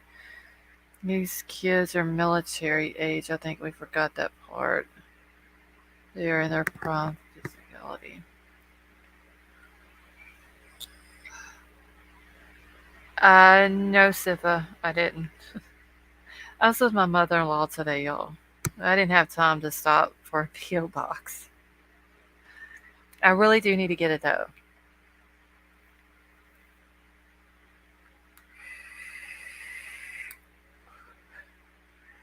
Exactly, like they would stamp the people who was 18, 19, and 20, let them into the bar, and then be like, okay, you can come into a bar with all these people drinking, but you can't drink because you're not old enough. Yeah, the stamps didn't last 5 seconds once they got past the door. No, Kentucky, what sounds don't exist anymore. What about? Um,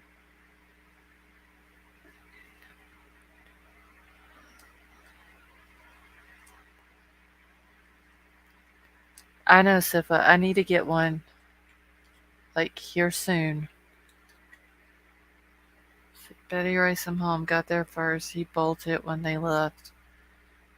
Yeah, I mean that he living that close to him, he very easily could have just hopped right on across the street and nobody even seen him. If he lives in the neighborhood, he probably knows who has Ring cameras and cameras outside their house and everything else. How am I supposed to send Christmas presents? Sifa, you don't have to send any Christmas gifts.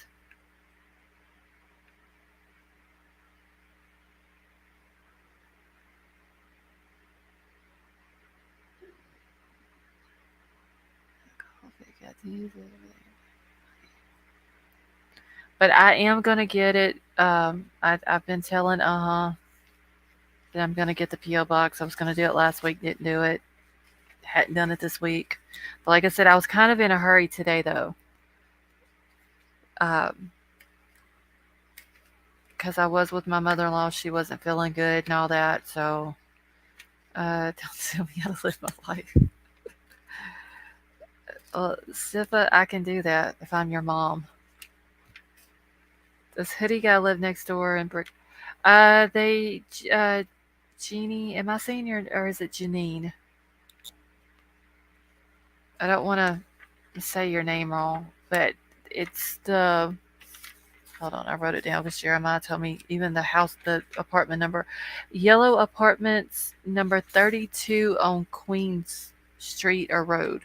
So it's Jeannie. Is that right?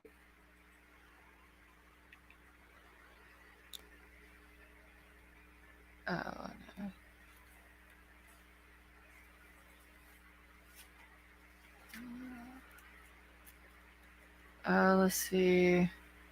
I have a gift I want to get you to. Wait, what? I have a gift I want to get you to, so you better make. Oh my gosh. Okay, I'm gonna go. What's today? It's Tuesday now.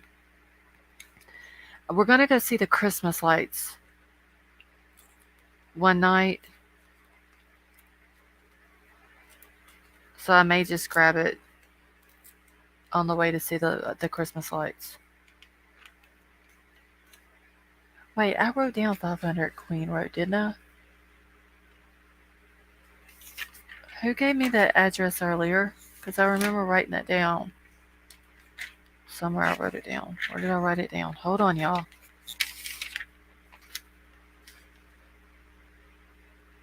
Well, I thought I wrote it down.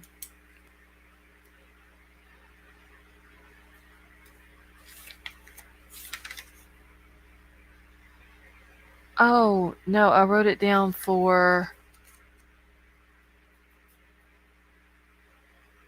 the Jacob guy. When y'all gave me the Jacob dude's name, I wrote that down 500 Queens Road. Okay.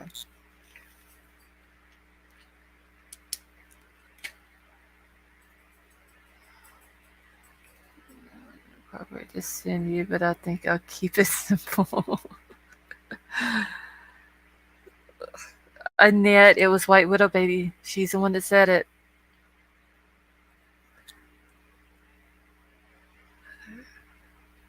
How far am I from Natchitoches? That's where we're gonna go see the Christmas lights, but I'm probably hour or so from there. But we always go there. I mean, it's the same damn Christmas lights every year, y'all. The only thing they change is how many years it's been. I think this year maybe 90, I believe. I can't remember. But that's about the only thing they change every year is the number that they've had the Christmas lights up. You seen her Mr. Pinky or yoga mat with goats. Yes, he really does. He's literally every day. I want to go see the Christmas lights. I want to go see the Christmas lights. So we're gonna go see the Christmas lights. And I'll only go during the week because in Natchitoches it's very, very congested. People don't know how to drive, and it's crowded. Thank you, So I'm gonna go during the week when there's not gonna be anybody. And plus this weekend. No, wait, maybe that was this past weekend. They had the Christmas festival sometime. I don't remember when it was. It might have been this past weekend. So that's done and over with. So everybody that was that was in town for the Christmas festival, they've done left. Let's see, we are putting out all of our Christmas lights on our house at the moment. Pick went down, my poor husband needs it. Yeah, Ned, just send them to me. I'd like to see that. People in Natchitoches cannot drive. I hate that. I don't even go there that often, and I hate when I have to because it's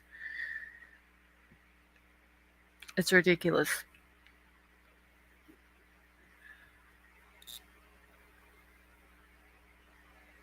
Speaking of, four men saying yuck at the vendor, hoodie guy saying. Alright, I'm just catching back up. I know a city neighborhood that goes all out. I'm considering that over zoo lights so we can eat after. Yeah, Silver Dollar, have you ever been to Natchitoches? If you have, you know what I'm talking about the people can't drive. Like, half the people in Louisiana can't drive anyway, but Natchitoches and Shreveport are, like, horrible.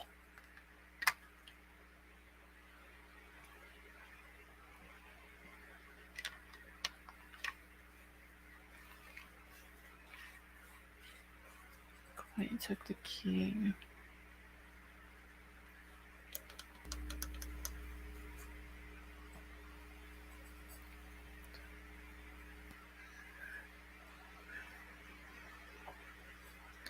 Okay, what do y'all keep talking about frogs in here?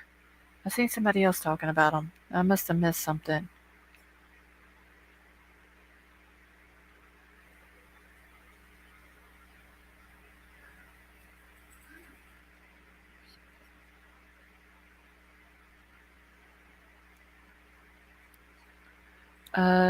Many times we always just spend the night because you spend hours trying to leave. It's horrible. So you know exactly what I'm talking about with the driving. Jeremiah loves frogs. Oh, okay.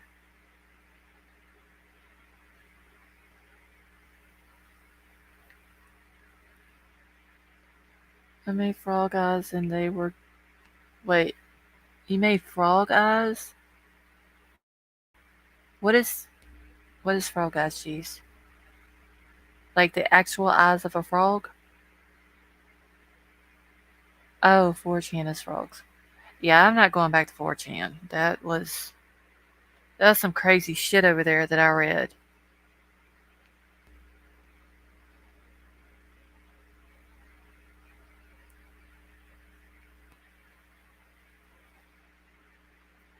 Like they had like some crazy off the wall shit. White Widow Baby, it's like a bunch of different message boards for different uh like subjects, I guess. And there's one on the Idaho 4, but it's very off the wall. But and there was a few posts that I seen on there that I didn't even like. Um, and so I'm not gonna go back to it. I don't know what it's got to do with the frogs though.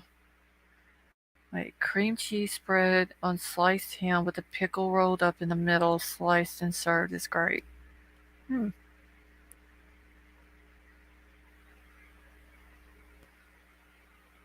Yeah, but trust me though, White Widow Baby, if you've seen some of the stuff that I've seen, like there was a picture over there of one of the girls and somebody said some very inappropriate shit. And I was just like, no, I don't wanna be over here like scrolling through posts and seeing stuff like that. It was just very inappropriate, some of the stuff that I seen.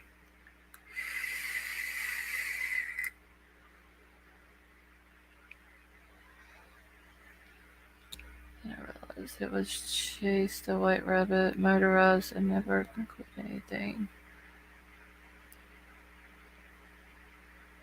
Yeah, Silver Dollar, I don't like it.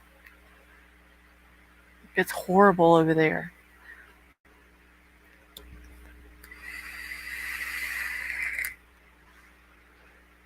I need to try Jesus. Oh shit, what are they called? G's that y'all did with the pickles? Smoked pickles. I need to try some of those.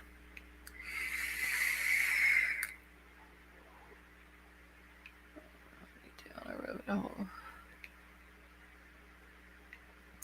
Oh, wait, what a baby. Trust me, you wouldn't like it. Not what I've seen over there. You wouldn't like it at all. Yeah, I'm gonna have to try that because the pickles really did look good after she had sent the other picture after they were done. What is with the frog? I don't know, Jim. I have. Oh, Prosser Gang. There was a picture of one of the girls, and there was some very derogatory remarks made about the picture and about what happened to her and all that. And the fact that they let anything be said over there, just people go wild with it. Bacon wrapped smoked pickles, frog eyes are better and easier. Yeah, but the smoked pickles look good.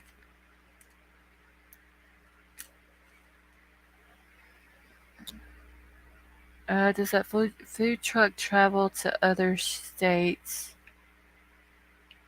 I think the food truck stays there, doesn't it? Yeah, filter free would be a better way to say it. Like, I mean, I'm all for having a place where you can say whatever you want, but there also comes a time where, in a situation like this, people shouldn't be putting pictures of victims, especially females, and saying what some of the people over there were saying. Like, that's just disrespectful. Hungry Jacks now and get an Angus burger. If you can get it nor in bed, the hacker's always dropping good shit.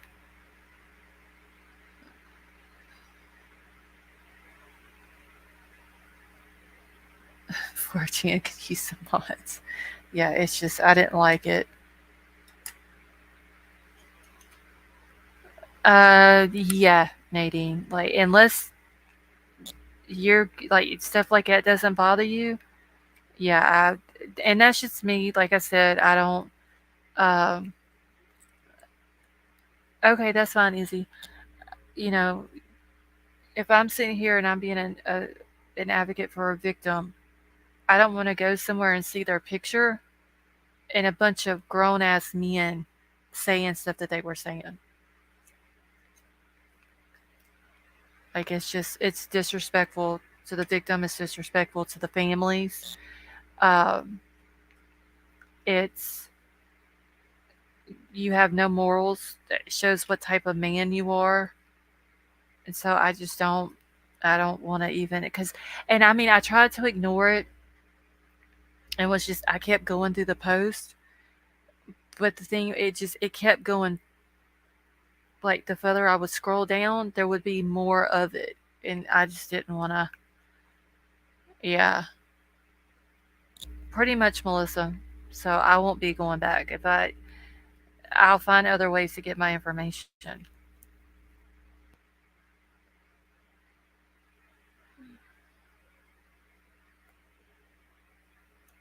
Jeremiah said frog memes. I'm trying to see. I remember seeing a couple of different memes over there, but I don't remember if they were frog ones.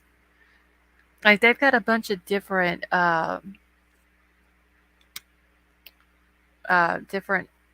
boards over there. Like, they got all kind of stuff over there. But yeah, it's completely unfiltered.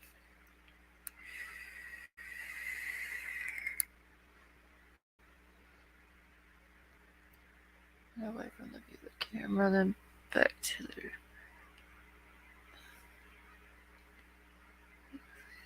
Okay. See, I've never heard of Gab before.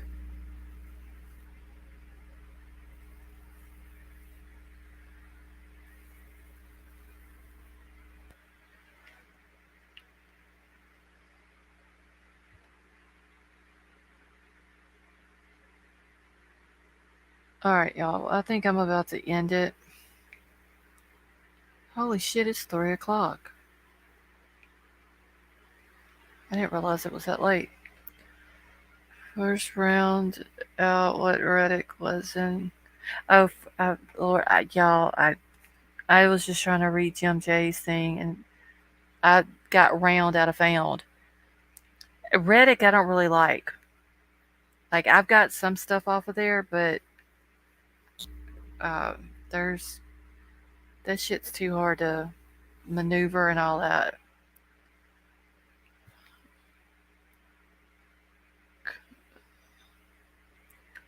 Wait, Siva, you're behind what? Probably another street away from. Oh, you must have been behind on the thing. It's 9 a.m. Bear Love, where are you at? Oh, you must be in the UK. I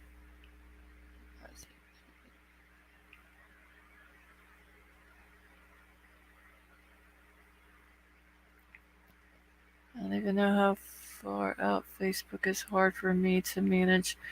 Facebook isn't that bad. Twitter, I kind of got used to. Instagram, nothing to it. And TikTok is good. But Reddit, I guess because I just don't mess with it as much. Gab has good memes. I steal them. I've never heard of Gab.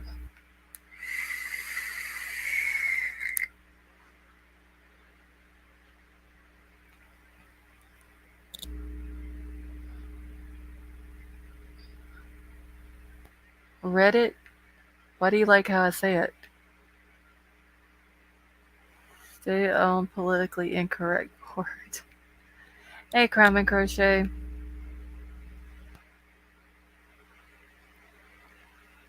Yeah, I've been on for 4.5 hours. I'm about to get off here in just a second.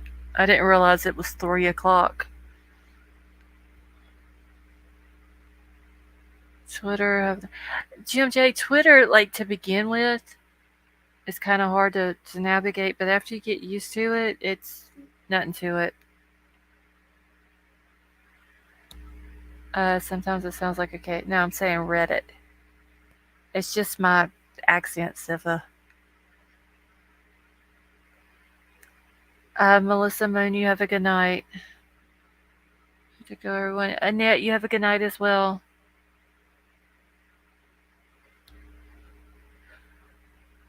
Twitter character limit makes it. Yes, Jeremiah. I hate that.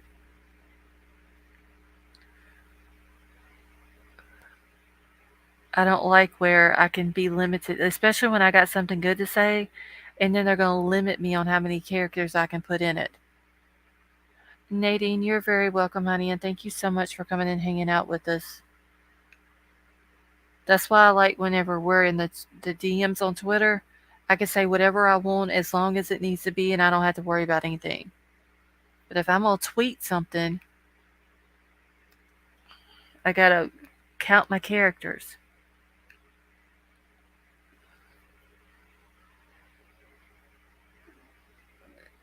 Bear Love, I appreciate y'all as well. God, you lost me already with the limited characters. GMJ, with Twitter, like if you're going to send out a tweet, you can only use so many letters. I don't remember exactly how many. And YouTube does it too. Like if you're going to put a comment in chat, it can't be over 200 characters. So that's letters, spaces, and everything, which is ridiculous. So 65 on Twitter. Yeah, I got way more to say than 65 characters. It's ridiculous. I got way more to say sometimes than 200.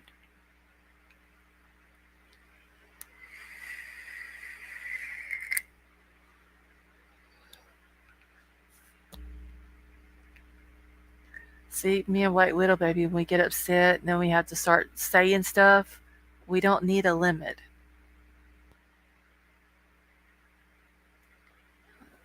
Which is why you have that. Yes.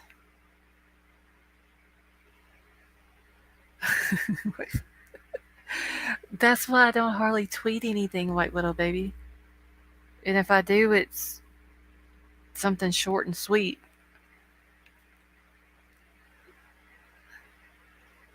Yeah, but at least YouTube does give us 200 characters. It still ain't enough, though, but I mean, it is better than Twitter.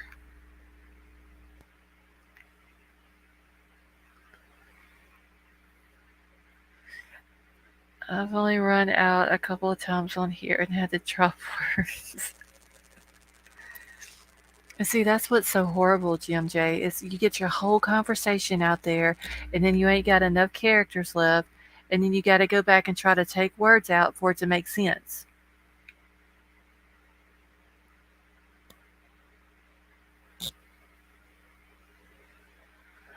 Prosser gang, you have a good night.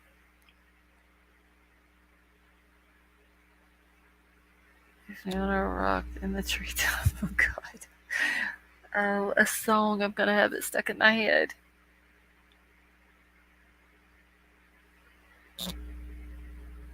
Wait, no, my pickles. I think they're still in the packages. Wait, Sifa, you dropped pickles on the floor?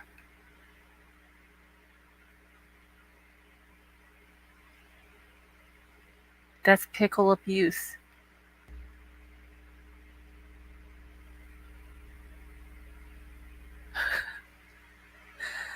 Oh my God. Hey, Aura. Oh, y'all, I didn't even take my allergy medicine tonight. Yeah, Aura, I'm about to get out of here, girl. I've been on here for 4 hours and 32 minutes. I don't know what it is. What do you mean, Aura? You don't know what it is? I keep tweeting Elon Musk telling him to increase the number of characters. Yes, Crime and Crochet, that's what we all need to do. We need to tweet Elon and tell him we need more characters. Cause 65 just ain't enough.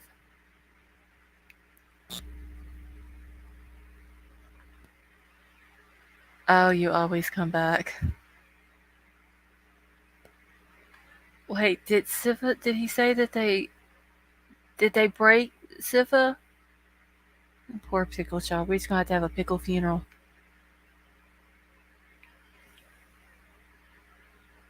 Hey, Emerald Queen.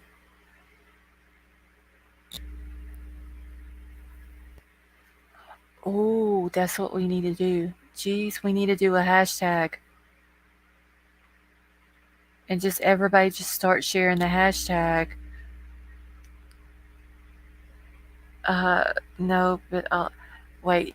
So now the pickles ain't gonna be no good if they ain't got no juice.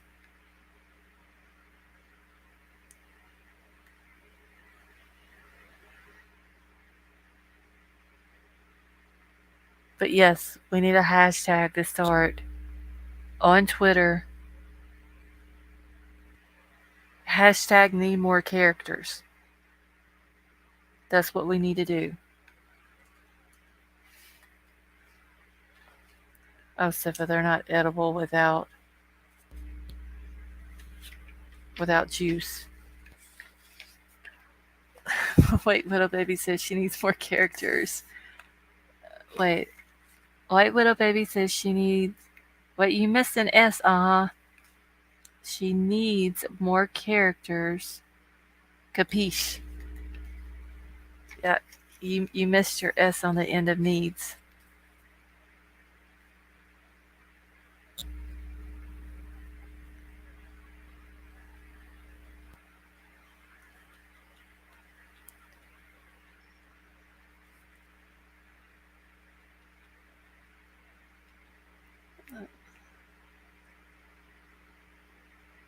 More characters, Musk.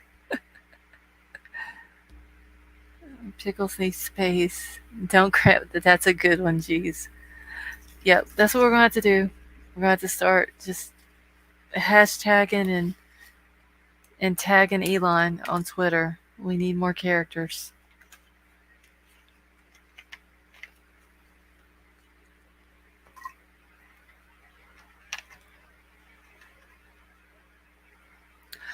Oh, okay. So wait, you said it in Italian. So White Widow Baby said she need more characters. Capiche? Only I don't have an Italian accent, so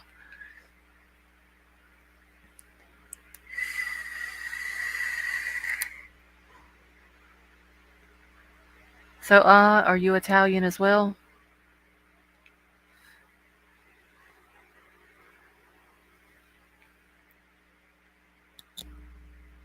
Yeah, my son is in there just a talking in the living room. I don't have a clue what he's in there saying.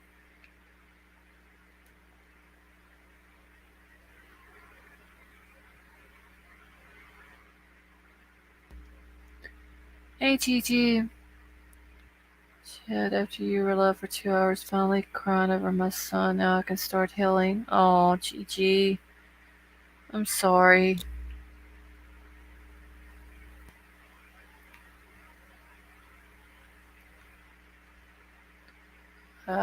See, I'm from.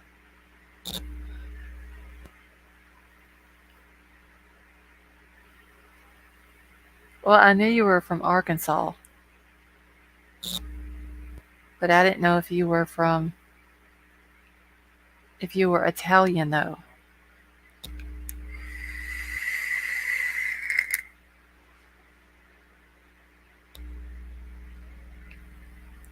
At least I'm good at dropping, spilling, and breaking things.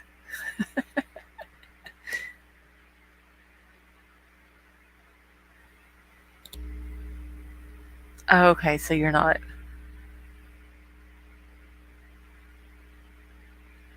Yeah, I gotta get out of here. It's already after 3 o'clock. Wait, I'm from Baltimore, West Coast. Oh, wait, so Jade's got one. Elon, help us. We need more characters because we can't finish even one normal paragraph respectfully. We people. That is the perfect one right there, Jade. That is what we need.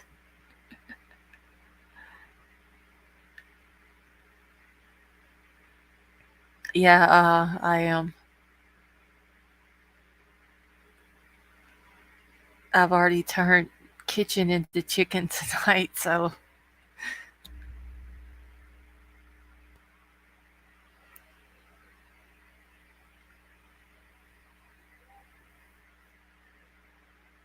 And Gigi, honey, you doing okay?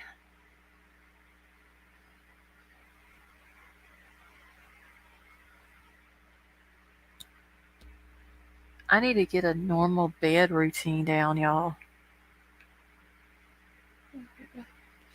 Yeah, Gigi, just know, honey, that we're all praying for you, okay?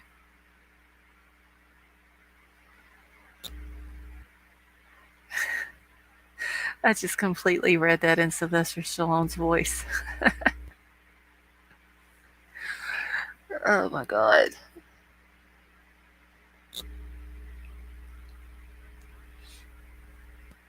I keep forgetting that you're Daisy.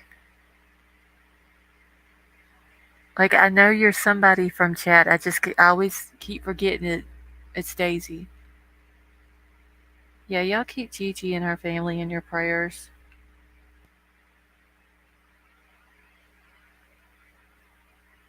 Elongate the space.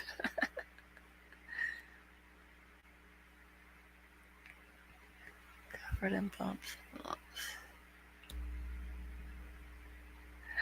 Crumb and crochet, I don't know. I need one though. Seriously. I never go to bed at the same time. I can guarantee you anything. It's 3:11 right now in the morning. I'm gonna get out of here and me and Sifa will talk until like 6 o'clock in the morning. It happens every night. I'm sorry for the change, but couldn't use Daisy into. Oh no, it's fine. I just keep forgetting who it is that was or who it was that changed their name.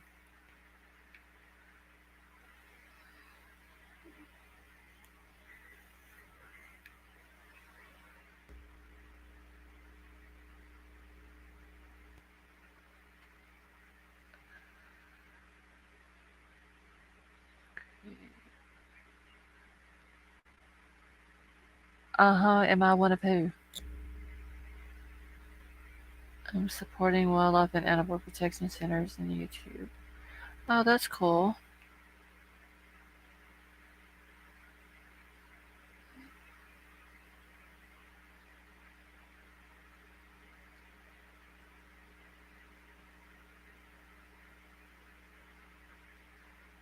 You're welcome, Gigi.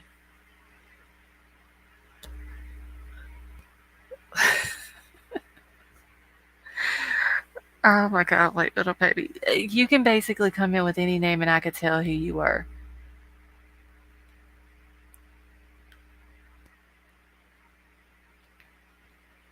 Wait, aliens from Toy Story. You're one of us. I've never watched Toy Story.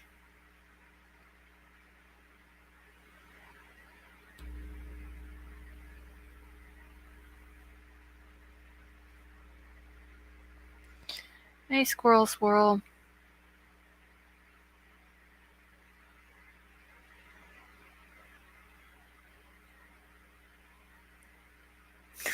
I'm fired.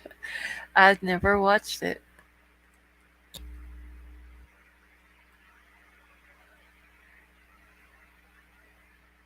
I think the floor and I have unspoken friendship.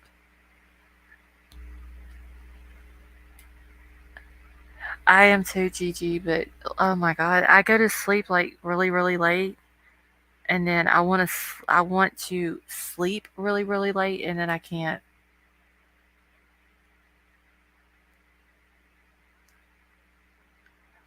What, little baby? We all love you, honey. You know that. Okay. Well, thank you for coming and hanging out with us, squirrel, squirrel. Can you change your name in chat without changing your channel name? Oh, no, I think it. I think you would have to change it back to whatever your, like if you wanted to change it, like White Widow Baby, she's always changing her, G's, and Crime Crazy. They're always changing their names constantly, but you can always change it back to your original channel name. Yes, you do. Everybody loves White Widow Baby.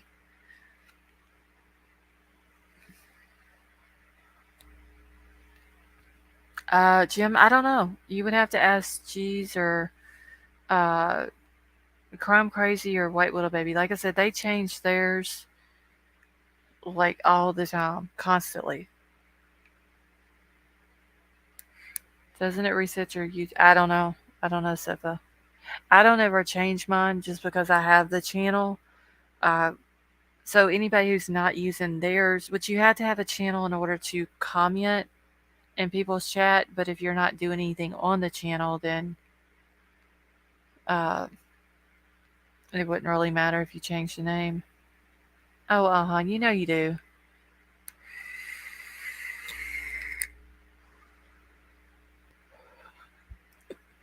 Sifa, we're laughing with you, not at you. So G says, hit your pick and go to change your account.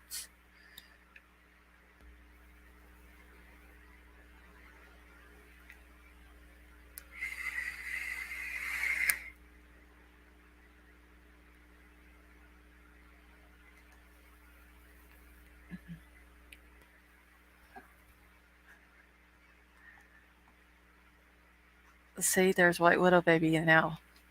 And there is Call Me Daddy.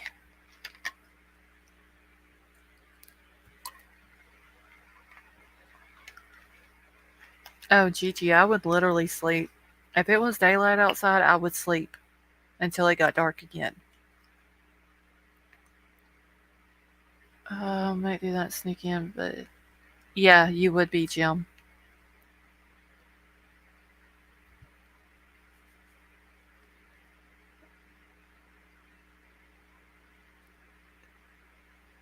Princess S White Widow Baby. Anybody, y'all should be able to tell if it's White Widow Baby just by her names. I know one of her names, not a lot of people in here have seen. Some of y'all probably have, but not a lot of y'all probably haven't. And she probably knows which one I'm talking about.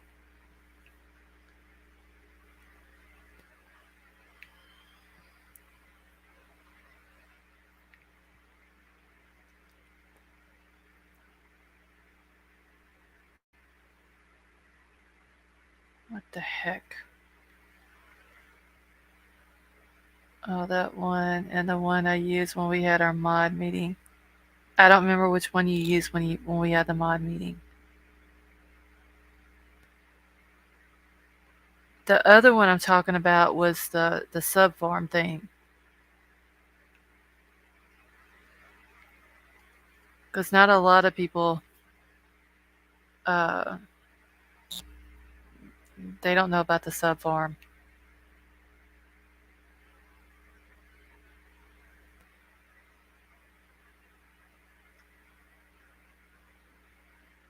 Oh yes, I forgot about that one. I would have knew it was you if you come in under that one too. I don't think there was anything that you can come in under that I wouldn't know that was you.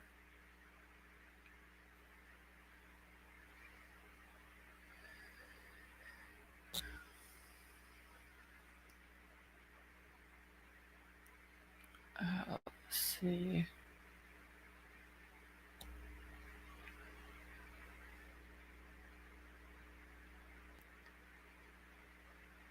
Um,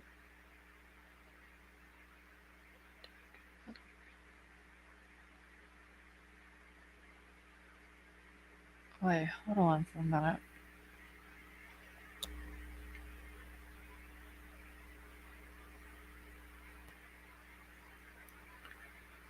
All right.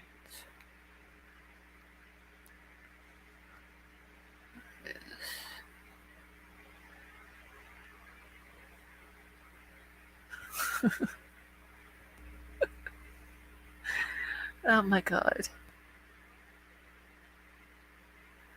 Sifa, did you send me an email?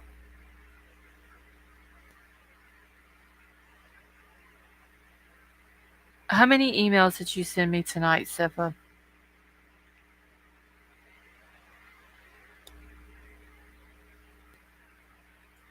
Because I have two different emails from you, and one of them doesn't have your picture on it.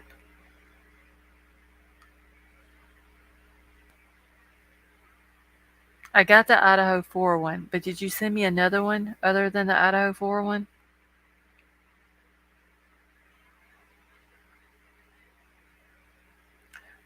White widow baby, the eggplant gives it away.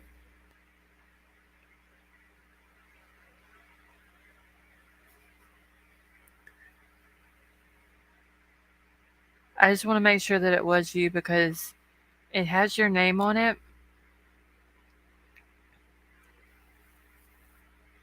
but one of them didn't have your picture on it. The Idaho 4 one has your picture, but not the other one, which is weird. That's never happened before.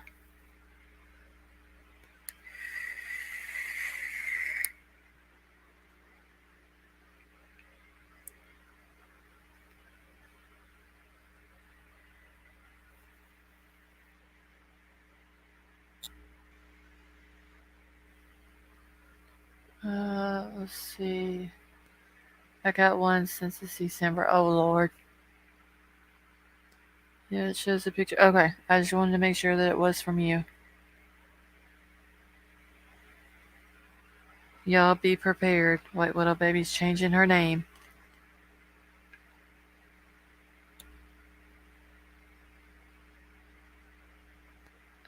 That's a big purple.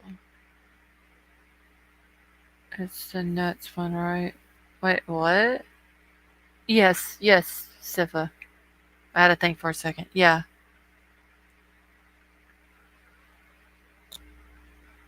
Pickled corn. That's gonna be cheese.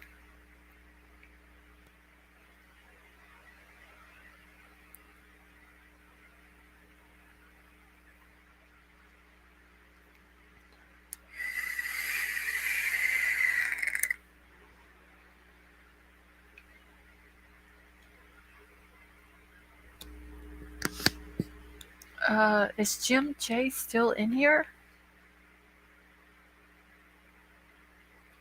Oh, Silver Dollar, she going to change her name again. I had to think there for a second, Sifa, who you were talking about. Because I was actually thinking of someone else. Okay, so Jim J, G said the directions that she gave you, just follow the directions from there. Because she changed her name to Pickled Corn, and then you should be able to change your name.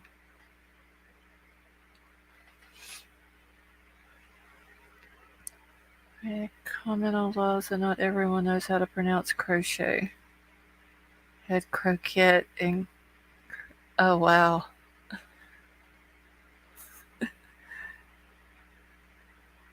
Yes, if I thought I was thinking about the other one and I was like, no, wait, it's not the other one. It's, yeah. But then I realized, you know what I'm saying, Sifa.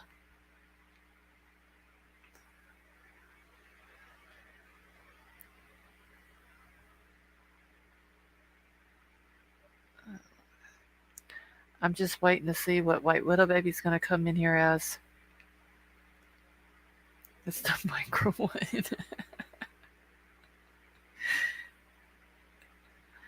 That is too funny.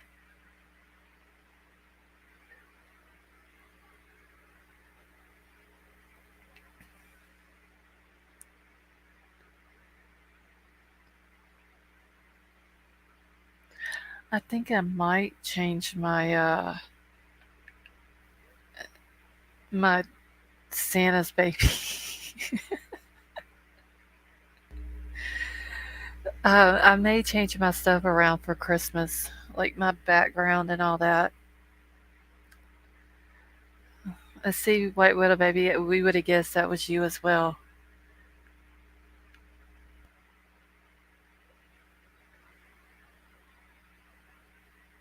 I figured you would have used uh, a different emoji though. Sent you a link for a calendar. Hope you like it. Okay, let me look real quick. I do need to start a calendar next year so I can put everybody's birthday on it. Because I had birthdays wrote down for December, and I don't know what I did with the little piece of paper that I wrote them all down on. Oh, shit, I didn't mean to click on that. And so I can keep up with everybody's birthdays. Uh, let's see. Emerald Queen, here we go.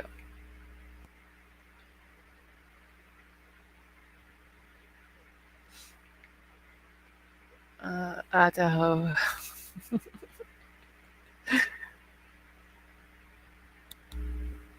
Oh, that is pretty.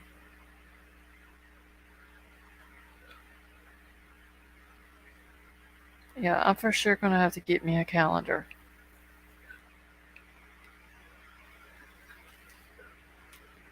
And then Awful Bad Girl. Oh, Lord. Yeah, I'm just gonna get out of here. I've been on here almost 5 hours and it's already 3:30.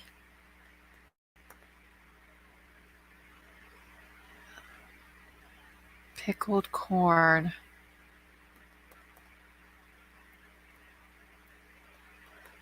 Okay, yeah. So what I'm gonna do, I'm gonna get a calendar for next year, and then I'll figure out like at the end of a live or something like that that everybody can uh give me their birthdays and I'll write them all down.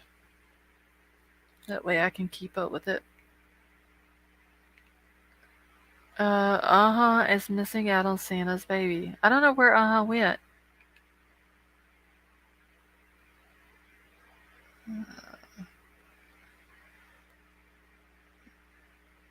Santa's baby makes Santa your ho ho ho.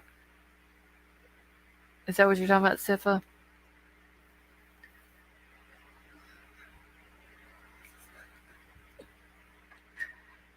When you get your calendar, do you want us to tell your birthday so you can write them all down? Yeah, Emerald Queen, that would be fine. That way I can just go through the calendar and put everybody's down. And then if there's a night or two after that that I don't have someone's, and they can give it to me whenever they come in. Well, Sifa, don't be mean to your sister.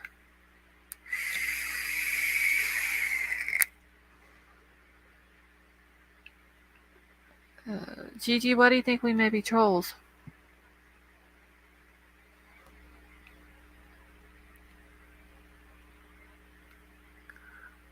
Hasn't noticed it yet, y'all.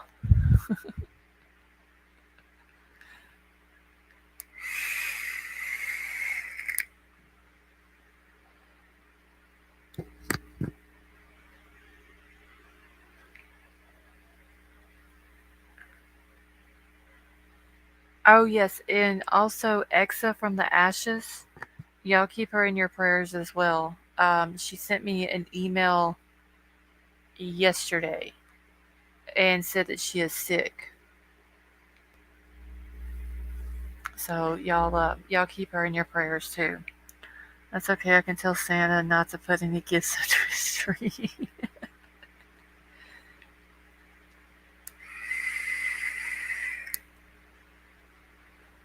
And I want to say she said the other night, the last time she was in here, that she was sick.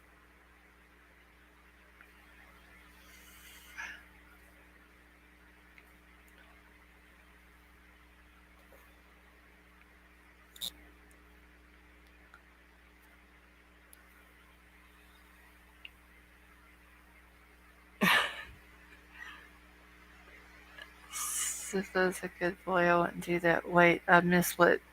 Hold on. Oh, you're talking. I thought you was talking about under somebody else's tree, white little baby.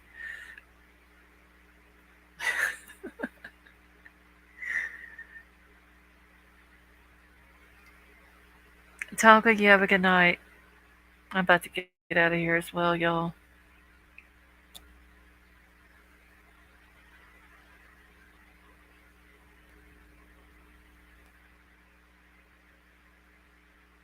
Oh fuck, I forgot who Sheila is. Sheila's cheese, right? White little baby.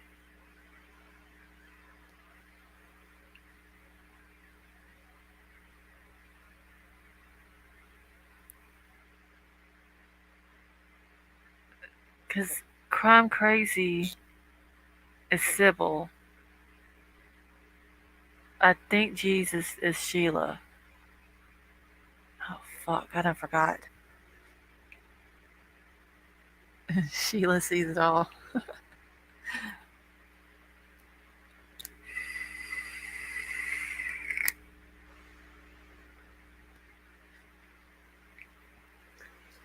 I had to watch Crime Crazy though. She'll come in under like 3 different names. Where's my chat at on my phone? Hold on 1 second. I gotta go see who Sheila is. I know who it is.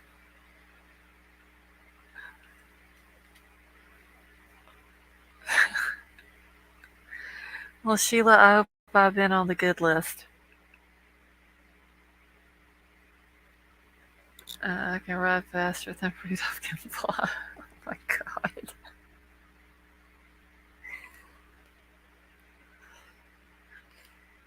god. Vaughn, you have a good night.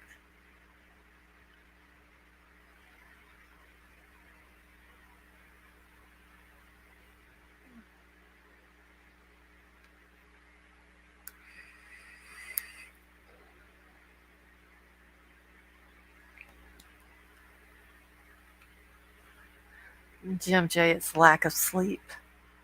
That's what it is. We don't get no sleep, and then we get crazy. And Gigi, you have a good night, honey.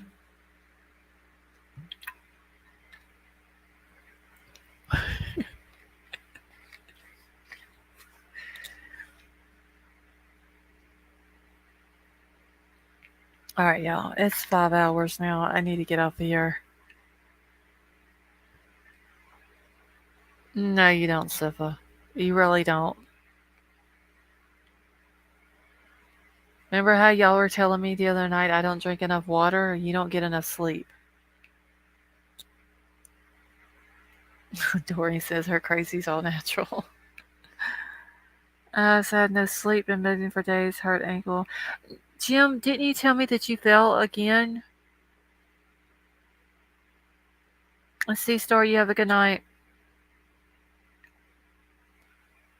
I can't remember if that was tonight on this live that I asked you that, or if that was last night's live that I asked you and you said you had fell again.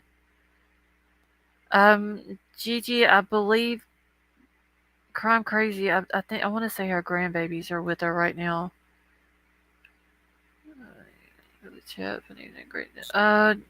Sheila, you're very welcome, honey. We love you too. Today I'm asked that. Oh my God. You're falling so much, Jim, because of your ankle?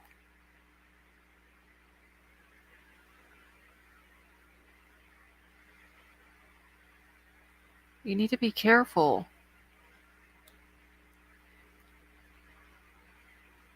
And Zara, you have a good night as well, honey.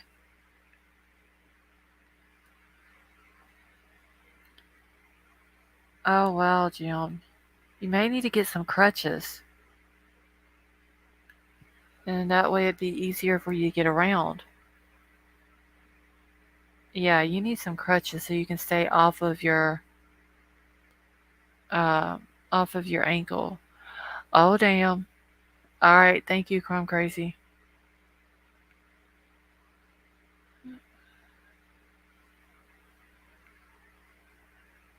Yeah, but if you keep falling though, you can break something.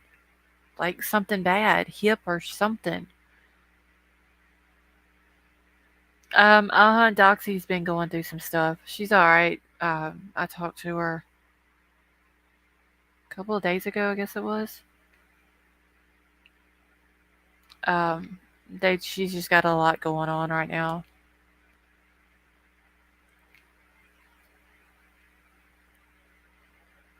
Yeah, she's fine.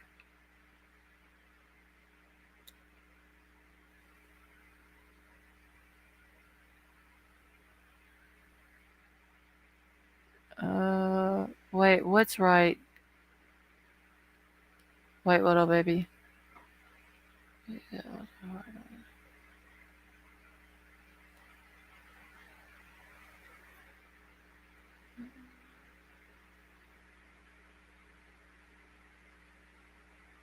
Okay, well, I can't wait to see this email.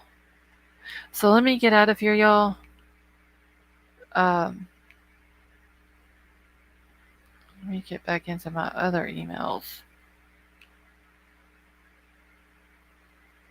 Wait, I told Sheila that the elves can find her head, that she.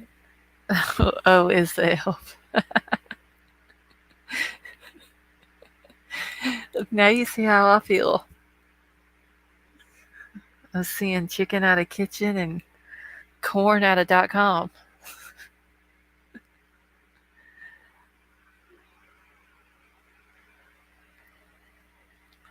Yes, Jim J, for real, you really do need to slow down. Like, I know you have a lot going on, but it's better to slow down and not get hurt any worse than it would be to fall down and break something and you really couldn't walk.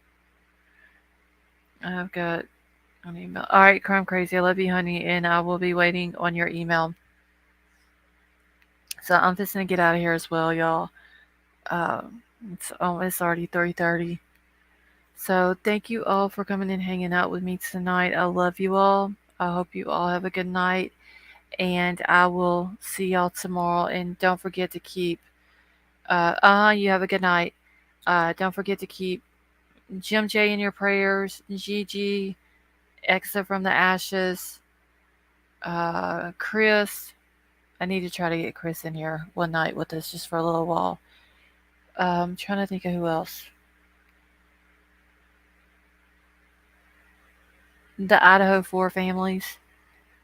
Keep them in your prayers as well. So I love you all. I hope you all have a good night, and I will see y'all tomorrow.